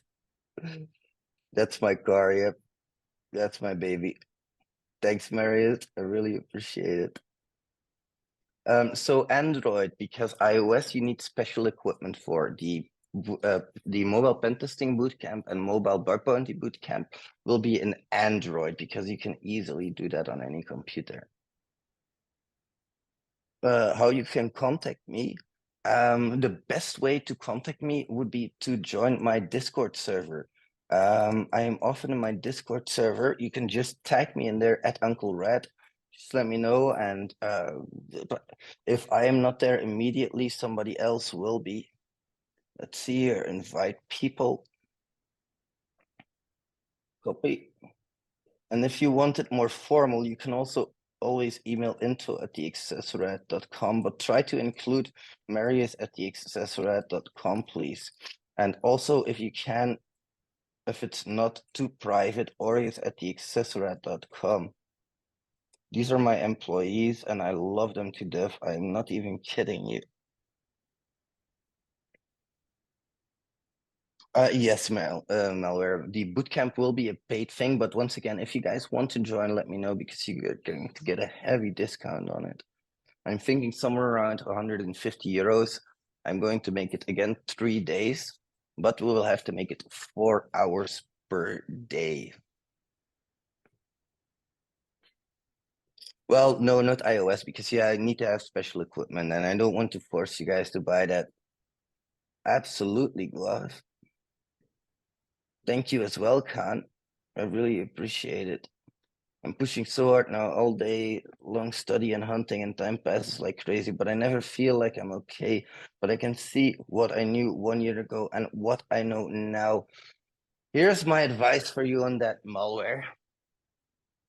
Roar like a lion, dude. Be proud of what you've achieved and stop thinking that you need to be good enough because you are good enough. Here's the real kicker. You are good enough, my friend. Why don't you embrace that and start a YouTube channel or a blog? Just do it. Here's the thing. Your first output will suck anyway. And I don't mean this in a bad way or in a mean way, but anything you put out at first will suck. But that's okay. You have to go through a learning process. How were you at bug bounties when you started? You sucked, didn't you? Or at, well, probably not because I know your history a bit. But when you started your very first adventures, let me know, put it that way. How did you feel? Like you were a fucking noob. And that's going to be the same thing in everything that you do. The start is difficult, but spend time on it and persist. For God, persist. I don't get why people give up so quickly. My friend, if you start a YouTube channel, I will help you. Just let me know. I support all of that. I will retweet you. I will have you on my channel. I will have you upload a video of me on your channel if you want to. I love that kind of shit. We should interview each other. I think it's really important that you just put out a banger. Interview me for your first video. How is that for an idea?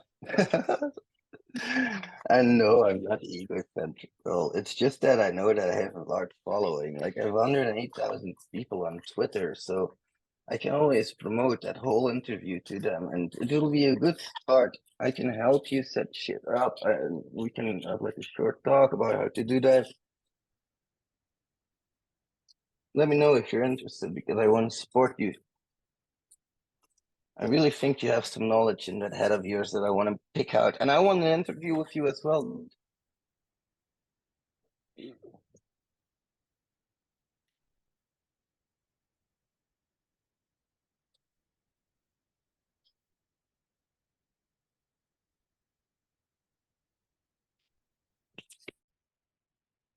Like,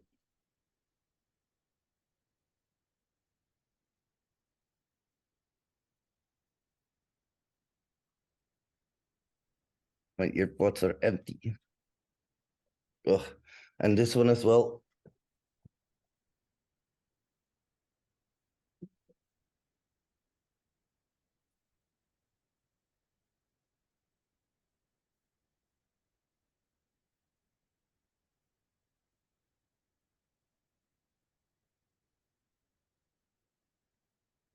And this one as well. Fucking fantastic, isn't it? Everything is empty at the exact same time. Gotta love it. Gotta love it. Fudge. That's messed up. That's messed up. Let me do something about that.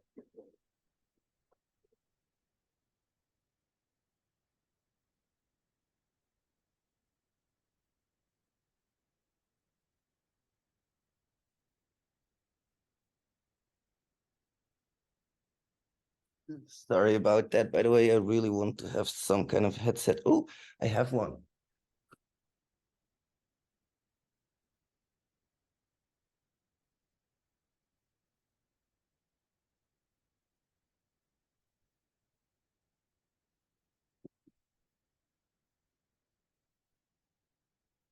I need to pull out all kinds of crazy dongles and shit for it, but I do have a headset.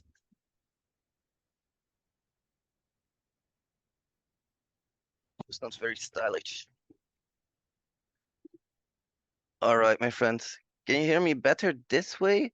Or I will change the audio for a moment and then you have to say which one is better. So as a speaker, I will now, oh, sorry, as a microphone. Now I have my MacBook microphone on. Which one is better, the previous one or this one? Please let me know. But I will get back to that. Better now, better now, better now. MacBook, okay, MacBook it is. Then one moment, please.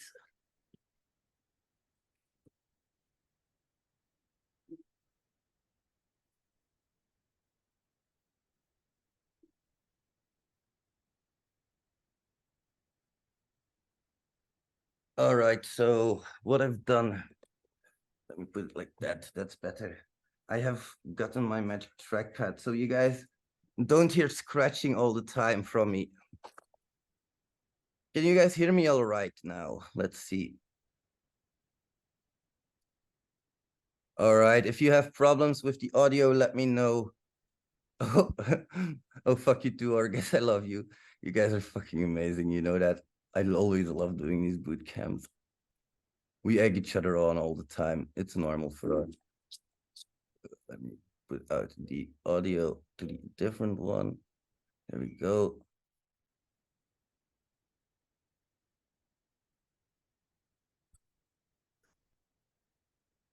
Let's go for some metal.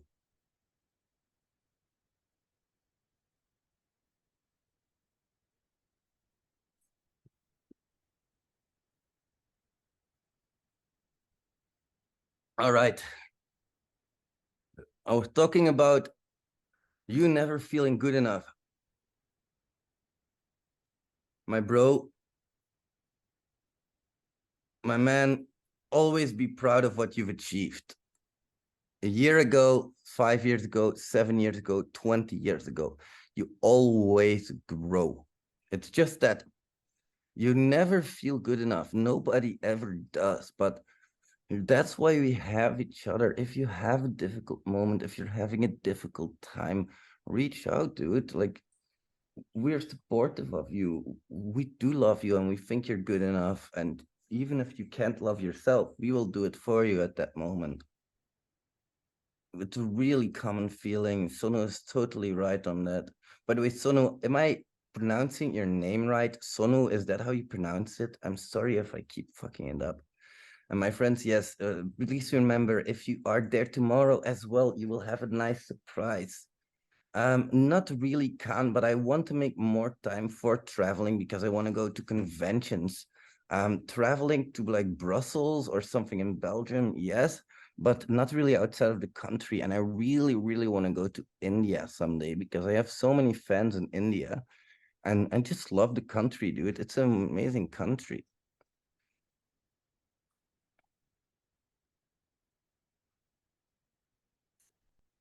Yes, that's gonna go good for sure. Just good. Just let me know. We'll get you started, man. Don't worry, don't worry. We'll get you started. Share some tips on preparing mind maps. First of all, I use Xmind. Xmind is a really useful tool for mind maps. Now, no, I do not want to upgrade to Pro. This is the red vision for the next year, by the way. Let's open up a new mind map. You can do that from templates. like you have right here, for example, inspiration and creativity, planning, if you want to do certain things, entertainment, reviews and analysis. This might be important. I love fish bones, by the way. But these are not really important for what you guys need. You guys need a blank one, and you put your application here and Viso. Now, all of those different APIs, you need to map them. You need to put them in somehow. So you have your ticketing API, you have your reselling, you have your basket. Okay, now let's map those endpoints out. You have a basket with /a2 basket. All right, only the endpoint parameters you put here. So item ID, amount, I don't know, maybe something else, CSRF token. And now you already have one endpoint. You also have remove from basket. And here you just need item ID. Ooh. Yeah. / remove from basket. Item ID. All right. Ooh. No. Should be. Oh, fuck. Now I'm totally fucking it up. So like that. Ugh. Remove from basket needs to go there, and basket needs to go like that. Fuck, Jesus. All right, we're back where we where we had to be. I just wanted to move this. Okay, and then we have, let's do update basket. We need an item ID. We need an amount. Probably CSRF token as well. So you can see how my mind map is working already. And then I know all of the parameters which I have to try and exploit. And I go and I logically look at what they could be. If I see something that might be resembling a query, which in this case I do not, then I try SQL injection. Item ID, that's an IDOR potential though. But you would have to have some kind of card ID as well. So add to basket. What is the basket ID? And you will see this if you go to Enviso. You also see that basket ID. That's where I found a lot of IDORs. You were able to add items to other people's baskets. You were able to check out other people's baskets. It was insane, and checking out other people's baskets was the worst, of course, because that's never supposed to happen. There were hidden tickets in there and stuff like that. I hope that helps. This should help you mind map a little bit better. And then if you have different user levels, I want you to open up some kind of Excel, like for example, not docs, what's it called? Google Sheets. Fear of the dark. Fear of the dark. I have a constant fear that something's always near. Ooh, not an expense report. Are you crazy? A blank page, and then you note down your user levels. So for example, you have unauthenticated, not logged in. You have a normal user. You have an HR person, and you have an admin. This is a very simple application. Now note down what they can do. So for example, you can log in, that everybody can do. So let's remove that from the list because everybody can do that, nothing to test there. But you can also, for example, let's see HR. So we can view employee. We can, let's see what else. We can add employee. let's do it object wise. So let's do it object wise. So we have employee object, which we can add, create, read, update, delete, create, read, update, delete, CRUD. Unauthenticated, can they CRUD? Nope, they cannot. Can a user do that? Maybe they can read employees, but they definitely cannot create, update, or delete employees. I always put 4 in there. And then you have HR. What can they do? They can create, read, update, but not delete. Only the admin can fully delete stuff. All right, then we go to the next object. Let's say expense report. Unauthenticated cannot do anything with expense reports. User can only create, can only read expense reports, cannot create them or update or delete them. HR can read and update expense reports, and you have your admin that can do everything again. With this matrix, you can very easily go and test for broken access control, because now you know everything you should test. You should log in as the admin, and then you should log in as the HR person in an incognito tab, so you have a different browser. And then you can use something like authorize, which when you click with the admin, replaces the authorization header of the admin for the authorization header that you give it, the HR person. So you should try to delete employees, because that's not allowed. For expense reports, you should try deleting and creating. And if any of these 3 are possible, you have a broken access control issue. Users, the same thing. So for users, you do the same. You log in as admin, who can do everything. You log in as user, and your user, you're going to try to read, update, or delete employees. And you're going to try to create, update, and delete expense reports. So 3 plus 6 here is 9 tests already. And you repeat everything unauthenticated, but authorized does that by default. So you can see here another 4 and another 4 tests is another 8 plus 9 is 17 test cases to try. Do this, do yourself that favor, because I found bug bounties where I saw one vulnerability like this, and I reported maybe 5, 6 vulnerabilities, and one was a duplicate. I was like, you stupid fucking moron. If you would have looked a little bit closer, you would have had a lot more money. All right, come for NullCon. I wish I could come to Turkey. I will go make a world tour one day. I would love to come to Turkey. No, because I had Iron Maiden on here. I don't have it on there. Where is it? There it is. Let's see, do we have like some kind of playlist? Yeah, there it is better.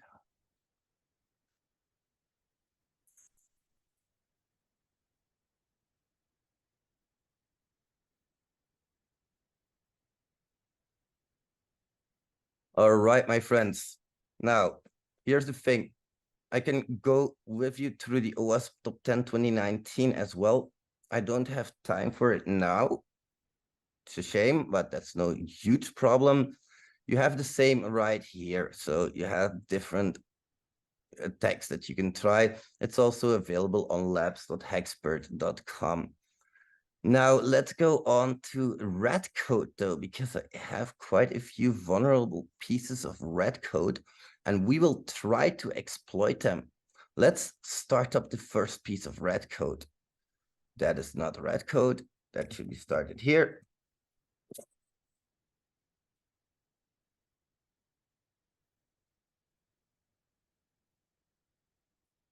Oh, right. I'm in the wrong directory.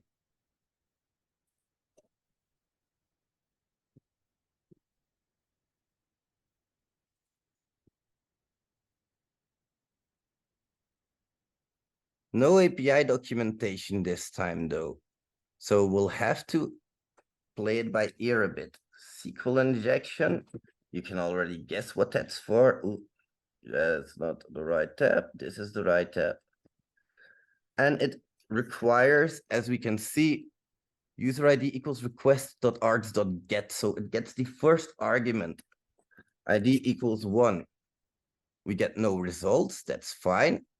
But SQL injection, you know what that's like, right?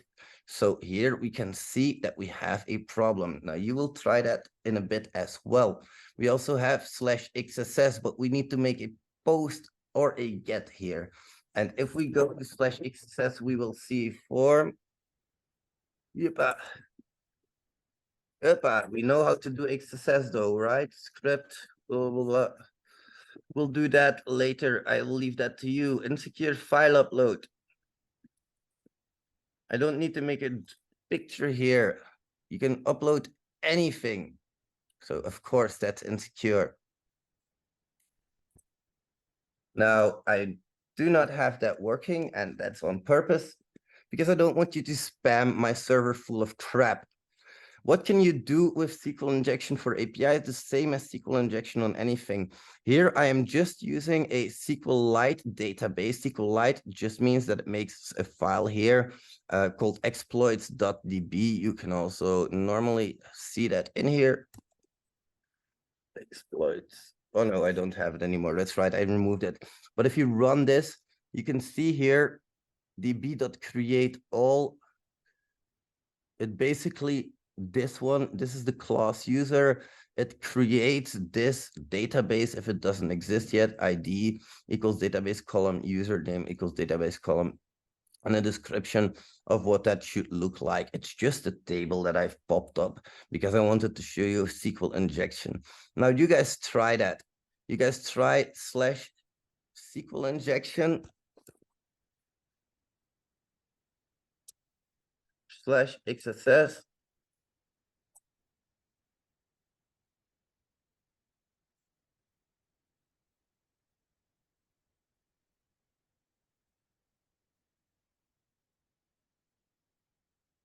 Get 5 minutes. No, you get 2 minutes. Feel the pressure yet? Because that's how we teach here. And why is that? Because I don't want you wasting my customers' time. And I might be very tough on that, but if you work for me, you're going to do things for the customer first. You're going to make sure that you don't waste their time going into rabbit holes. You're going to make sure that you deliver the coverage that we've promised we delivered. And you're going to make sure that you're doing it in a timely manner. And since I've shown you how to do these vulnerabilities, you should be able to do them pretty easily. You might be thinking, why is this moron yelling at me? I should be doing my exercises. That's because I want to up the pressure a little bit. Are you guys finding it out yet? Is it easy? Yeah, it probably is, right? You shouldn't be having too much of a problem with it. Good job, malware. That's what I like to see. If you're done, pop something in the chat, doesn't matter what. That way I know we can move on because we don't have the whole time in the world, you know? Hey, guess what? 10, 9, 8, 7, 6, 5, done. You guys are done. Onwards to the next one.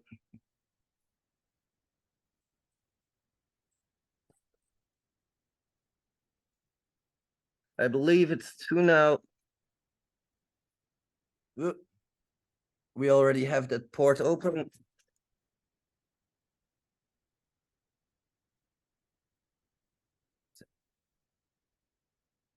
Run to the hill. We have a URL here /path reversal. Oh. I hope that, oh, I know what's going on. Let's quickly update the support. 8,300. That should be good.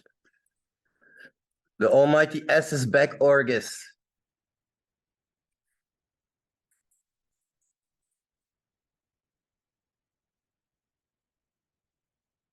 There we go.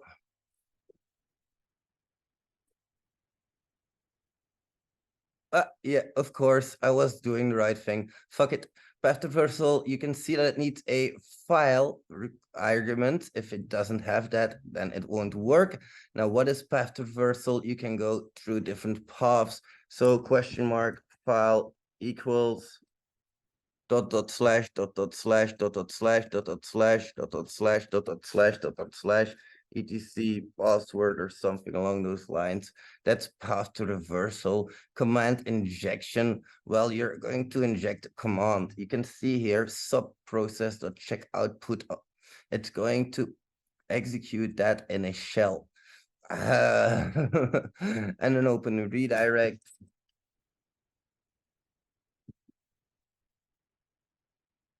I don't even have to, of course not, because I need the argument URL question mark URL equals. Let's go to facebook.com. I need to upload a Karen picture onto the Karen mobile. Open redirect, easy as fuck. Not going to waste too much time on that. Bam. You have the source code. Should be easy for you. It's like boom for me right now. That can... Yeah, that's awesome, right? Like SQL injection, wherever query is executed, you can do that. So very much possible on APIs as well.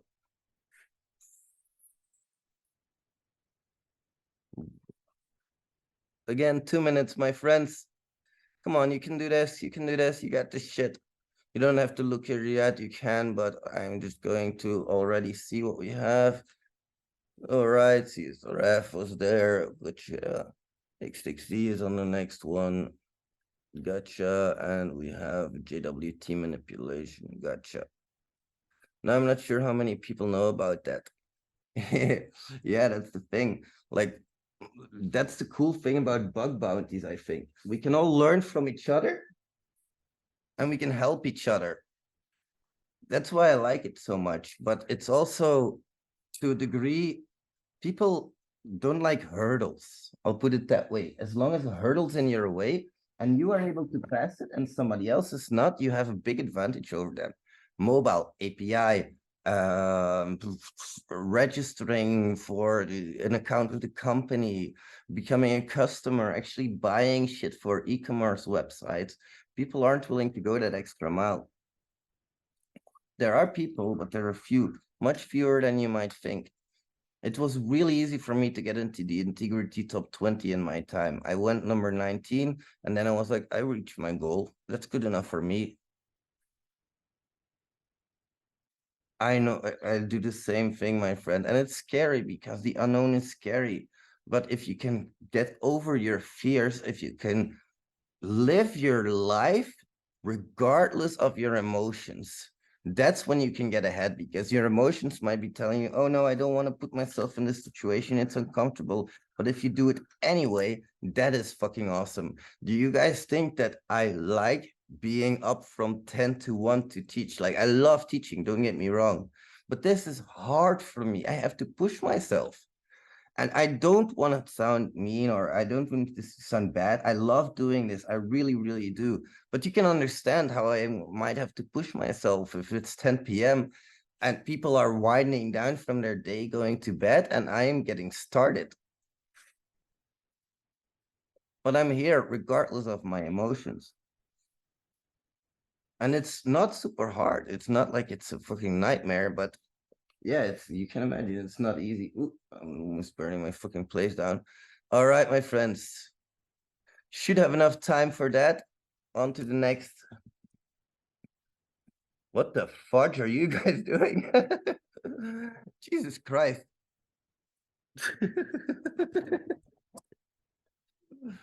I like that fuzzing though. Oh, why is that always broken? You know what? I'm just going to go to the code with you guys. What the hell is that? So here we have issues with CSRF. We don't have a CSRF token.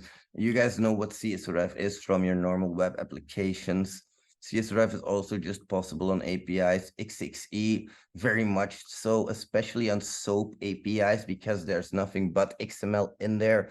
JWT manipulation, here you can see that we actually need that secret key. Why is that so easy? Because it's just secret key here.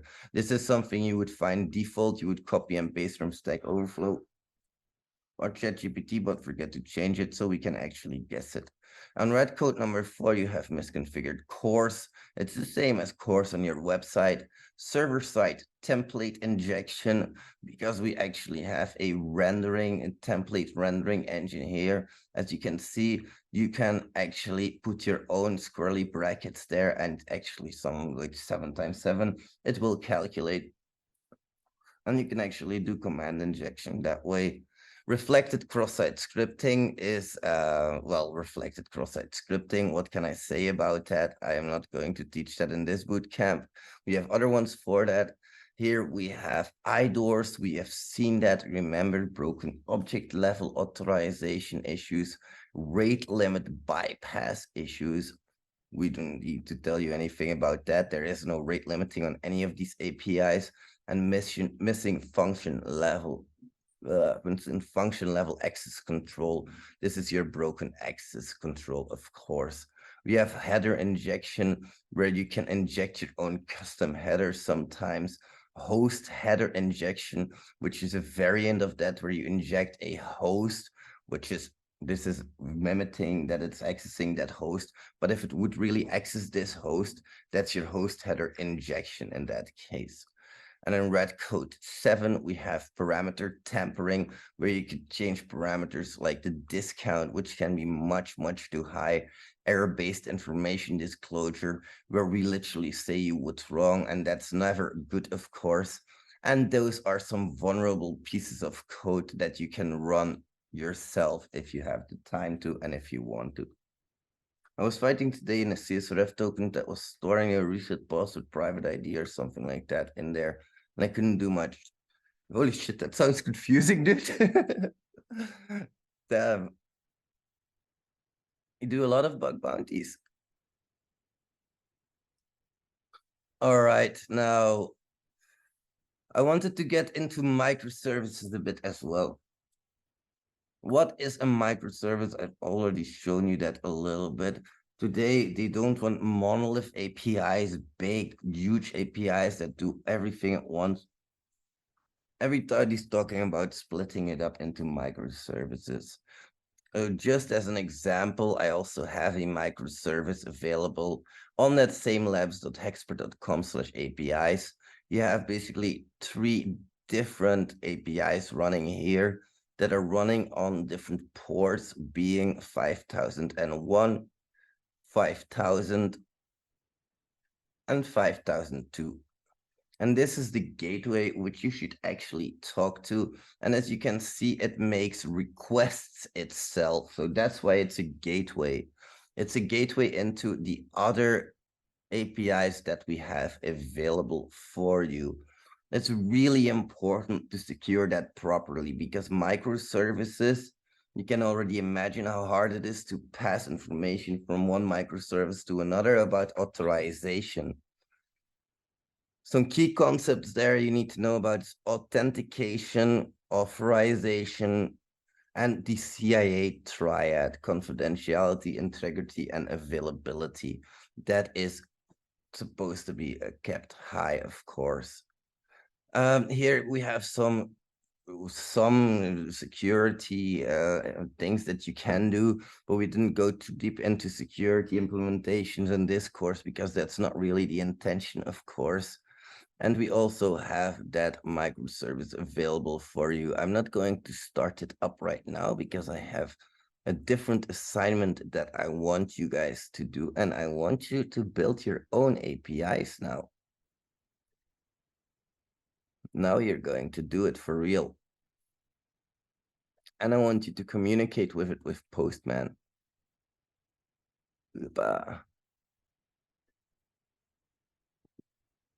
There we go, my friends. Take your time. 2 minutes should be fine. No, take like 10 minutes for this. It was really confusing. The CSRF token was storing private ID, reset key, or something like that. After I removed all the private things to reset your keys, disappeared. I was like, what the fuck? That is a really weird implementation system. Like, what the hell? But anyway, my friends, I will be right back. Nature calls, so take your time. I will be right back.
All right, we are back. How is it going with the API building? Yeah, sorry, it's only been 2 minutes, my bad.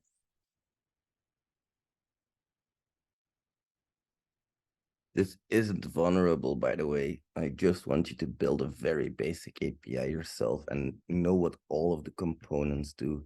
So just to go through it, this pip module that you're installing, you can also do that with pip3 install. If it doesn't work, you can use this pip3 install Flask.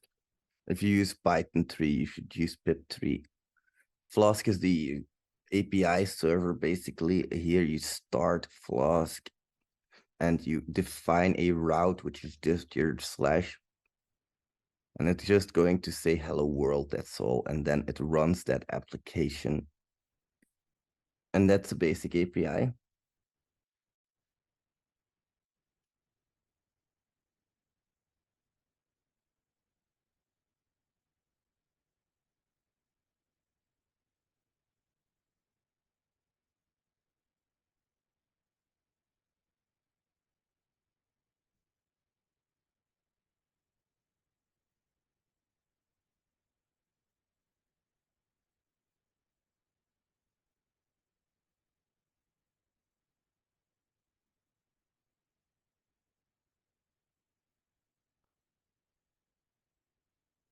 Absolutely.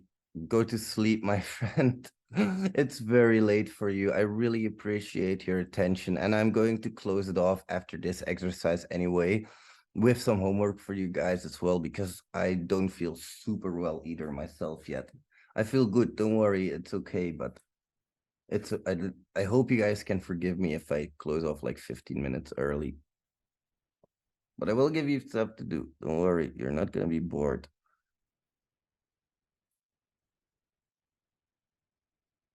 You too, man. Have a nice sleep. Sleep well. Much love, and I'll see you later, man.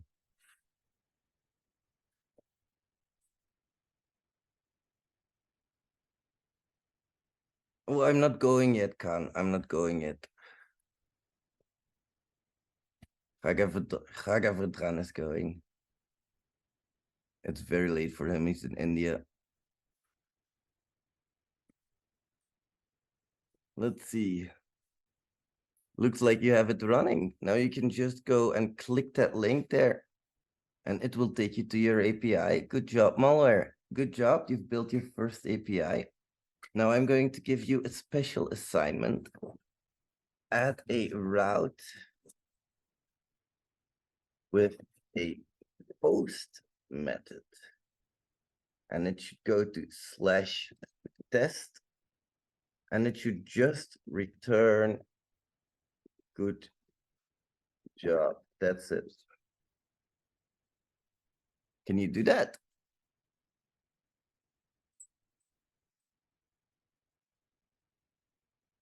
Don't worry if if you can, let me know. I'm more than willing to help with this.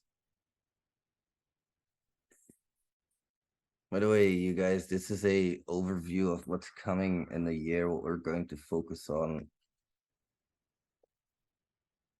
Of course, the labs video ideas, this one is done. I need to go for this one now for that website. The courses, we need to do much more. Boot camps, of course, pen testing website we will be working on. CNWPP, our certificate, and our academy, where you can basically follow flows. You can subscribe for a membership instead of buying courses.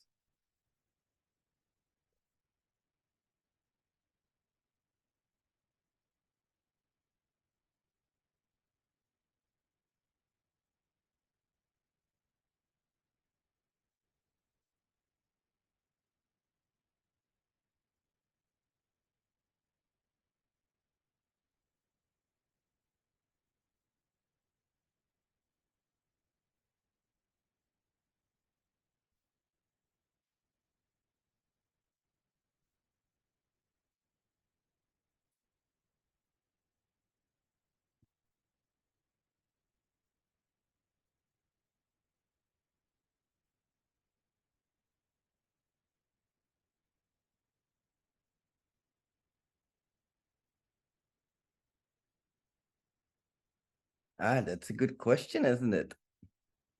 You have examples. What I would do, my friend, is just look at some of the examples.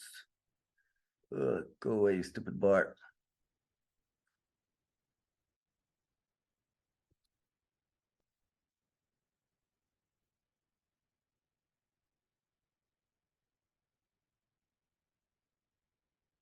Does this one have methods? Is not in this. Here you have an example, for example.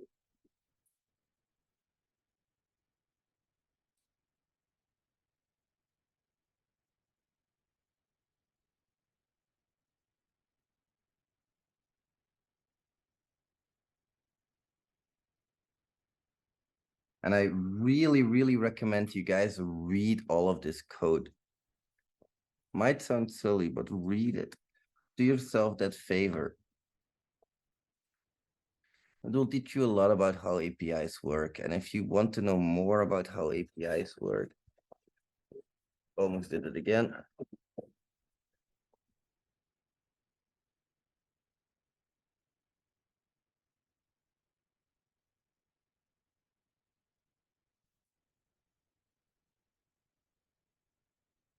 It's not hard.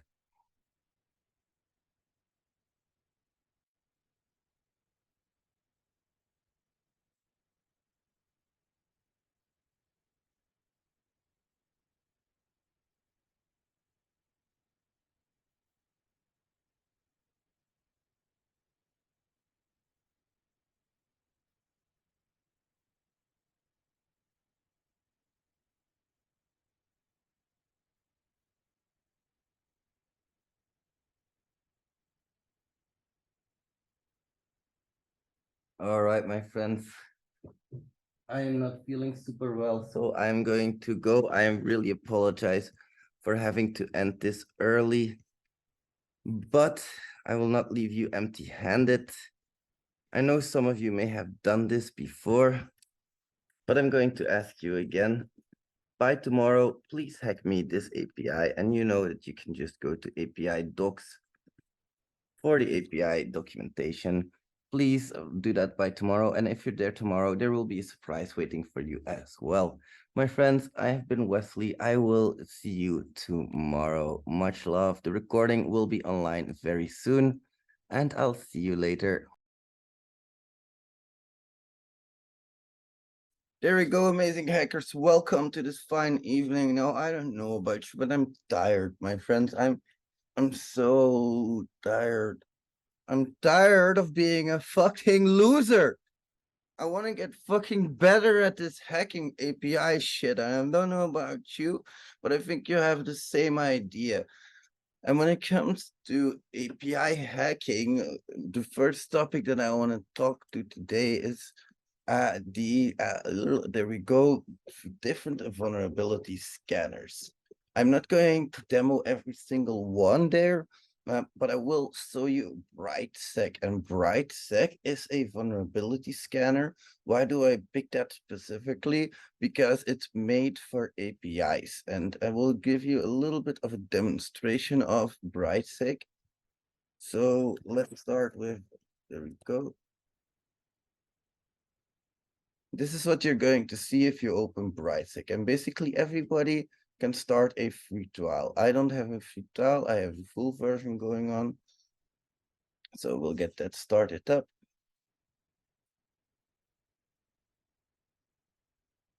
And while we log in, we can see that we have different scans that we can do.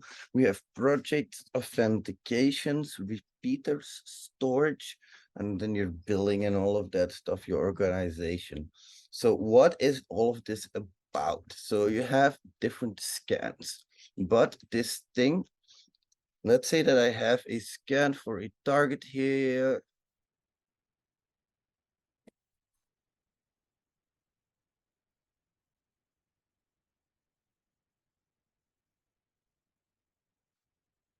You see, and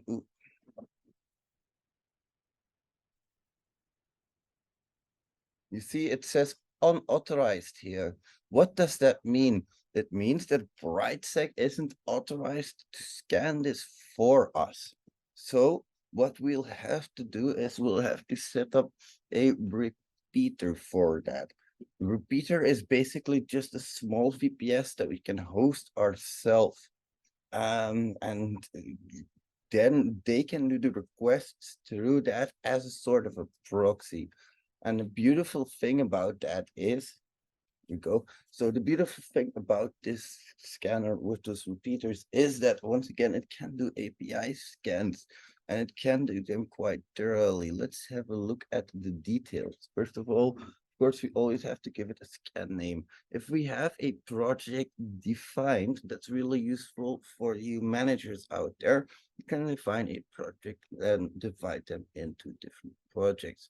You can also use a scan template if you have one. For example, WordPress Mitra Top 25, OWASP Top 10, Web Apps, Passive Scan. You have some predefined scan templates here. Now,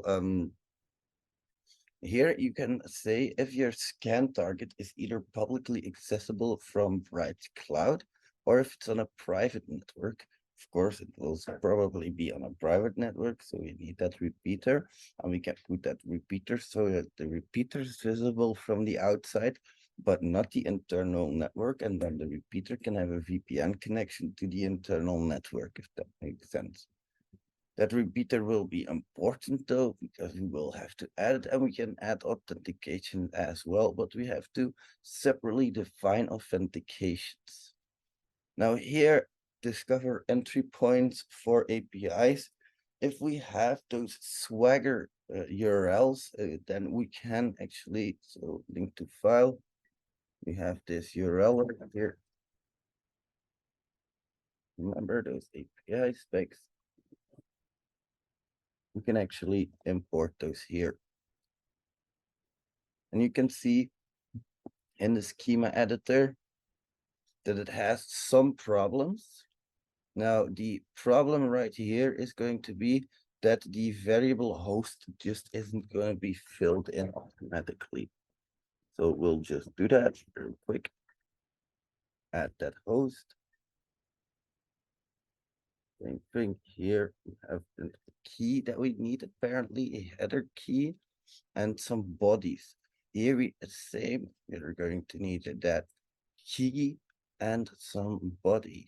So key and somebody, I was going to write some JSON there, but okay. Yeah, now my scan's gone. Thanks very much. Really appreciate that.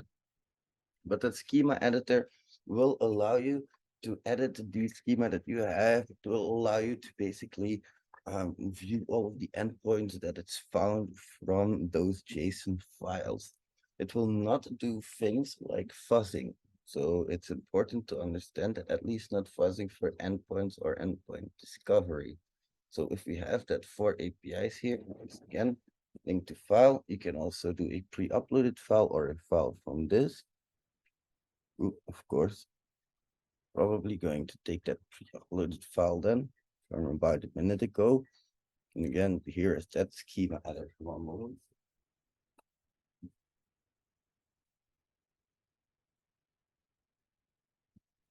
And you can even choose to click show only with problems. So we can also see what's going on right here. We have a problem at schema root. The property host is not defined. Variable host. And there we go. Oops. Apparently we did that wrong. Host is supposed to be like this. And there we go. And then we can define those headers. And a body. Should be a JSON, of course.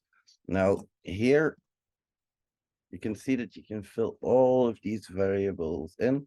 Then you save and you close, update the existing file, and you can even choose to discover entry points, but that will not work on APIs.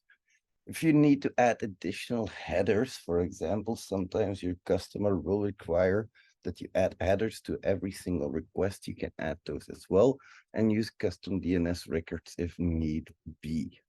Here you can choose what it will test for. And as you can see, it tests for business logic vulnerabilities as well, which is something that you don't really see that often. Third-party testing, which will make it a lot slower, and lack of resource testing, which can lead to denial of service. So use this very, very carefully. As your optimizations, you can do some scan optimizations. You can choose where it's going to look for variables to inject. Like, for example, we have seen that $ID equals 1. That's a URL query, but you also have /users/1, where that 1 also indicates user ID, but in the URL path. And then we have a little bit of a summary of a set scan. Once again, we can divide those into projects with authentications, which we can set up as well. We always give them a name, a bit of a description. We can assign them to a project. We can choose a default repeater, the HTTP request method to get, and the headers that it needs to add. Then we can set up how it needs to log in. So either browser-based form authentication, where here you can enter where that login form is going to be. But usually it will be something like a JWT token, but you can even do things with API calls here, where you have an API call and then you log in. Though you need to fill in, I think it is the validation URL right here. Then if you get a 401, then it's going to try to re-authenticate. You can add other status codes in here if you need to, and you have some advanced stuff with one-time passwords. Really, that's something you don't find in on most other tools either. And here you can set up how your authorization will behave. All right.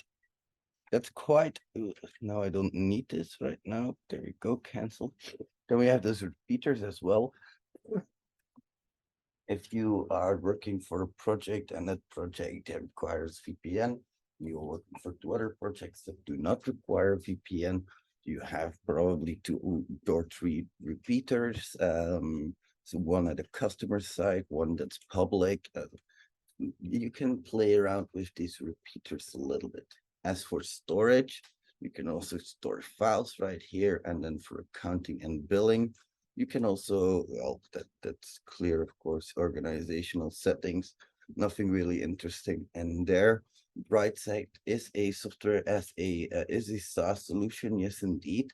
But they don't execute the requests themselves. So be careful with that. What they don't do is execute this request. You have to have your repeater on for that. Are there any questions about this so far? I don't see any hands raised, so that's good. Now, normally I would say play around with this a little bit, try to scan a vulnerable API, but today I've made a bit of a fun project. I don't think we will need to go too deep into API firewalls. I will go over it later this evening. I'll also show you an API reporting tool template. And from today onwards, I would like to get all of the vulnerabilities that you find in this template, please. Thank you very much. I will also export. That might be a bit more handy. Export the PDF. And why am I doing this? Because this will expedite your reporting process. You will get paid a lot faster. And it's overall a very useful thing to be able to do properly, that reporting. Why is it not downloading? Oh, it's blocking.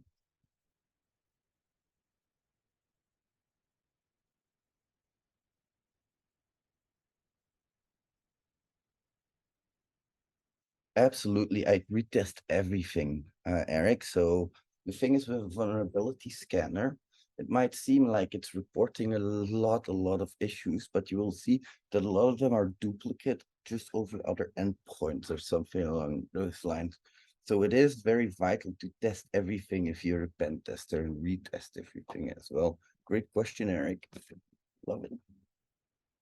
All right, so what I've done for you today, my friends, is I have this this beautiful little theme park API right here.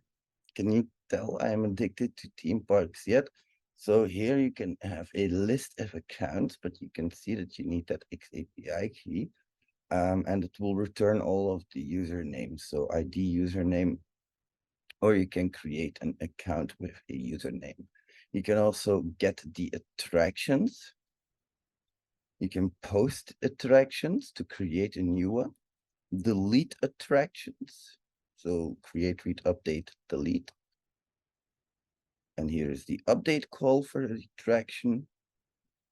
And you can get a list of theme parks, create a new theme park, delete a theme park, get a theme park with a specific ID, or update a theme park with a specific ID.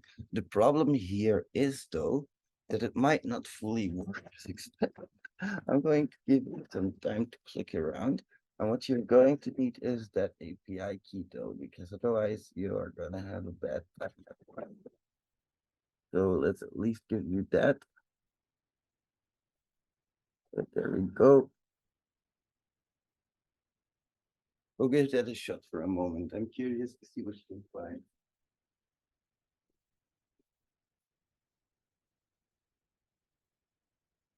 If you run into problems, do let me know.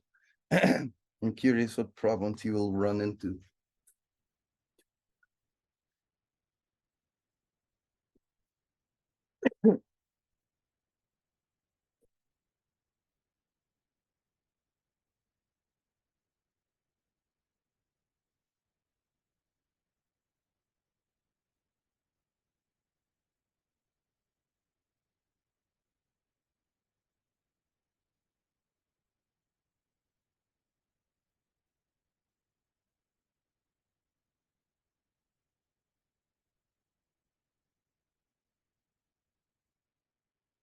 This is still just Swagger, by the way. You can click around with Swagger, that's no problem.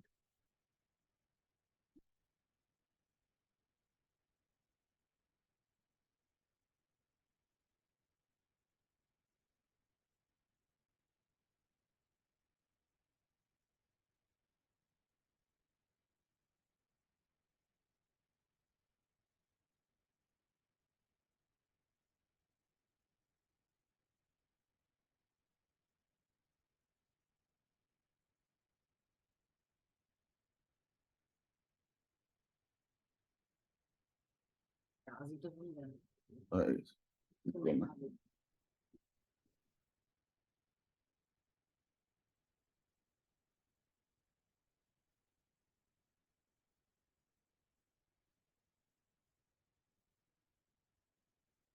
In the meantime, I'm going to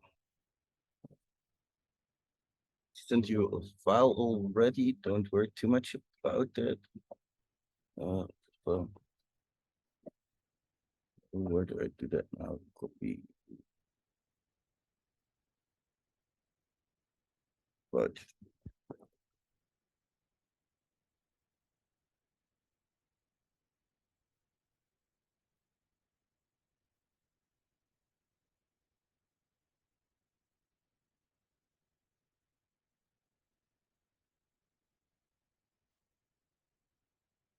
there we go.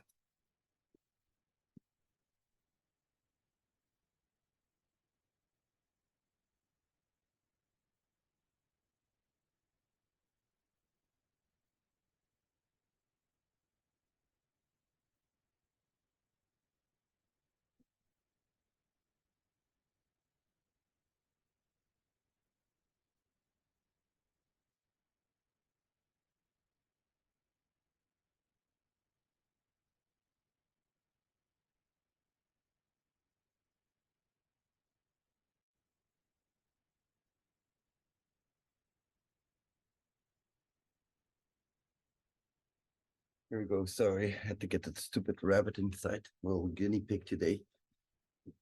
The rabbit went inside on its own. Have you guys been able to discover a flaw yet, or like an issue in this API? Something that you might have seen.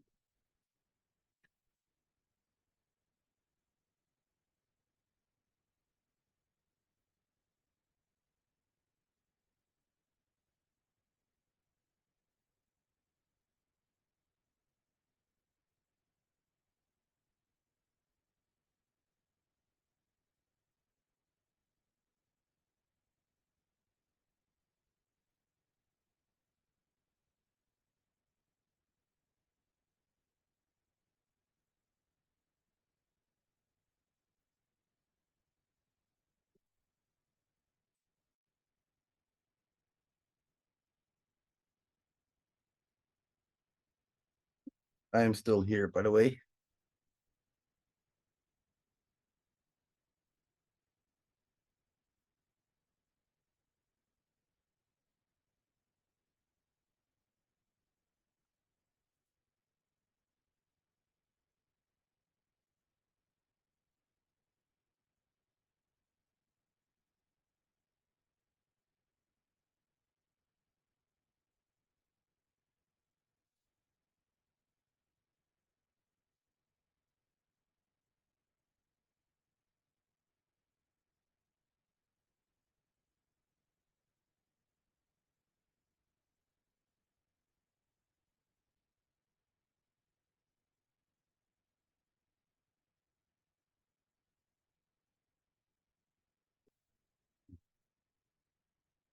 Mhm.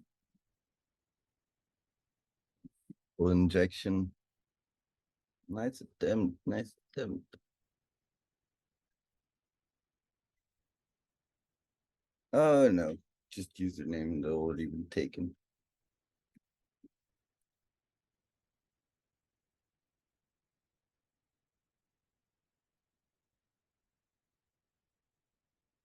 It does give you an idea, doesn't it?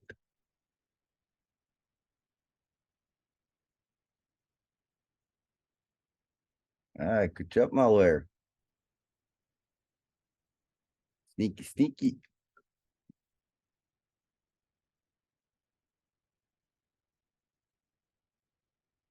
Fortunately, this one didn't work.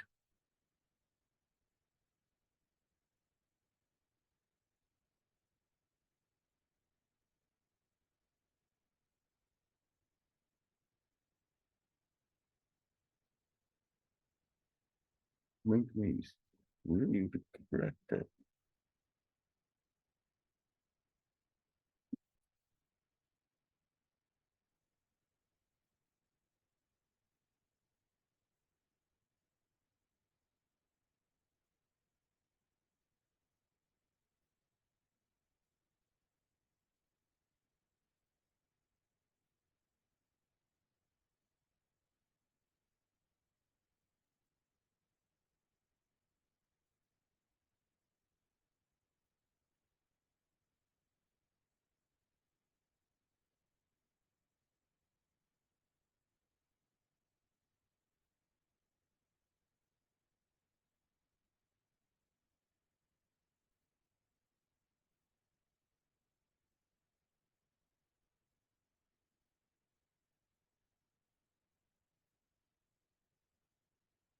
Gives me some ideas.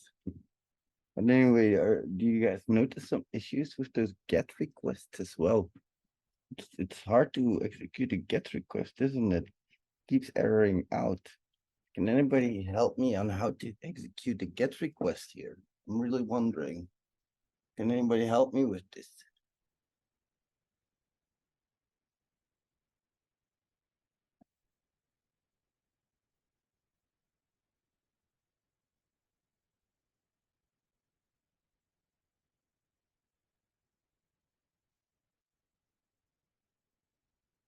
Yep, spilling my coffee again. Thank God, not on my table on my laptop this time. So nobody who can help me with this. What is it saying here? Can anybody translate? this shouldn't be too hard to read for you guys, right? Well, for me it is. I'm a dumb rat. That's why I'm asking. I told you I'm tired of being a loser, so I want to leech from your knowledge. Get request does not contain a body, but it does contain a body. See, here you have your body. Get request contains a body, doesn't it? You're on the right track, though, whoever. Please do keep thinking. Really strange. Yeah, it cannot even occur in get request, though. That's what I'm wondering. A body with get? It's such a strange combination, isn't it?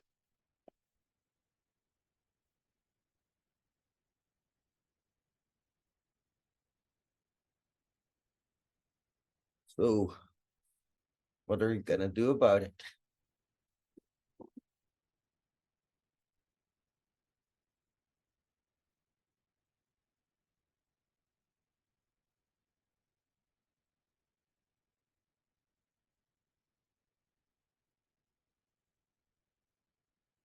I mean,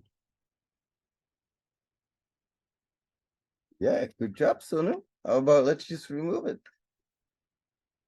I mean, we don't have to copy it along, do we? Oh, look, it does work. Magic. And I did this on purpose. I really wanted to mess up your request a little bit, just to screw with you. And I'm sorry, but I like doing this. I like throwing you a bit of a curveball. And like, of course, this is a way to do a request like this. We have some other things on here, like attractions. We have delete attractions ID. Now remember from that OWASP API top 10, how many broken access control issues were there? How many types? And malware, you should know this. Yes, good job. Can you name just one, please? Inventory, object, broken object and broken function and broken property. We have all three. Good job. Yes, I like to see this. This is fucking awesome. So we're gonna try to do all of them. Let's see. Broken object. Object. What do we need for an object? Did you dreamt about it? That's good. You guys should take an example. Next boot camp, I want to hear. We all dreamt about this, Uncle Red. Thank you very much. We really appreciate it. Oh man, I woke up and realized that I was thinking about how to break into a panel. Well, this night I woke up and I realized that I wasn't sending my kid off to a 2-month camp to do stuff so I could relax, and I cried a bit, like a little bit only. I'm proud of myself. Normally I cry. I know. Oh man. All right, I'll have a sip, but that's on your responsibility. So for broken object, what do we need? How do we identify an object? What is an object? Maybe even a better question, chat. Everything is an object. Holy shit, are we getting philosophical here? Everything is an object. Can you, from our example, identify me a object, please? No, well, yeah, like identify me an object. Can you do that?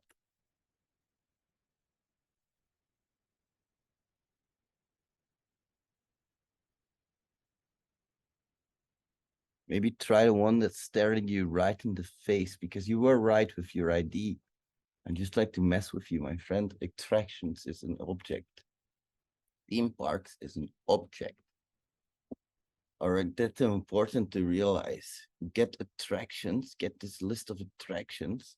Well, if we add an attraction with our API key, That's okay. I know I like to make you guys nervous. I'm so kind. I do that to all my students. You're gonna suffer if you ever freaking follow lessons from me. So we have added a new attraction with the ID of 1 here. Now, let's say that I am going to create an account. Well, I have created an account as rat. I've logged in as rat. You guys all saw that, right? Now, these are my attractions. Now, some of you guys should try to delete. I'll make some more attractions. All right. So, for theme park 0, I want to make string and str. And maybe also that's my favorite, by the way. Let's do something realistic more. Let's do werewolf and wallaby. Status broke AF. All right, so we do have quite a few attractions now. We have 6.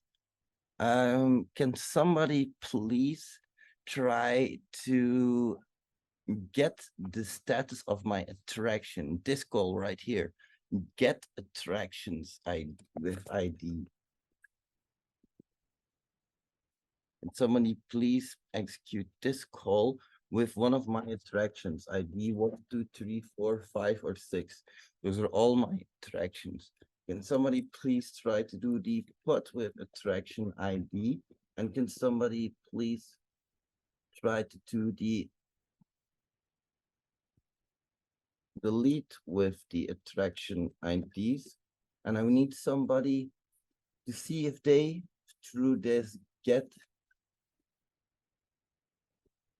of attractions, if they can see my items, because you shouldn't be able to see what I see when I execute that get.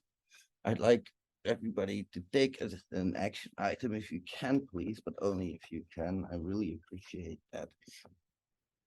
By the way, this is a real pen test that we're doing right here. You guys, I'm just not paying you to do work for me. Imagine that. A full boot camp centered around an effective pen test that I have to do. And I just organize it where I sell seeds, but I don't tell the people. And I make them do all of my scans for me.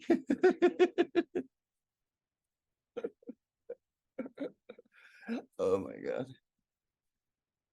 Oh shit, yeah, I'm spilling our secrets again. I'm sorry, Marius. Marius is gonna kill me for this. Have a cookie, Marius, or a Porsche. By the way, you can see what Porsche Marius wants. Porsche configurator.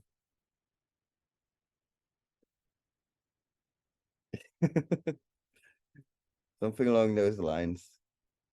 I was thinking of ordering this for Marius. What do you guys think?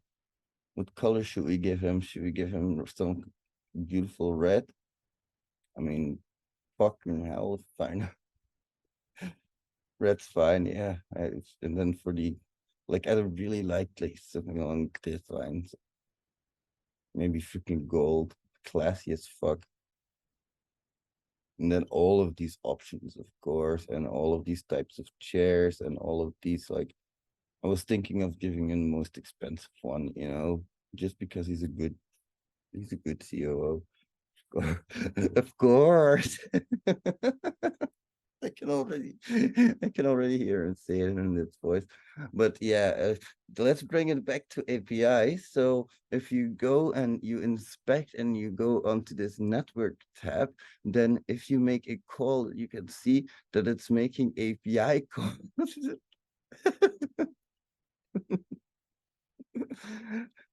Oh my God, I need to shut the hell up. Does anybody have any information for me?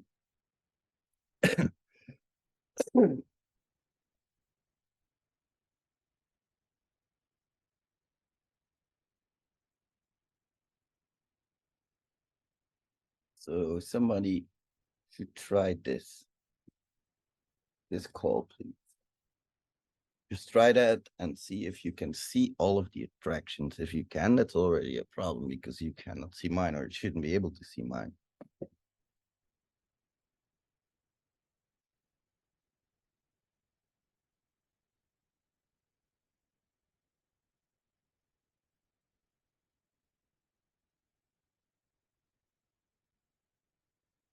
Sorry, my camera is still off. There you go. That's better. Hello, you can see my beautiful face. You guys are so lucky to have me as a teacher, even if I say so myself. Anybody? Nobody? Okay, I can do that if you want. I can clearly see all of the attractions.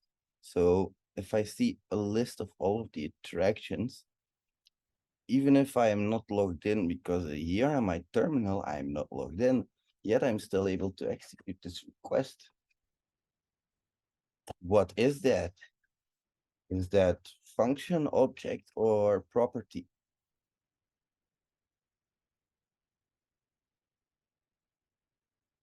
Oh, come on, guys, I'm not asking rocket science. Well, almost. It's function in this case. Good job, Sonu. You got, I think you were telling me the wrong answers. You were like, oh, Uncle Red asked me which one it's not. No, you guys, it's function. And why is it function? Because here in my request, I can clearly see multiple identifiers. So either I have spoken to multiple identifiers, which I have not in this case. I haven't spoken to any. It's just slash attractions. That's a function. I don't have any identifiers here in my curl request. Similarly, if I do something where I can post new attractions, but let's skip that one and delete an attraction. Try it out with my API key, with my API key. And let's just delete attraction 1, execute, copy all of this stuff over and change it onwards to reaction number 2, attraction number 2, which we shouldn't be able to delete, of course. If it's normal, I shouldn't be able to delete attraction 2 from my terminal, right? Because I'm not logged in. Well, my friends, today I'm going to teach you to question every single word I say, and you will see why at the very end. All right, so I'm not logged in. There we go. Oh, fuck me. Shit, don't quote that and put it on Twitter. Don't you fucking dare, okay?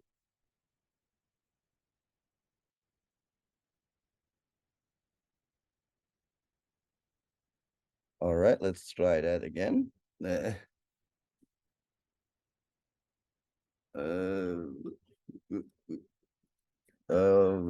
do it like that. Can I edit it here? No, I can't. Of course, I cannot. Let's just open a text edit file. Let it go faster. Text edit. By the way, if my keyboard is annoying you guys, let me know. I can only switch keyboards to one that is not as close to the microphone. All right, let's edit this out.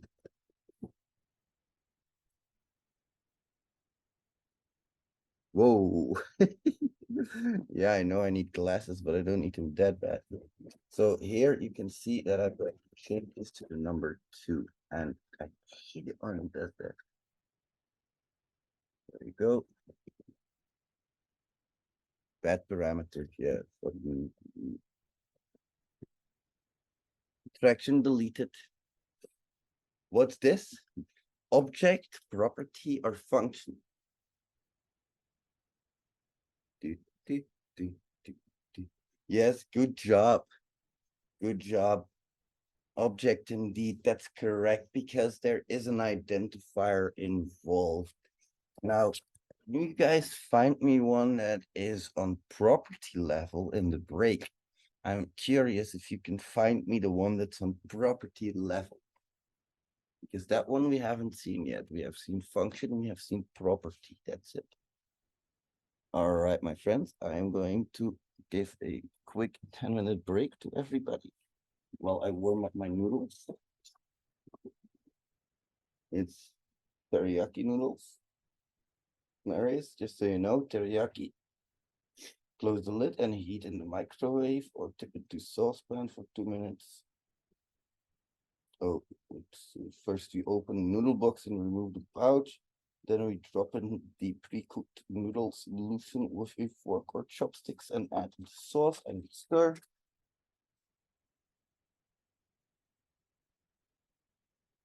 I am not gonna loosen. I am not gonna loosen anything with a fucking fork, dude. Are you kidding me? Fucking hell. Dude. Dude. That's too much work for me. You can be happy that I am opening this box. Like normally I would just leave it closed and plop it in the microwave. Fuck it. All these requirements. All right, I have done that. Close the lid and heat in the microwave and mix thoroughly before serving. Yeah, you can mix it. One. Here you go.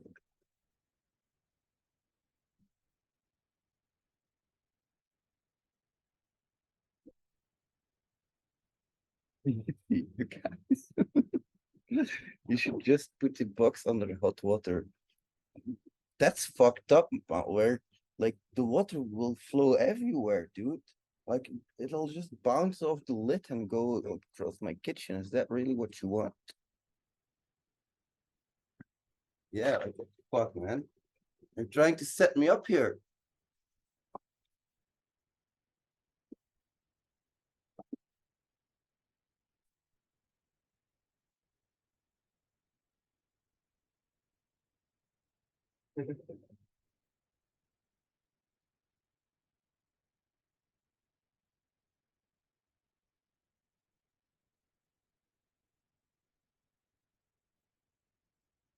Ah, good job, Sunu.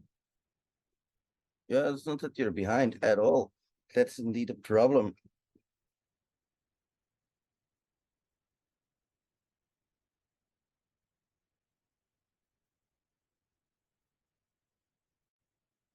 Now, since you guys know this, you can already work on. No, I'm not going to give you the next assignment. You need to rest a bit. So you have to request without the slash at the end because I tried it at first and it doesn't work. Oh no, without the slash at the end. Who's gonna survive? Without that thing, we don't have a reason to live, dude. We don't have a reason to fucking live.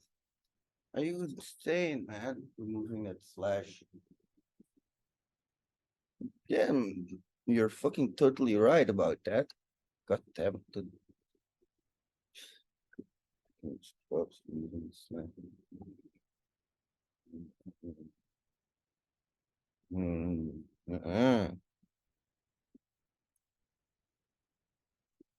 I I should probably stop bullshitting so much.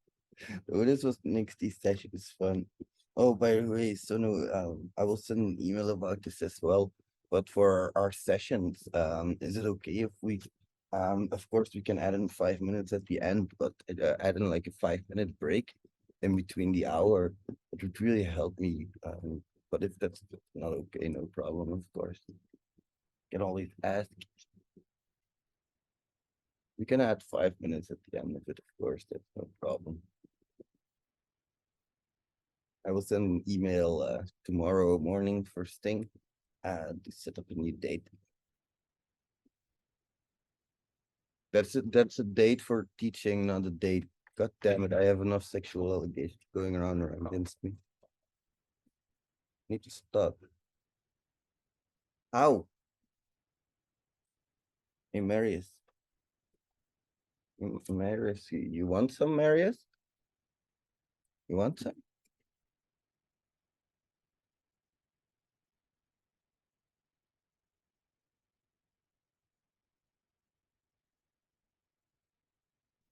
Do what? That's how we work at our company. We tease each other all day.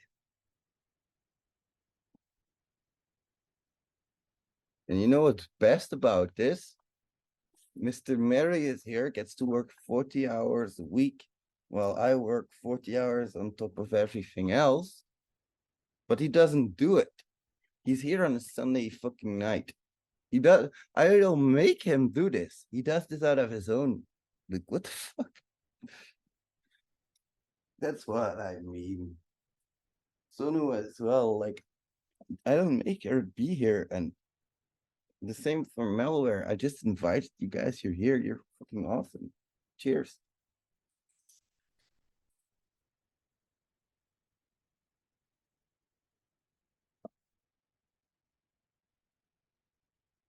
Thank you, my friend. Gotta keep the brain healthy. I don't think noodles is the way to go, but I made an effort. I made an attempt. Oh, by the way, my friends, since you have been sticking until the very end, everybody gets a free course. You can pick which course you would like. You can send an email to Marius at thexssrat.com and he will get you that coupon code. I'm not kidding, by the way.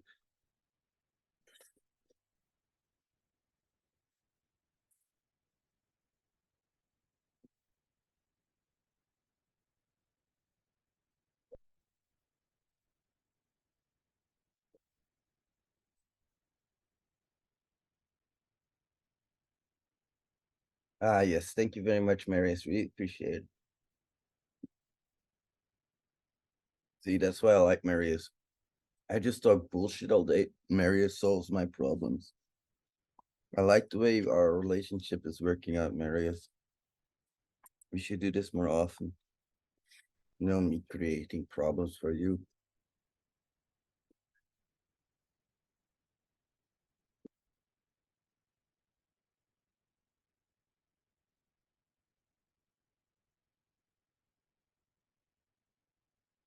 That's okay, Sonu.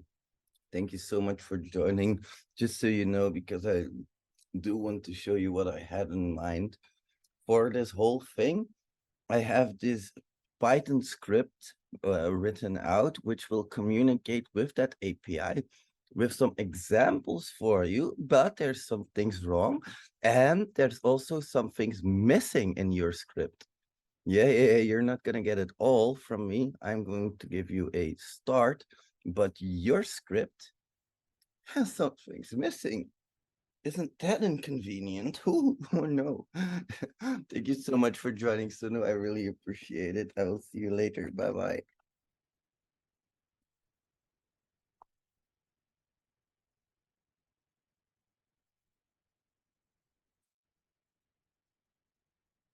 Your health, Marriott.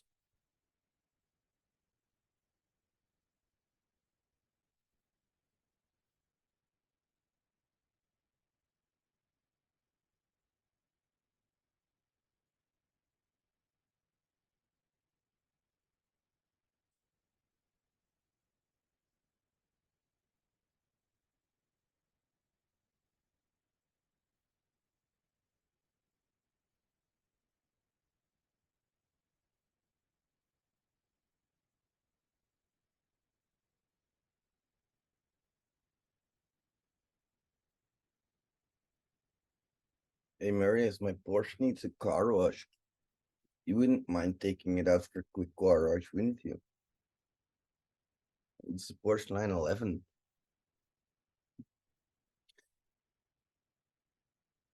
I mean, if you don't want to take my Porsche out for a car wash, then no problem. I mean, you don't have to go, you know? So you don't want to go? That's unfortunate. I'll have to look for somebody else. Hey, Malware, would you mind taking my Porsche to the car wash for a moment?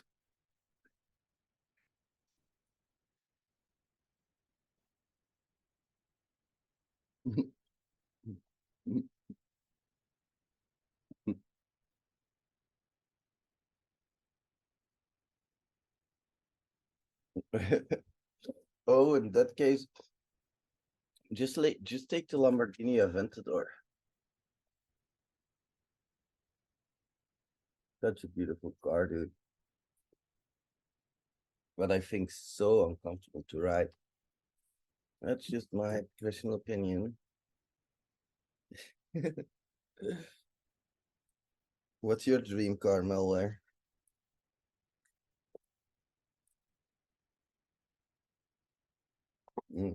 That would be a problem.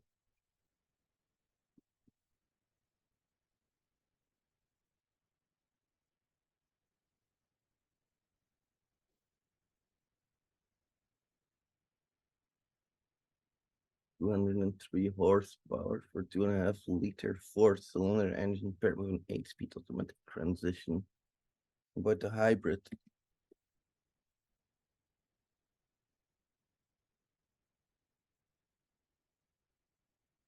$219 horsepower and 163 pound-feet for a torque. Damn.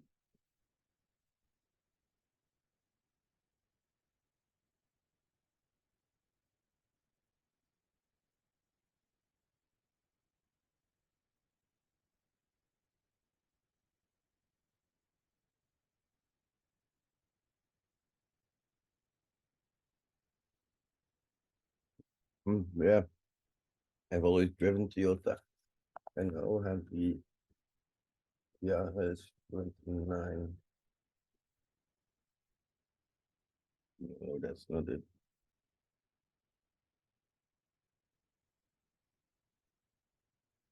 The 11, yeah. I have this one. Red, black.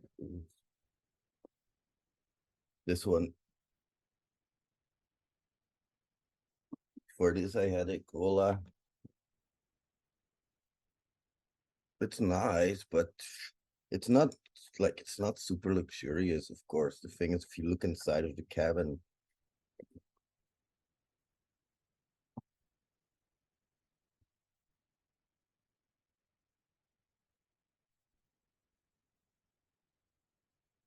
I think this is still a bit older than mine is. I think I'm looking more to 2023, even more than that.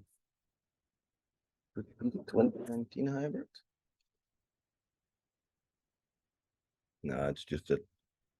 Yeah, it is this one, 2019. Okay, my car is entitled and this interior right here. You have like this little bit of a heads up. Well, just a little screen, and then yeah. It's not this one fully, but it looks like it's quite a lot. Oh.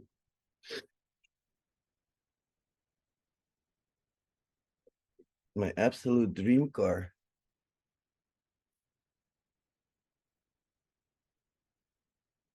This one in that color exactly.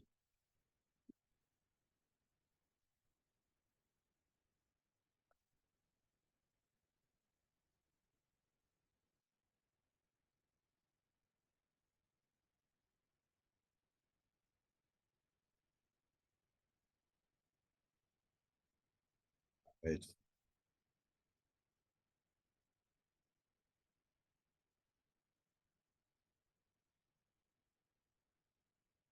Ferrari, you would like. I wouldn't want that one. Ferrari's fucked up.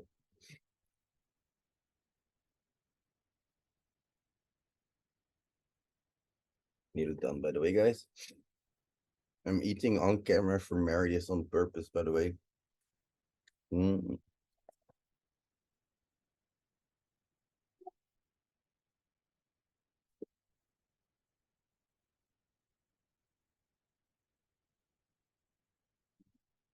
We have a few of the squats here.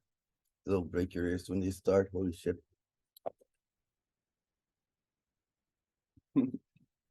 Well, if I don't get my Hummer, you don't get your Porsche. How about that, Boro? Don't fight me.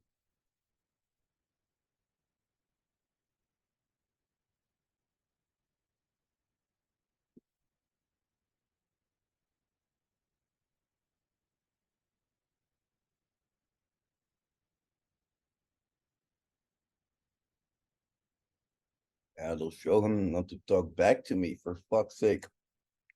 Where's Orgus? I want to fire somebody.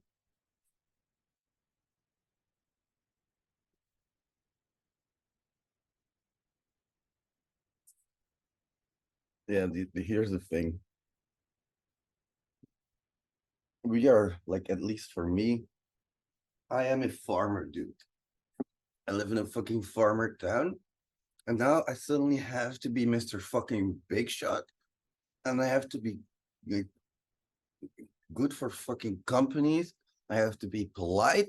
I have to be good in fucking public.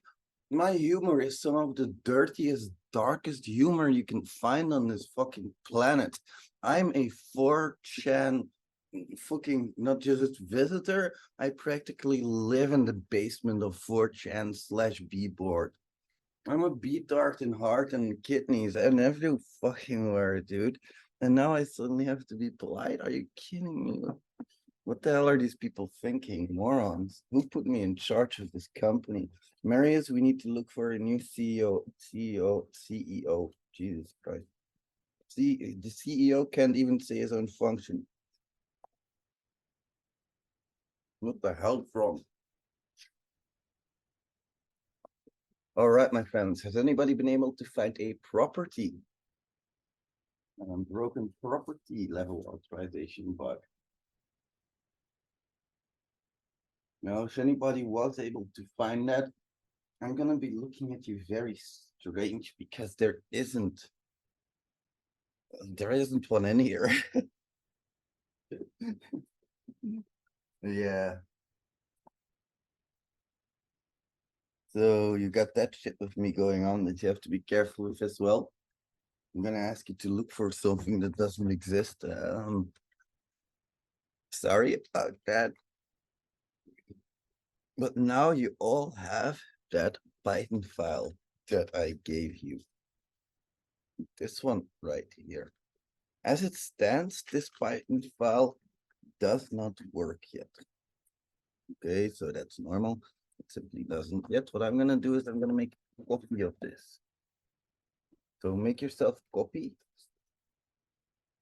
And in that copy, remove everything that gives an error. I will send you my copy as well. You don't have to just have your own copy.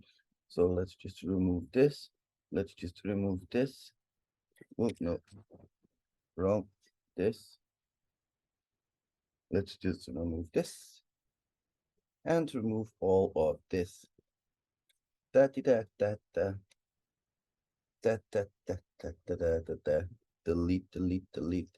I love to delete. And I'm gonna delete. Almost done. There we go. I hope you enjoyed that musical performance because now you're gonna work for me. That file can be gotten here. Now, our very first mission. Oh, we're in a top secret spy mission. Are you guys as excited as me? I know I am. So, yeah, well, what's not gonna work here? Can anybody tell me? Like, of course, we have to change some variables, but which ones? Go and import that file in your own computer for a moment. Go on, I'll wait. Come on. Shush, shush, stop.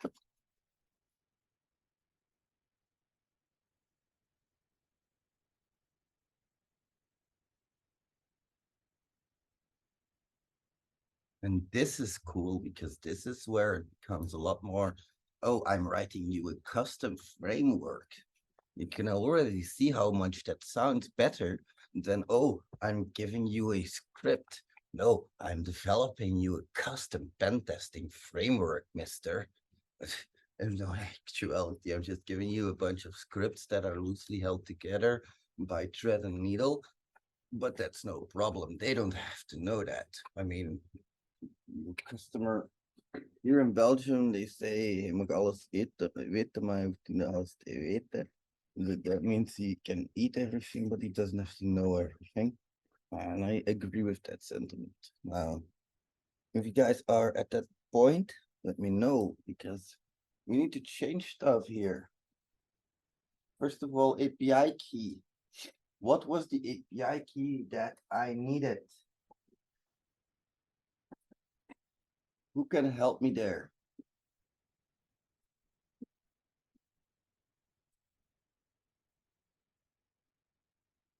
Base URL, good job. Do you know what the URL is for the base URL malware?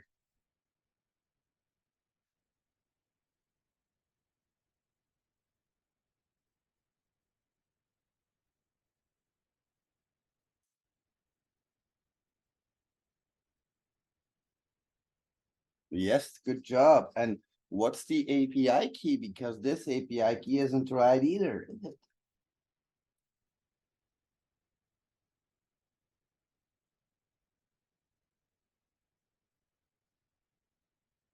Check back in our previous calls that we've made. We had the special API key.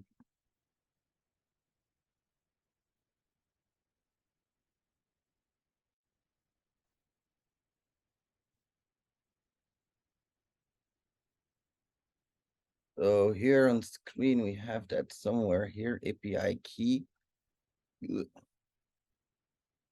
All of this is in the way, but here, that's better. Oh, come on. Go, shush. All right, this one, your valid API key. Remember? And now I need my chat back. Thank you very much. Yep, good job. Of course, you're like, remember, I'm like, remember, and you're like, yep, I do remember, bro. So this should already help a lot, but you can see here that for some of these calls, like, let's see, example number 5, we just print a response, but we don't get anything.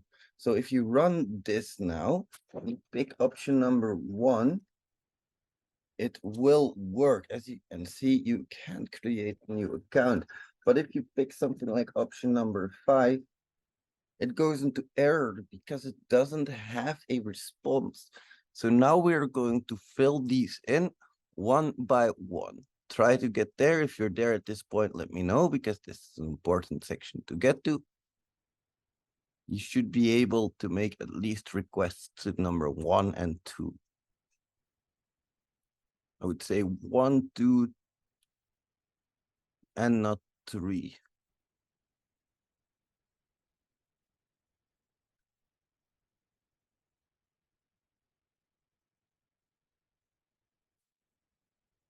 I need my weed smoking buddy. Where's Orgus? God damn it. Remind me to fire him tomorrow. This time he has really gone too far. I mean, Org is actually working at the work that he gets paid to work at instead of doing stuff for me for free. Not showing up for meetings. Unbelievable. That's good. That's really good, Dennis. Well, I hope you don't mind me calling you that because it's in your name over, Dennis. But so here, these are private recordings, by the way, for us only. We have that create theme park. So let's add that in. That was missing here, but we have to make this request. Now we can add this header easily, but the request isn't right. Remember, create a theme park needed a body. So if we go here, create theme park.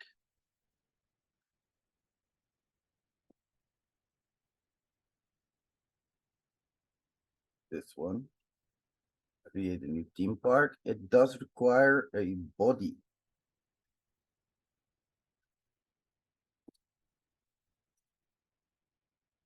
No, thankfully, I am a graceful God. I have given you examples.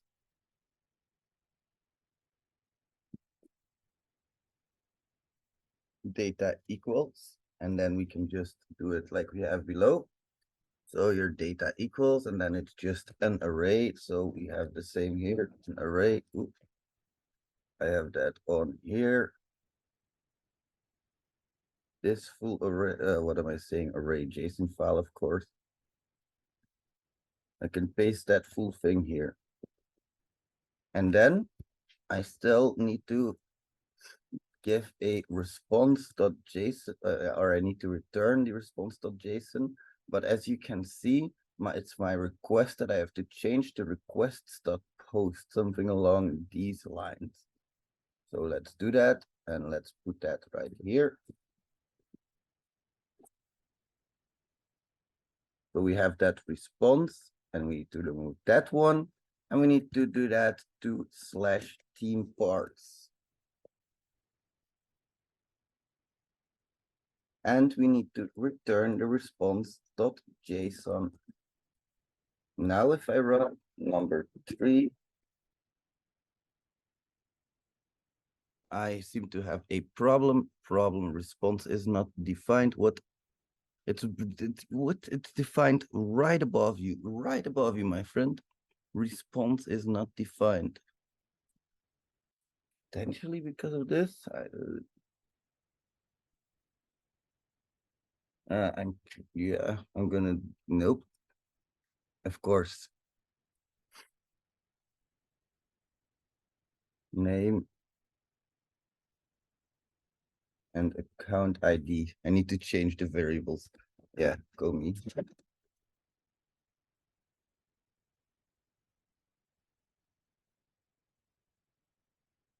All right, response is still not defined. Luckily, I am a teacher and I can cheat. What's going wrong here?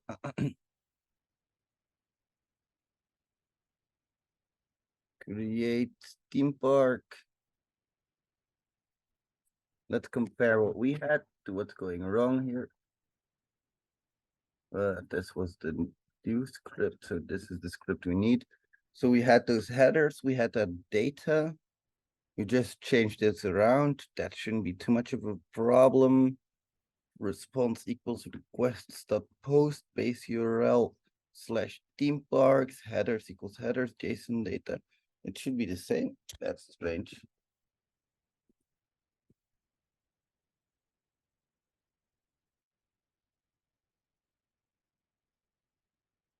All right, the response is not coming back. Or oh, I'm a moron. Yeah, it does help in general if you add it to the, it would help. I've heard that this helps. Name, if you call your method, name account ID. That should in general help. Yeah. I have heard so. And it still doesn't help. That's annoying. Create theme park. Oh, because yeah, it's supposed to be response equals create theme park. You see, even I sometimes struggle, but that's no problem. Because as long as you know what you're doing, you can usually fix your fuck ups. All right, so now it's time for you to add that to your script. Chat, present the. Oh, it's okay. We've had this agreement for a long time where we agreed that we pick on Marius, so I'm not mad or anything. Like we agree on that for a long time. We can also, I think, at least agree that Marius is really doing his best for that Porsche, but he shouldn't get it, in my opinion, at least not yet. He has to make me 100K a month, and then we can talk about giving him a Porsche, like one.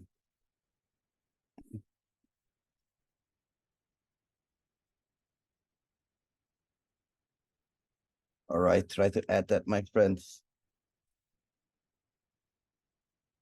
Let me know if you can use option 3. Let me know if you have issues. And yes, this is a very active participating boot camp. Why is that? That's very obvious, of course. Because if I just sit here yapping for a few hours, you're not going to learn a thing.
Don't forget to stay hydrated.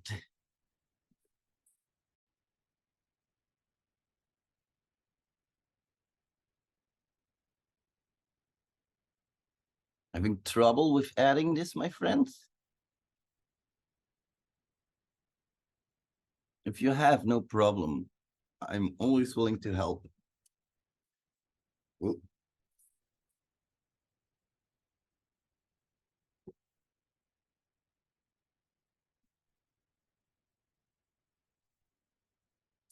And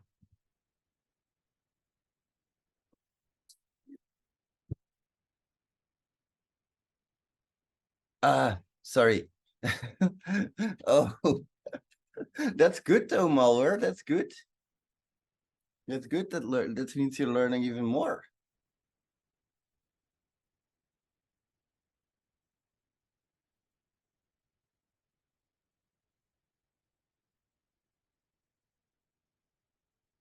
I will also share my file again as well, of course. So that way, if you're left behind a little bit, that's no problem. We have plenty more that we can add to this one file.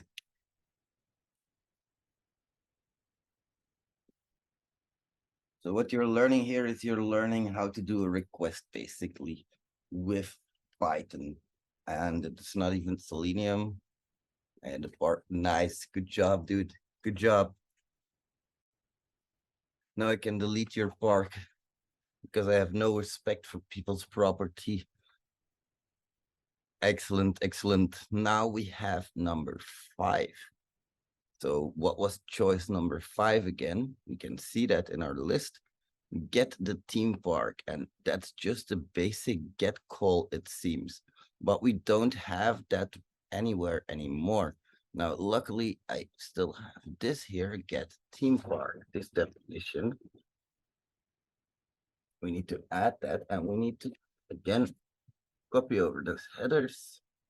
We need to make a request, but just a get request, and we need to return a response, and that's just a response.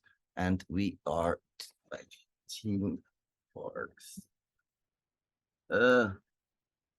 Slash theme park slash ID parks. Yes. Slash theme parks slash, and then the ID that we are sending. So we need to add that on as a variable. Do we have any we do? Here is an what do you say that? An example. That's the word I was looking for. Jesus Christ. Here's an example of how to add that variable slash theme parks slash ID, and we return the response. Then we need to call it get theme park on option number 5.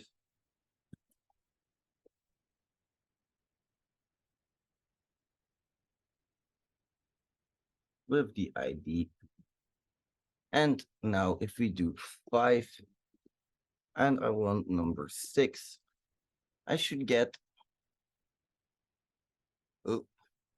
message new park created. That shouldn't be my message because I didn't want to create a new theme park.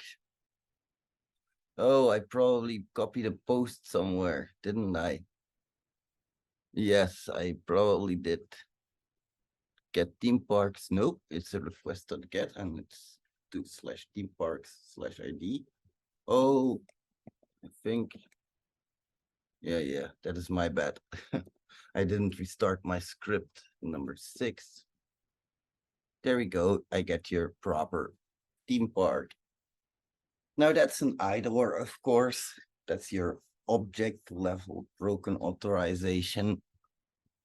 And that shouldn't be a problem to add either.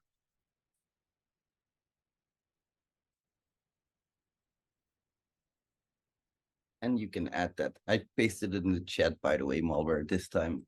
Do you need the export from previous time? Well, this is going to have everything, including, but you don't need the export. You've done that. After this, I will give you guys the export again.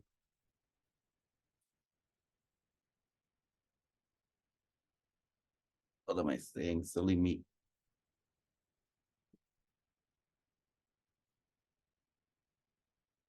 Good job. Excellent. All right, so you can see that it's not as difficult as it might seem. But now my next challenge, go import this into Postman. So I will give you guys the full theme park manager.py as well. I believe, yeah, that thing has everything to communicate with.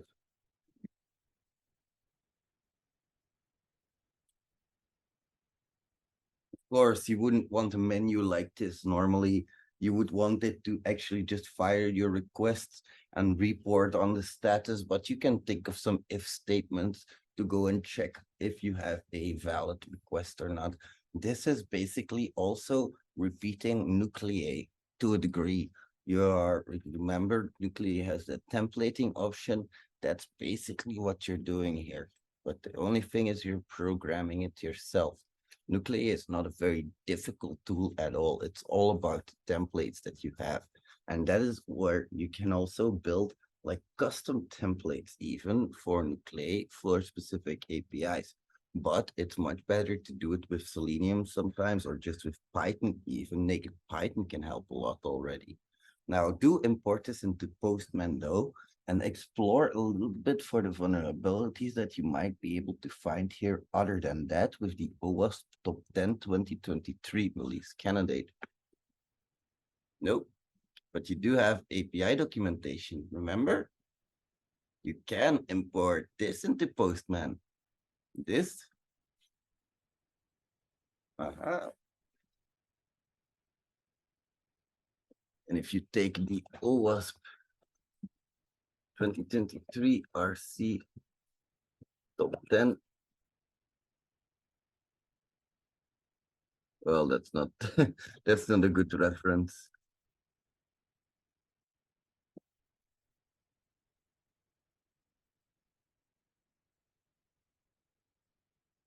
Good job. Yep. And now explore it a bit with the OWASP view and see what you can find in there. We'll go over that in a bit, by the way.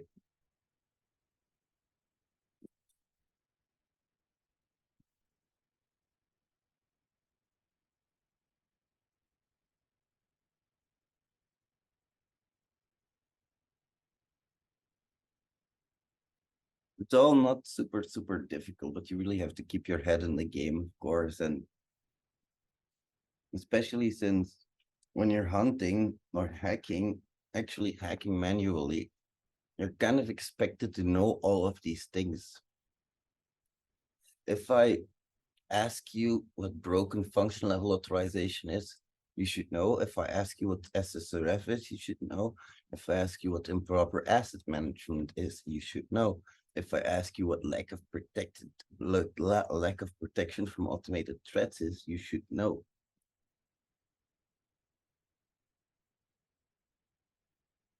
These are very, very, very, very important things, for my opinion, for a hacker to do and to understand, to at least understand what these vulnerabilities are, so you can have an idea of how to look for them as well.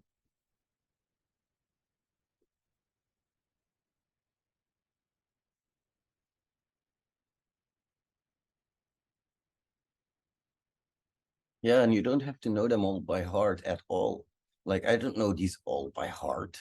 Like, are you kidding me? What I do know, though, is how to look for most of them, but I do know at least how to look for them, if that makes sense. I know how to find ways to find ways. I'm adaptable, I'm malleable, I guess that's what I'm trying to say. But for these type of things, like for bug bounties, some things don't matter at all, and some things do. There is a lot about impact. For pen testing, it's just a lot about coverage and being able to be consistent. If you do the same pen test 5 times over, you should be able to deliver the exact same results 5 times over. And that's something a lot of people don't have in them. That's something a lot of people can't do. And that's why it's so hard to be a pen tester as well, in my opinion. It's definitely not as hard as people think, because once you have your methodology, you have your level of coverage, and you do update your methodology from time to time, but your base level of coverage for the same price, for the same scope, should stay the same. That's what I think. Of course, you can add things, you can increase things, you can upgrade things as you go along, but you should be able to present that level of consistency.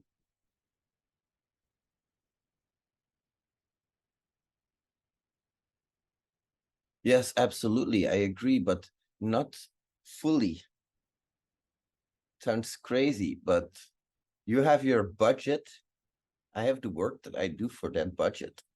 And if the thing is, I don't think that we have to be as powerful as we can, as long as we explain very well to our customer exactly how powerful we will be, but very much more how powerful we will not be. What we will not be checking for that price. Hey, I'm very powerful at this level, but you should know that I'm only checking for OWASP top 10. These are top 10 vulnerability categories. I'm not covering for, I don't know, the CWEs.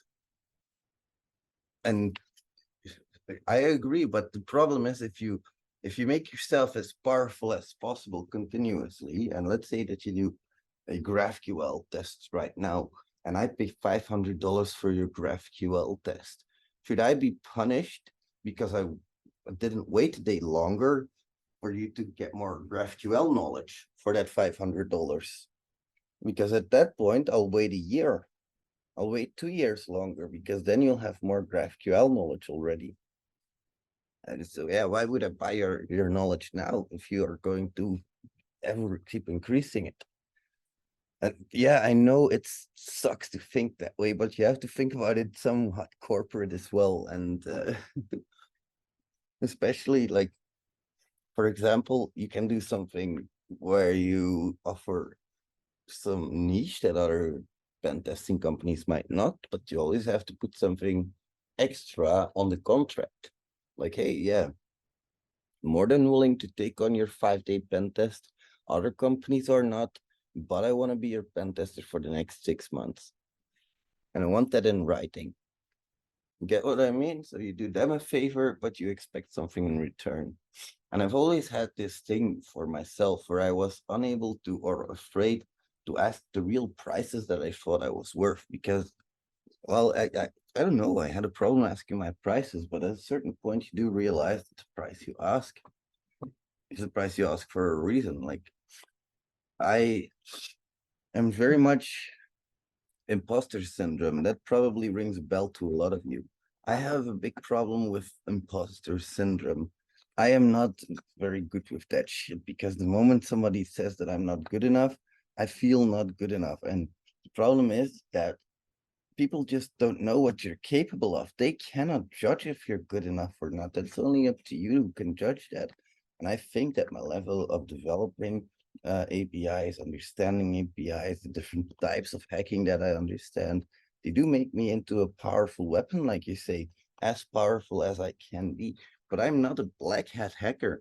I am not going to spend an unlimited amount of time on one specific target. They give me a scope, they give me a time frame, I'll give them a budget. If they want, fine. If not, go and get your company hacked. Lol.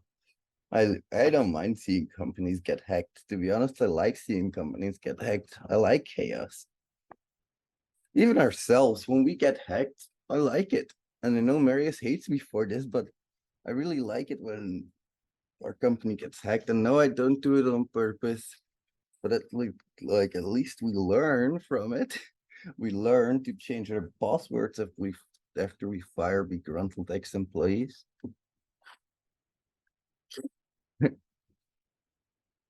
The Porsche. Okay, thanks for letting me know, Marius. Really appreciate it. I'll make sure it gets delivered in a timely manner. So, by the way, sorry guys, my leg is fucking killing me, which is why I'm jumping around like a moron. Oh, fucking piece of shit. The most I left when last pass retired a bug bounty program to lol. I like to laugh when cities get hacked, like Antwerp. Like, how the fuck does a mega city like Antwerp get hacked? You might be wondering. Well, it's really simple. They had like outdated software running. Keep us. Oh, I didn't even see keep us get hacked. Oh, yeah. They're like, yeah, we ain't gonna pay any more researchers and get boom.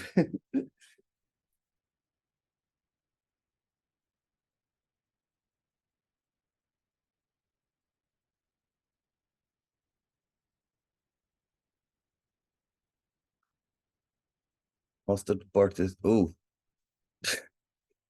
fun. I like it. 10 out of 10.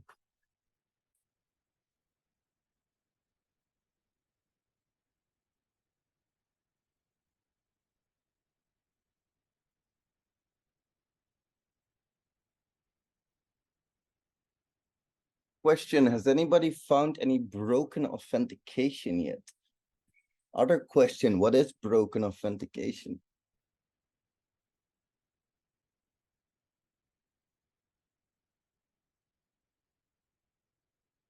I don't want to know how to look for it. If you don't want to know, that's it. Like, bro, what did I say? I don't know, dude. I don't know. I'm smoking weed here, but I think yours also. I don't know without one.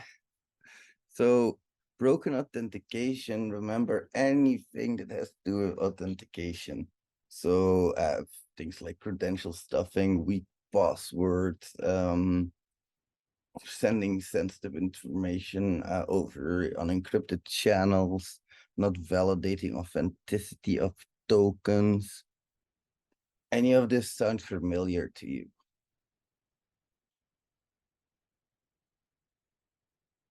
To me as well. Permits weak passwords, for example. Does our app permit weak passwords? Do we even need a password at all? Don't think we do, right? Bit suspicious. Yeah, that would be vulnerable to broken authentication. Indeed, sending sensitive authentication details over unencrypted channels. Do we do that? Yes, sir. We do. HTTP. I allow users to change their email address, current password, or do any other sensitive operations without confirming. Well, we don't have that, so luckily we cannot validate, like we cannot make a flaw against it because we just don't have it. That's the best security, is just to have no software, because then you can't have vulnerable software. Doesn't validate the authenticity of tokens. What tokens? Did you, when you log in, when you register, do you even get a token? This is what I said at the very beginning. I'm gonna make sure that you guys never trust me again after this day. I told you I created something in my browser after creating an account, so I must be logged in, right? Was I actually logged in after registering? Does it automatically log me in? No, does it log you in anywhere? No, of course not. It doesn't. There is no login here. There's no authentication issues because there is no authentication. There's nothing at all. So is it vulnerable to this? No, actually it's not. It doesn't give a shit about this because, like I said, the best software is to have no software at all. If we don't have endpoints, exactly. My apologies for maybe breaking your trust, but I do it with a good reason. Broken object property level, we've seen that. Remember, we don't have any real properties here. Unrestricted resource consumption. Do we have unrestricted resource consumption here? How will we test for this? That's a difficult one, of course, isn't it? But I'm sure you guys know things like intruder, for example. The thing is, you just have to know internally what's going on with the server. This is hard. You need to know if you are using up anything, and you can only do that by sending a bazillion requests. And that, my friends, is why it's so good to be a QA engineer when you're also a pen tester, because we know performance testing. We have tools like JMeter. And with JMeter, we can send a bazillion requests in a very short time, which makes it really easily possible to test for these things, because then we can see if shit breaks. And if shit breaks, then we can guess what is broken. If you ever do this on a production system, I'm never talking to you ever again, because of course the production system is not something you want to casually bring down, it seems, at least to me. That seems like a good option. Exactly. This will be denial of service. Server-side request forgery. Can we have that here? Remember, we're making the server do a request for us. What does the server need to make a request? Yep, exactly right. Your URL. That's why the pump is breaking down. There isn't really a URL on the server, though. There is really a URL parameter, if I may. Like, there isn't really a parameter URL equals. So we can't really test for this at the moment on our APIs, which is really kind of fucked up. Security misconfigurations. Yeah, there's quite a few security misconfigurations here. So the latest security patches are missing, or the systems are out of date. Did anybody check which version of Flask I used, which version of Workzook I used? There are maybe some outdated versions out there, and that's something you have to check for always. Unnecessary features enabled. Yep, exactly. Now, Dennis, here's a question. How can we connect to Workzook though?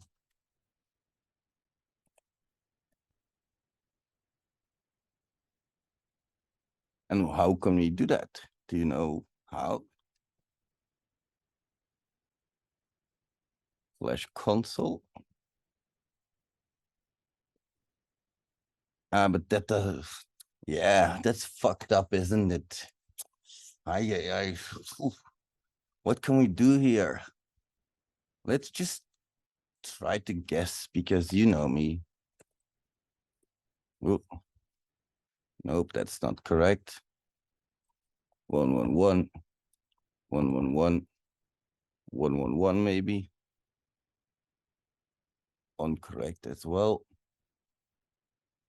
Let's check my scripts. Don't tell Uncle Rat this, but I'm gonna check his scripts. Oh, I forgot to add it in here. That's why.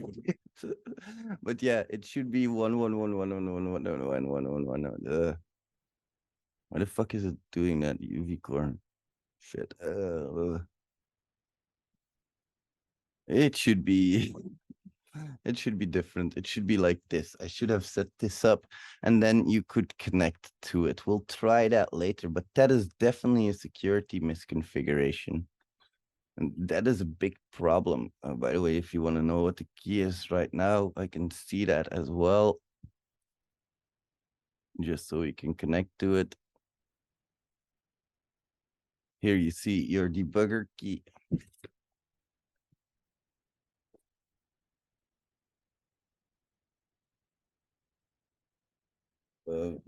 Incorrect. Did I restart it? Let's just restart this. And then we should have a new key. /console. All right, where's my debugger key? Here we go.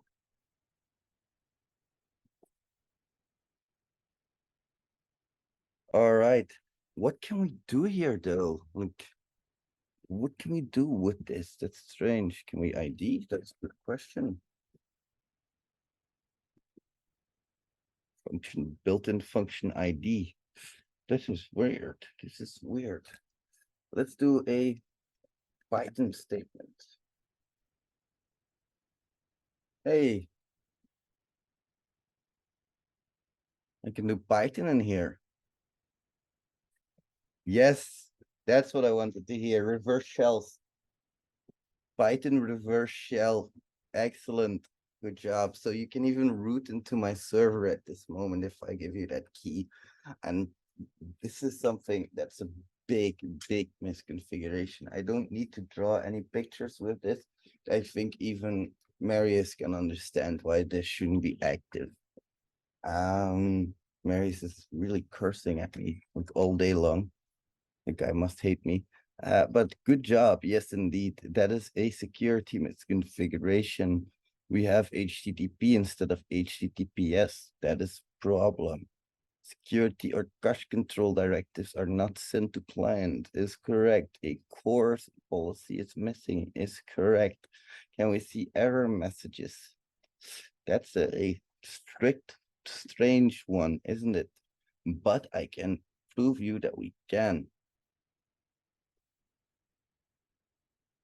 We can clearly see error messages here, internal server errors. So that's a security misconfiguration. Now, do we have lack of protection from automated threats as well in here? What do you guys think? And gals, of course, if any ladies are listening.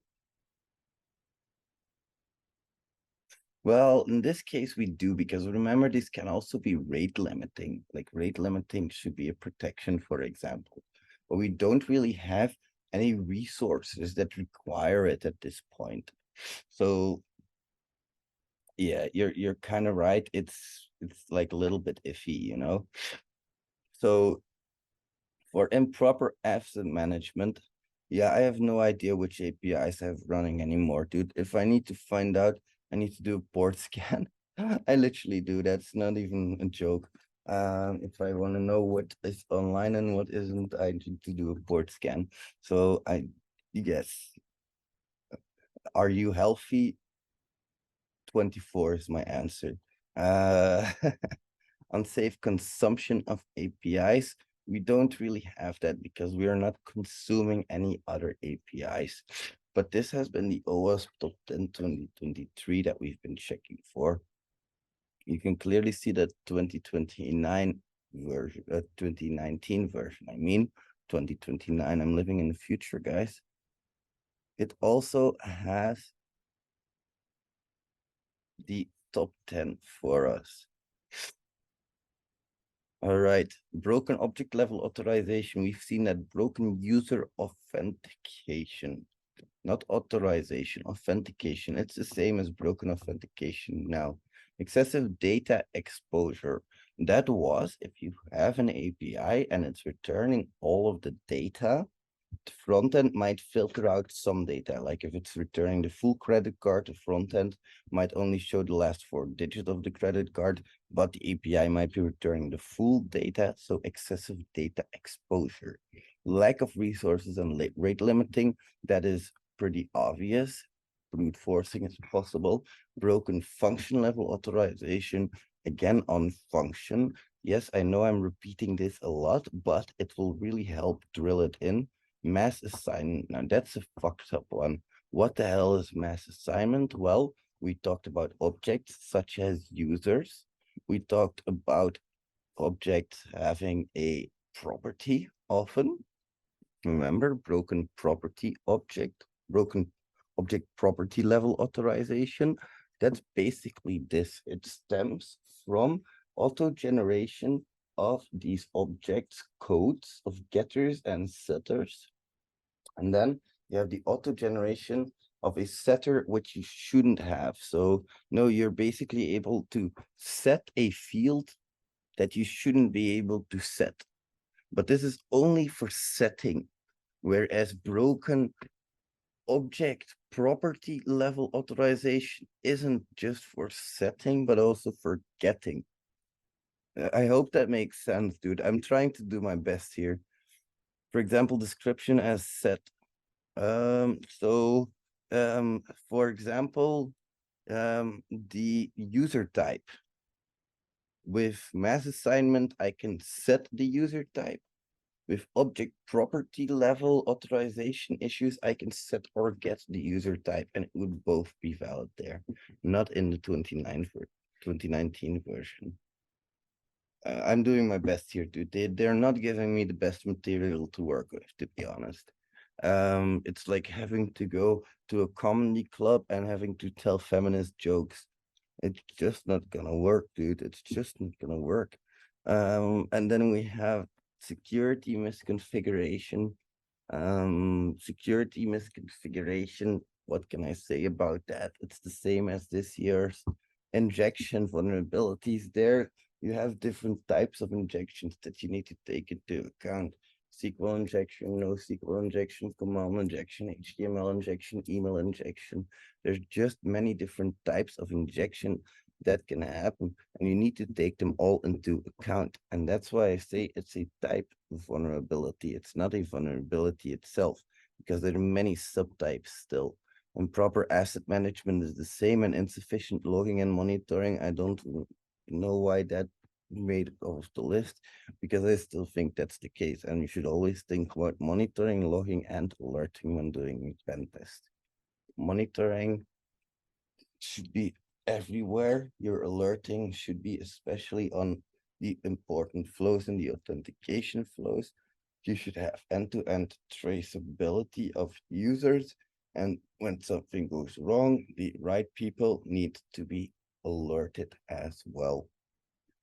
Wowee, that was a big one. All right, my friends, I propose we take another 10-minute break quickly, and then we go on to the next section of this boot camp, the very last one, unfortunately. I always miss doing these boot camps when they're over.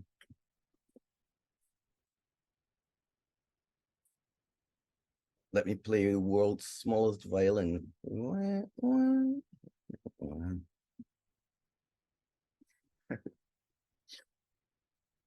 Thanks, Muller. We have different boot camps. We have this boot camp. We have the bug bounty boot camp. We have the cross-site scripting boot camp. And now we're also going to add the mobile pen testing boot camp, mobile bug bounty boot camp, I should say. Mary has explicitly told me to say bug bounty boot camp. So you can all blame Marius. Oh yeah, mobile's gonna be very interesting for me, because then I'm gonna be able to torture you guys even more.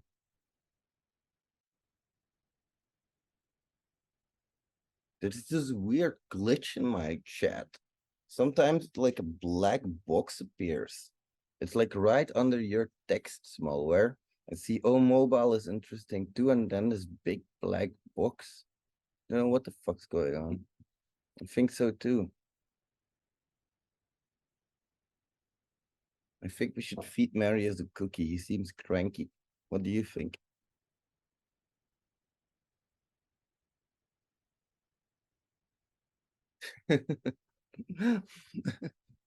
Apparently, Marius wants a cookie. All right, Marius, you can take a cookie. You can take one. No problem. You've been a good boy.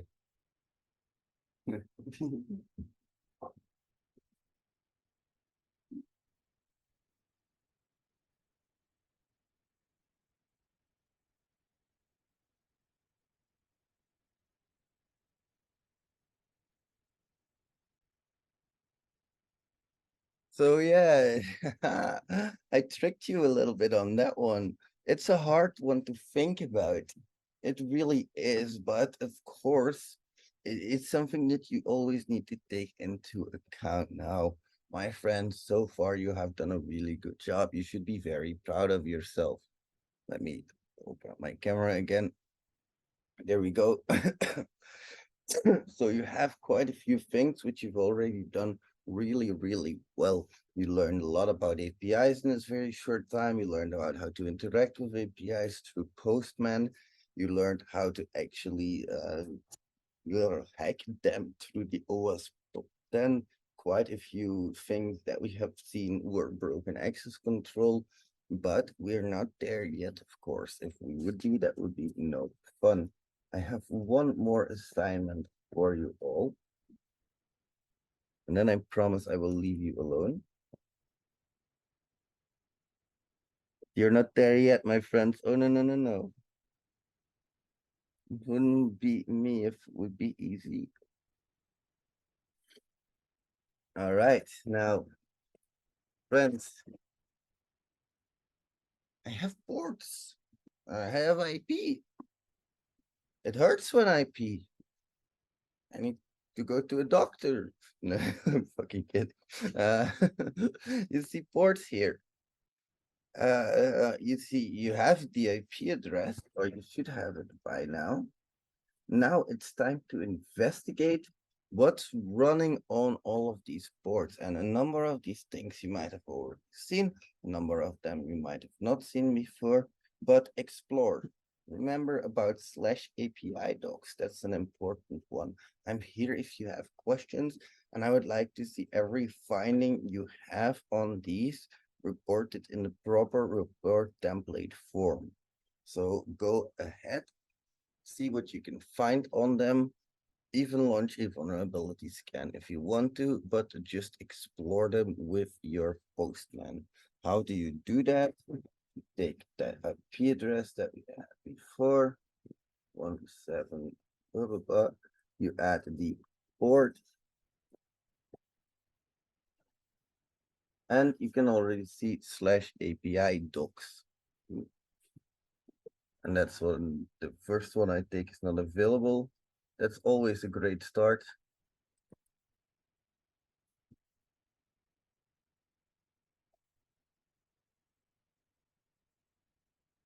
That's fucking amazing, isn't it?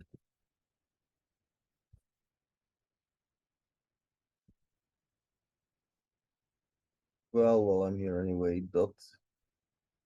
Oh, let's see if we can get that started up. /check. Right. Yeah, wasn't up. Should be up now. That should be better.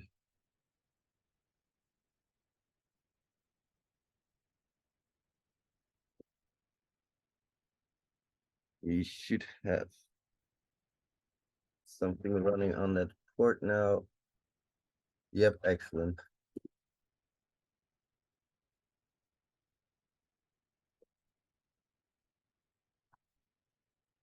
And remember the OWASP top 10.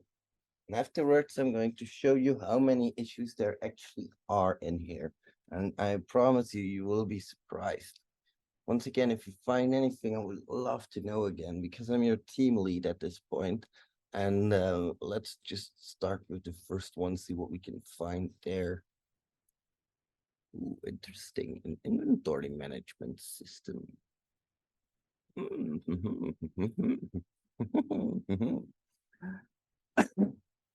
take a break real quick.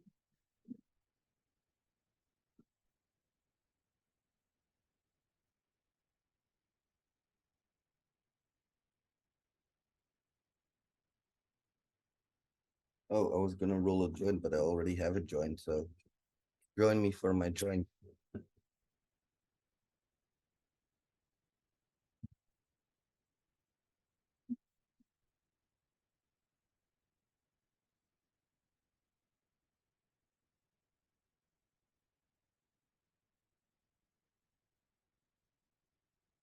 Oh shit.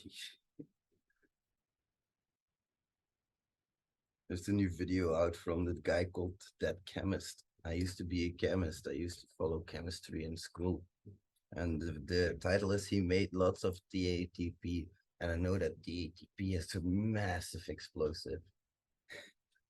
I don't know if you know the anarchist cookbook, but I was a big fan. I still am a big fan. If you haven't seen the anarchist cookbook yet, you should look it up.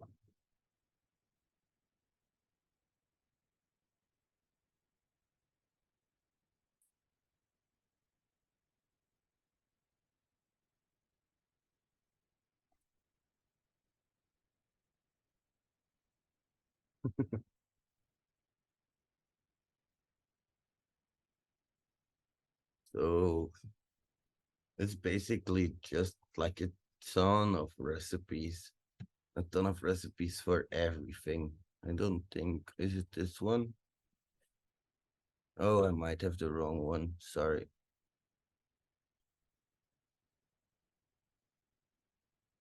Anarchy Cookbook version 2000 is this one.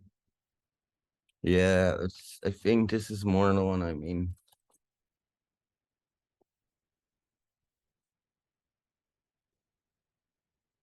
Indeed, good job, good job. You can see paid bombs, letter bombs, touch explosives, smoke bombs. And it's basically all recipes for how to make that. It's just a recipe book for all of this shit, basically. The arts of lock picking, they teach you how to lock pick. They teach you how to make explosives. It's all of the shit ChatGPT will not tell you, basically.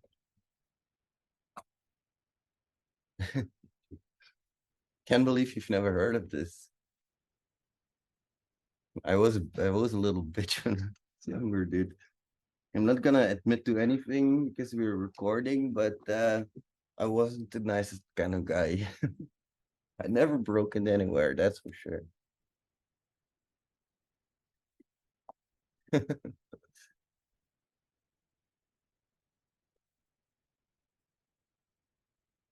Holy shit, dude! Fucking tons of it, like literal fuck tons of it.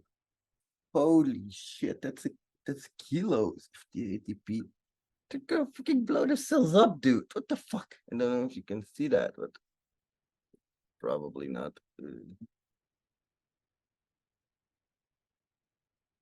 Yeah. It's of course not going to show. You see all of that white powder on the table. It's pretty hard to see, but it's like a bunch of white powder on the table. That's all DAPT, a very, very sensitive, touch sensitive explosive almost. You could really fuck yourself up with that, dude. Holy crap, that's dumb.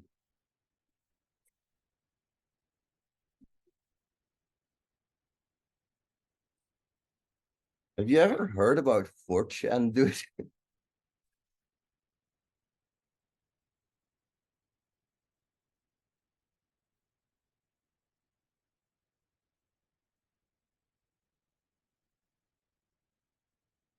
Good, I like that. Been on 4chan since, I don't know, dude, since the beginning days almost. All of the raids that they did, Hitler did nothing wrong. I remember one that was new Mountain Dew flavor, Hitler did nothing wrong. And this really fat black lady, they voted her to be the #1 in a beauty contest. They voted Taylor Swift to come and play at a school for the deaf people.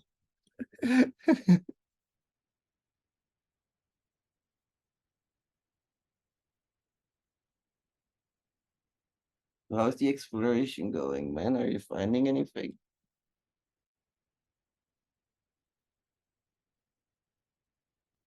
I would put some emphasis on this because that's fucked up, isn't it? Let's see if we can try that.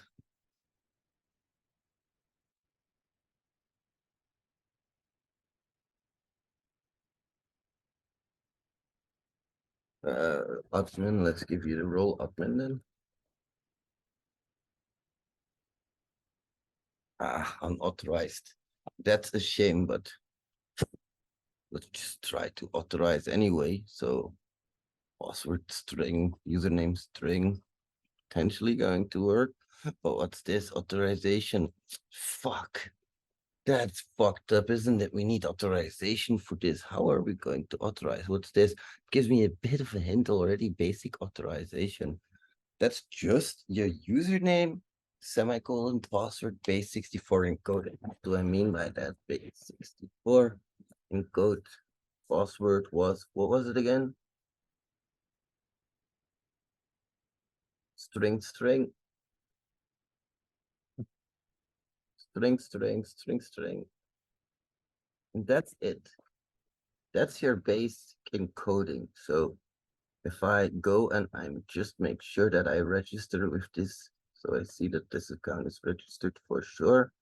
You can see here, execute. username already exists, so it does exist. I can just try out this authorization call. Oh, I'm unauthorized, invalid credentials, probably some other password, but that's how you do basic authentication. And that's already a pretty interesting one, of course. Now I need to try all of these things unauthenticated as well, of course. I tell you, if you get inventory, execute it, unauthorized. How do I do that? I need to add my authorization header myself. And I can always look here, -H authorization. That's how you add that authorization header to Perl. But of course, we want to do things the Postman way, because we are Postman people here. And we even put Postman in all caps because we yell here. Postman, Postman. Oh. And then we notice we have Postman open already. Why not, right? And we can import. Of course, I need the URL. Oh, go fucked up.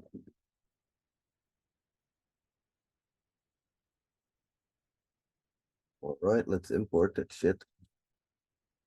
And we have a new Swagger API, register login, inventory change role. And what do we say again with this authorization headers? Remember that you can determine that on your collection. This is basic auth, and we have a username string and the password string, and it will automatically base64 encode this to what it needs. What is it? Yeah, no. So yeah, this should work. Now it's probably not going to because I need that other username, but if I get the inventory, if I have the authorization headers right, I still don't have it right because I still need to determine my base URL. Remember where your base URL is going to be set again on your collection. Does automatically fill this in, so I just need to copy it over.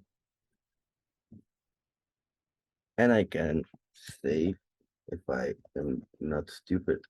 I will save because otherwise it will be gone. And it says authentication required. But what I can see though is if I go to the headers here.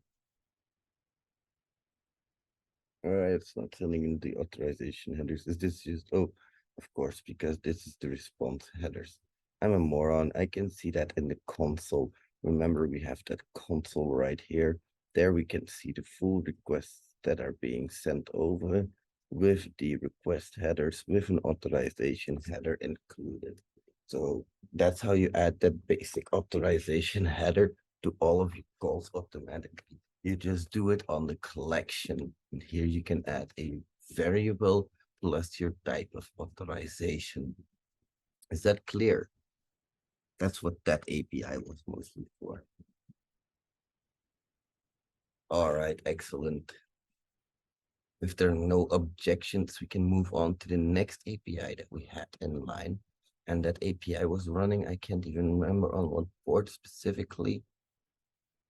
Port 5020. What do I have on 523? Oh, this one.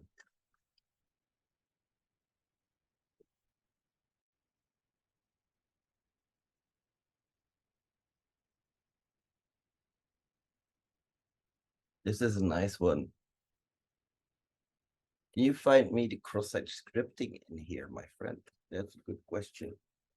So you guys, right now you see here in front of you some help. This is API documentation that I've written myself. This is not generated by any tool like you saw with Flasker or Swagger.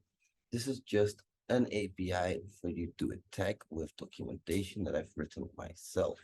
This lets you get acquainted with the basics of API. So these are just basics, gets to with two types of query parameters and your URL parameters. a post with a JSON body, a get with a directory and a subdirectory, a get with a header parameters that you need to send along, a put for an update, a get with a search query and multiple parameters, optional ones even, a post for file uploading, and a get slash files with a file name. This is quite the, like, this is something that you will have to do yourself in Postman. So I'm going to give you some time to program this yourself into a new collection. But this shouldn't be too hard by now. This is not something you can simply import, of course.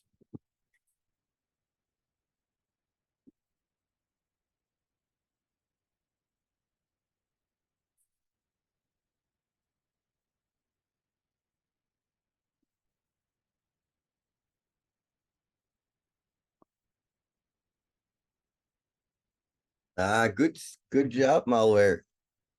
Good job. I like it. That's very nice. That's very nice, man. I'm proud. That didn't take you a minute. That took you like 30 seconds, dude. That's nice.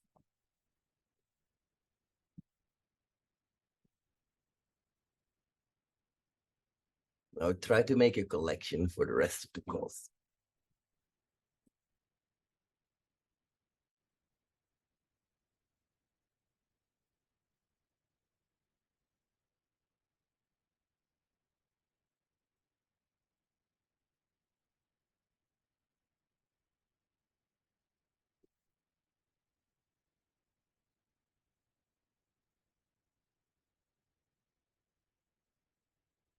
Gonna blow your mind in a bit. I'm sure of it.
By the way, I have an idea for a video that I might want to run by you.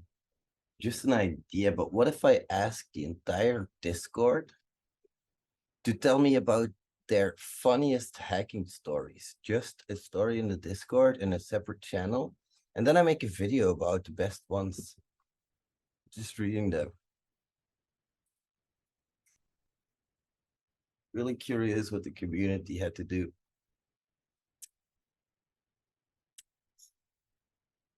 Thanks, man. Thanks for the feedback.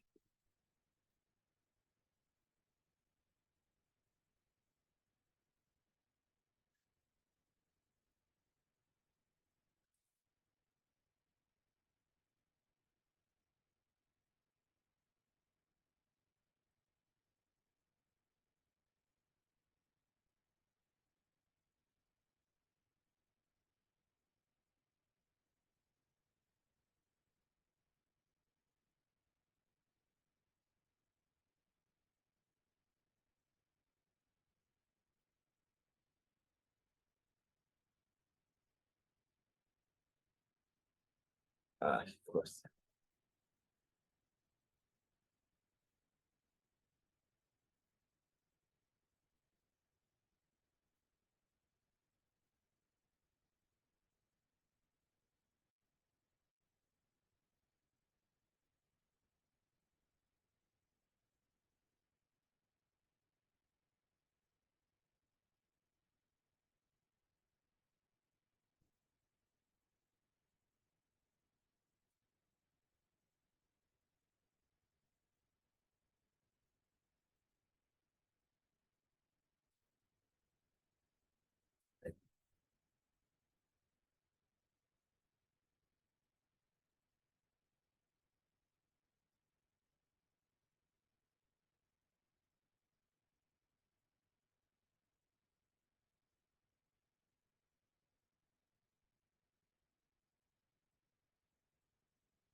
That's what I need.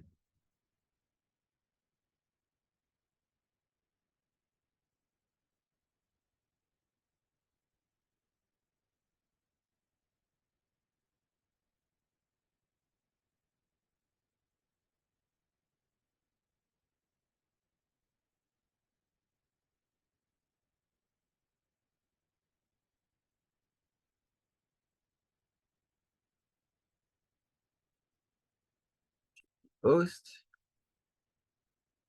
Credentials include header should be that indeed, and I will tell you in a bit what I'm doing as well.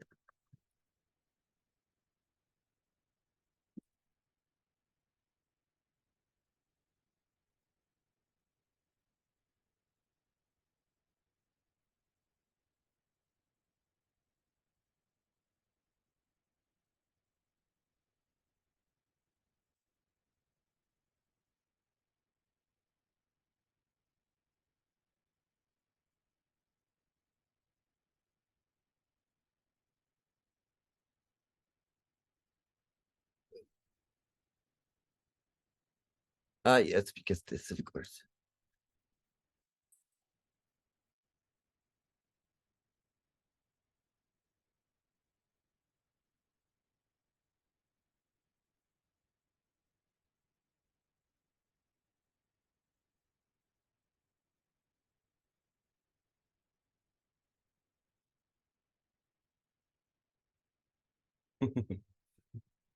All right. If you would please, for a moment, put your attention to the screen.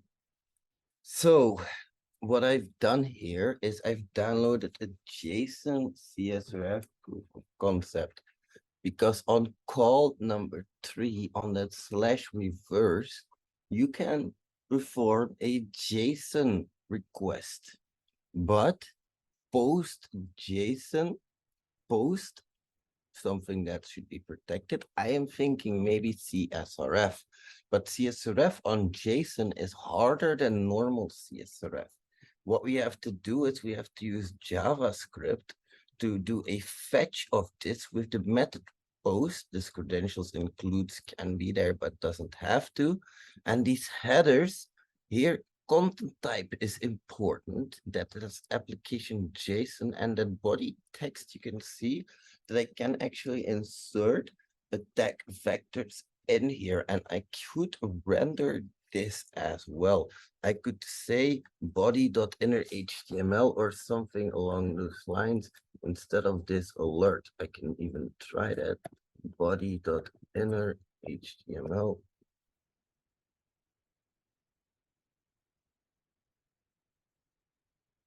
I think it was like this that I had to do it. Yeah, no, it wasn't like this. Set. Well, I can't remember if body inner HTML.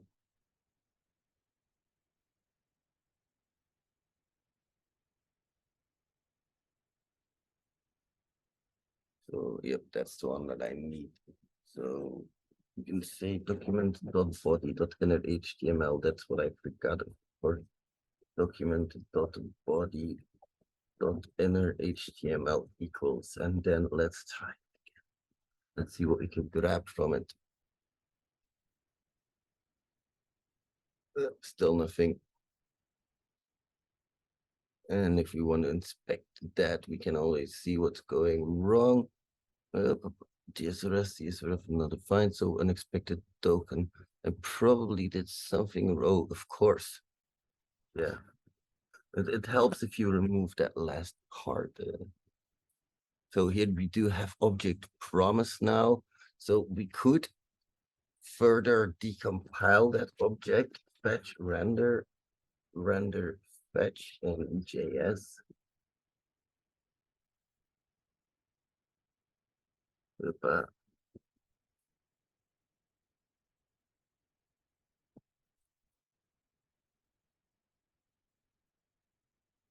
Think this guy is doing exactly the same as we are doing. So await data JSON, and then we just put that as this. So actually, what we could do is this dot JSON. And then we basically have the same thing, I believe. Dot JSON, that's the response dot JSON. Yep, that should be right. Let's try that for a moment. What I'm trying to achieve here is CSRF. Yeah, well, no, you can already think what I'm trying to do. I'm trying to render everything on the page, which is possible. I have done that before. But here you have to remember that I'm still attacking an API through CSRF with JSON. So if you ever see no CSRF token on a request where there should be, but it's JSON and you think you cannot exploit it, now you can. This is a cool trick that I've learned a while ago. Should it look something like this? Yep, that's perfect. That's really good. That's really good.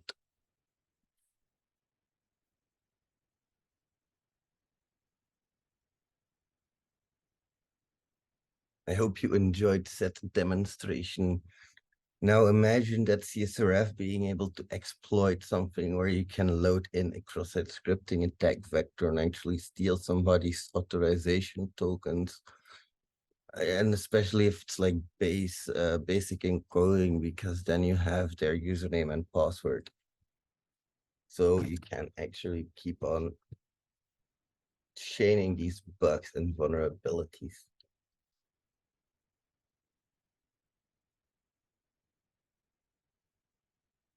Right.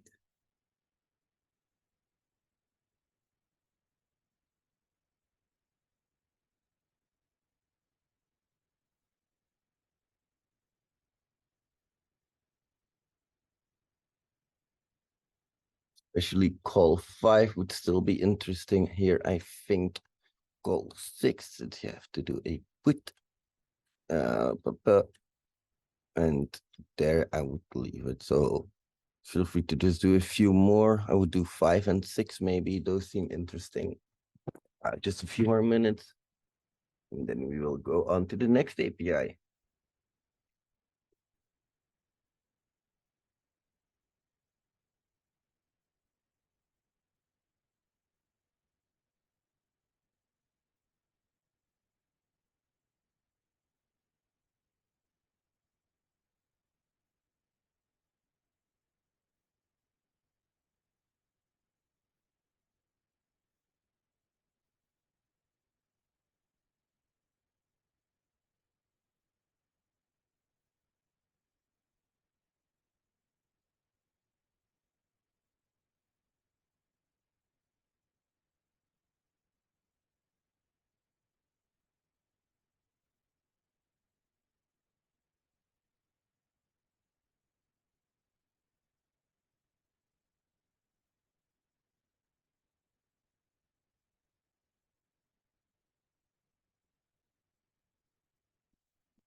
All right, my friends.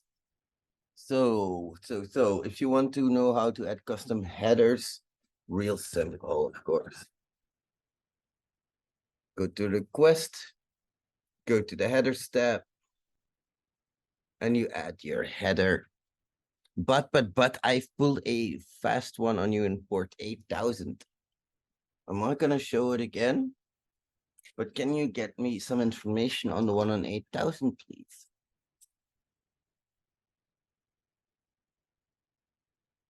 All right, my friends, come on, push a little bit harder. You're almost there. You're not done yet, though.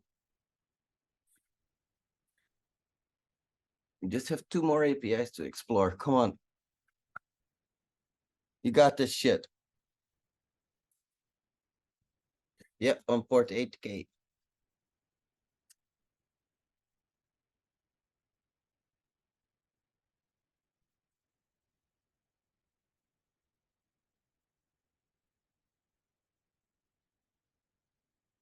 You can logically guess where you can find the documentation. The docs aren't that far away.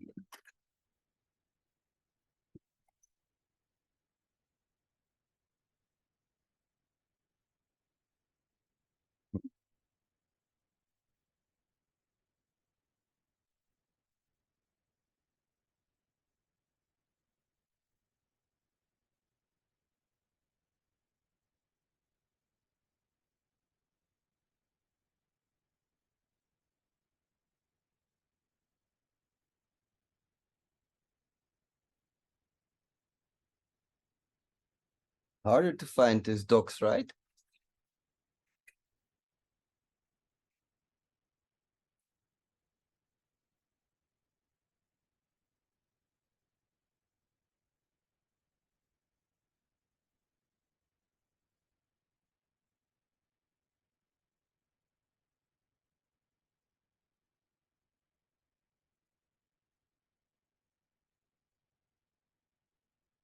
I know, I know. I can see that. Let me. Yeah, well, yeah, I'm gonna share my other screen, but I can see what calls are coming in on everything, not just on this API. I know. It's funny when we do CNWPP exams, I tell people not to run certain tools. I can see them running those tools.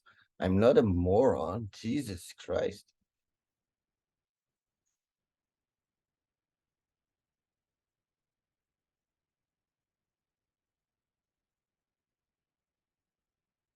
Oh, yes, this is the one. Nope. Hey, oh no, that wasn't you.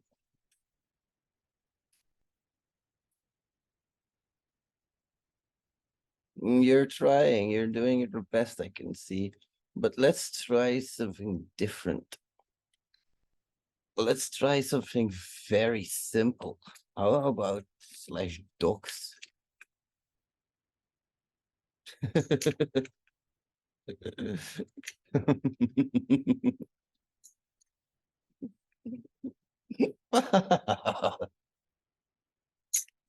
I love this job. You have no idea how much I love teasing you guys.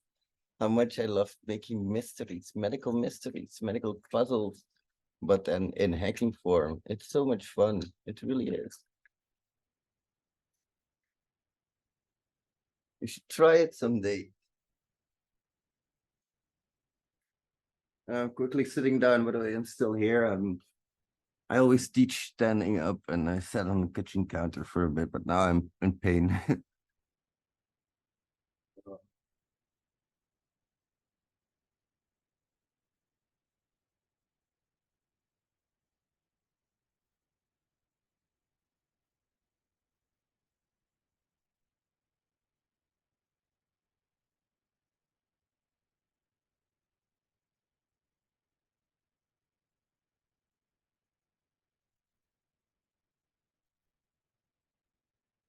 Your first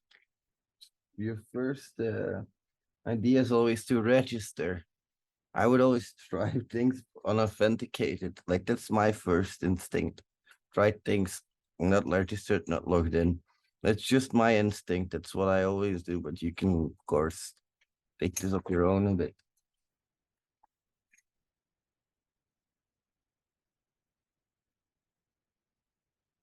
Oh, that's strange that it allows that, doesn't it? Gives you 200, okay? Oh, what the fuck?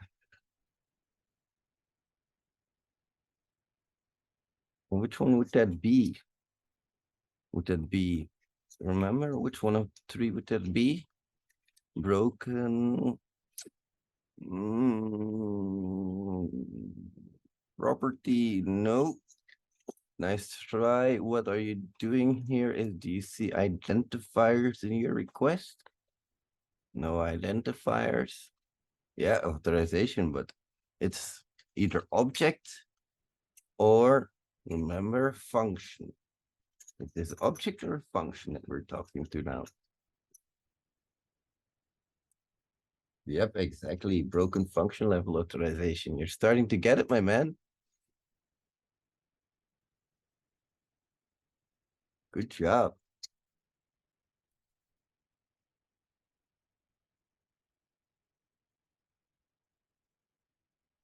It's more, of course, as well.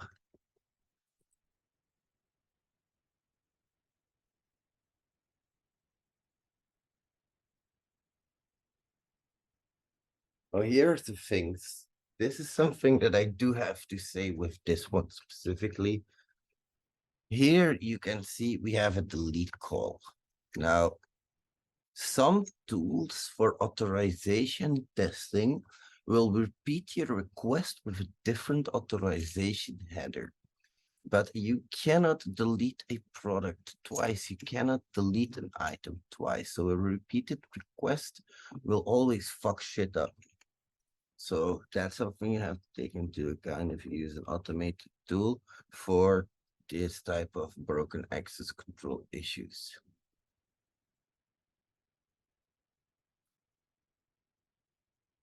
Batch is something we haven't shown though yet, right?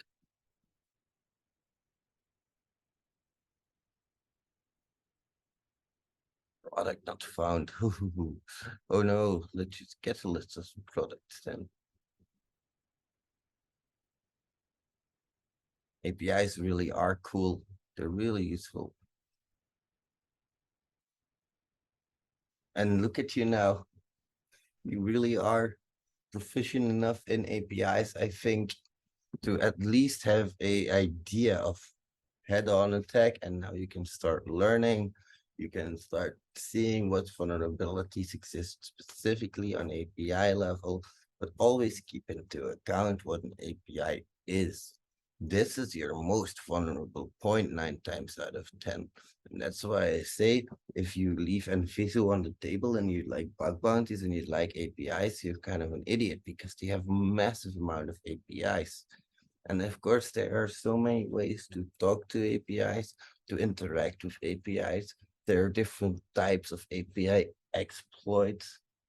Remember the documentation, the authorization, the authentication, microservices with API gateways in front of them. There are many concepts to still get a full grip on. Now, API firewalls, I am not going to install one, but I have an installation guide in the course material.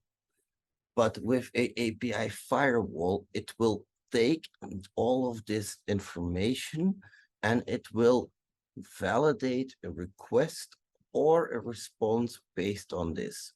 So if a request or a response does not seem what it needs to hear, like for example, name is not a string, it gets rejected by a firewall. But also if name matches certain things, like if name matches a greater than or less than sign somewhere in there, it might block it. These are API level firewalls or level 7 of the OSI model. Marius would be proud of me. It's important to realize this because you can have hardware firewalls in between as well. Marius would fucking love those. So hey, look at this shit, hardware firewall, Cisco.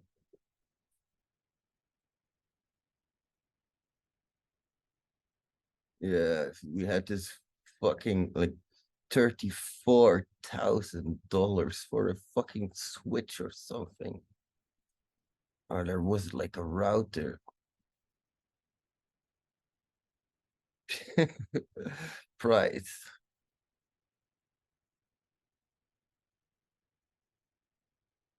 $42, $50, $60. This is all still reasonably priced. Very reasonably priced. Very, very reasonably still. Oh, here we go.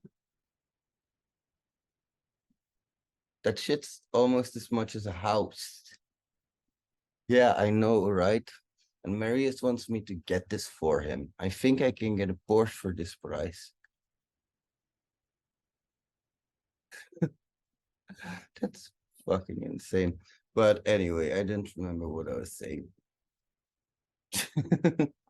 Yeah, well, we tried to configure a port yesterday. Not really. Anyway, my friends, API firewalls, what was I saying?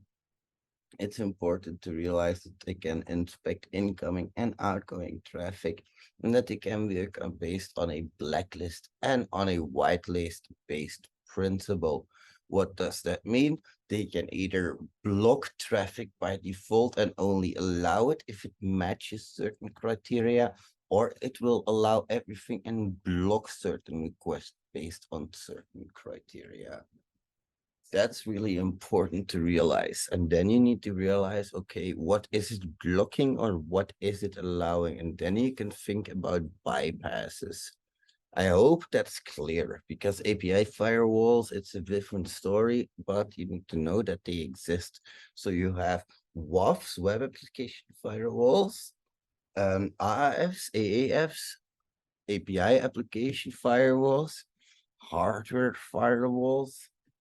You can already see that there's quite a lot that you might have to bypass, but I always say the more firewalls you have, the better for me, because those can play against each other at certain points. My very first cross-site scripting, I was able to set up 2 WAFs against each other. And it was so good to finally get paid for that, because it took a long time. Anyway, my friends, that was it for now. 8005 is exactly the same thing. You have been awesome, every single one of you, and my apologies that you weren't able to let it go through last week fully, but just know that I hope that everybody who is watching, I am proud of you. You really were amazing. Thank you so much, my friends. It's almost 1 a.m. I'm going to crawl in my bed like a snail, and I will see you later. Bye-bye, amazing hackers. Oh, you've always seen my top bottom of my head. Email me for your free course. Yeah, email Marius for your free course. Marius at thexssrat.com. That's Marius. I will put that in the chat. That's Marius like it's written there. Marius. RIUSZ. Thank you so much. You guys have been awesome. You really have been. Now it's up to you. Practice. If you have questions, ask us, because we are still there for you. Even after this boot camp, we will still answer your questions. We want to do that. Thank you so much, my friends. You've been awesome. I'm going to go to bed, and I'll see you later. Bye, amazing hackers.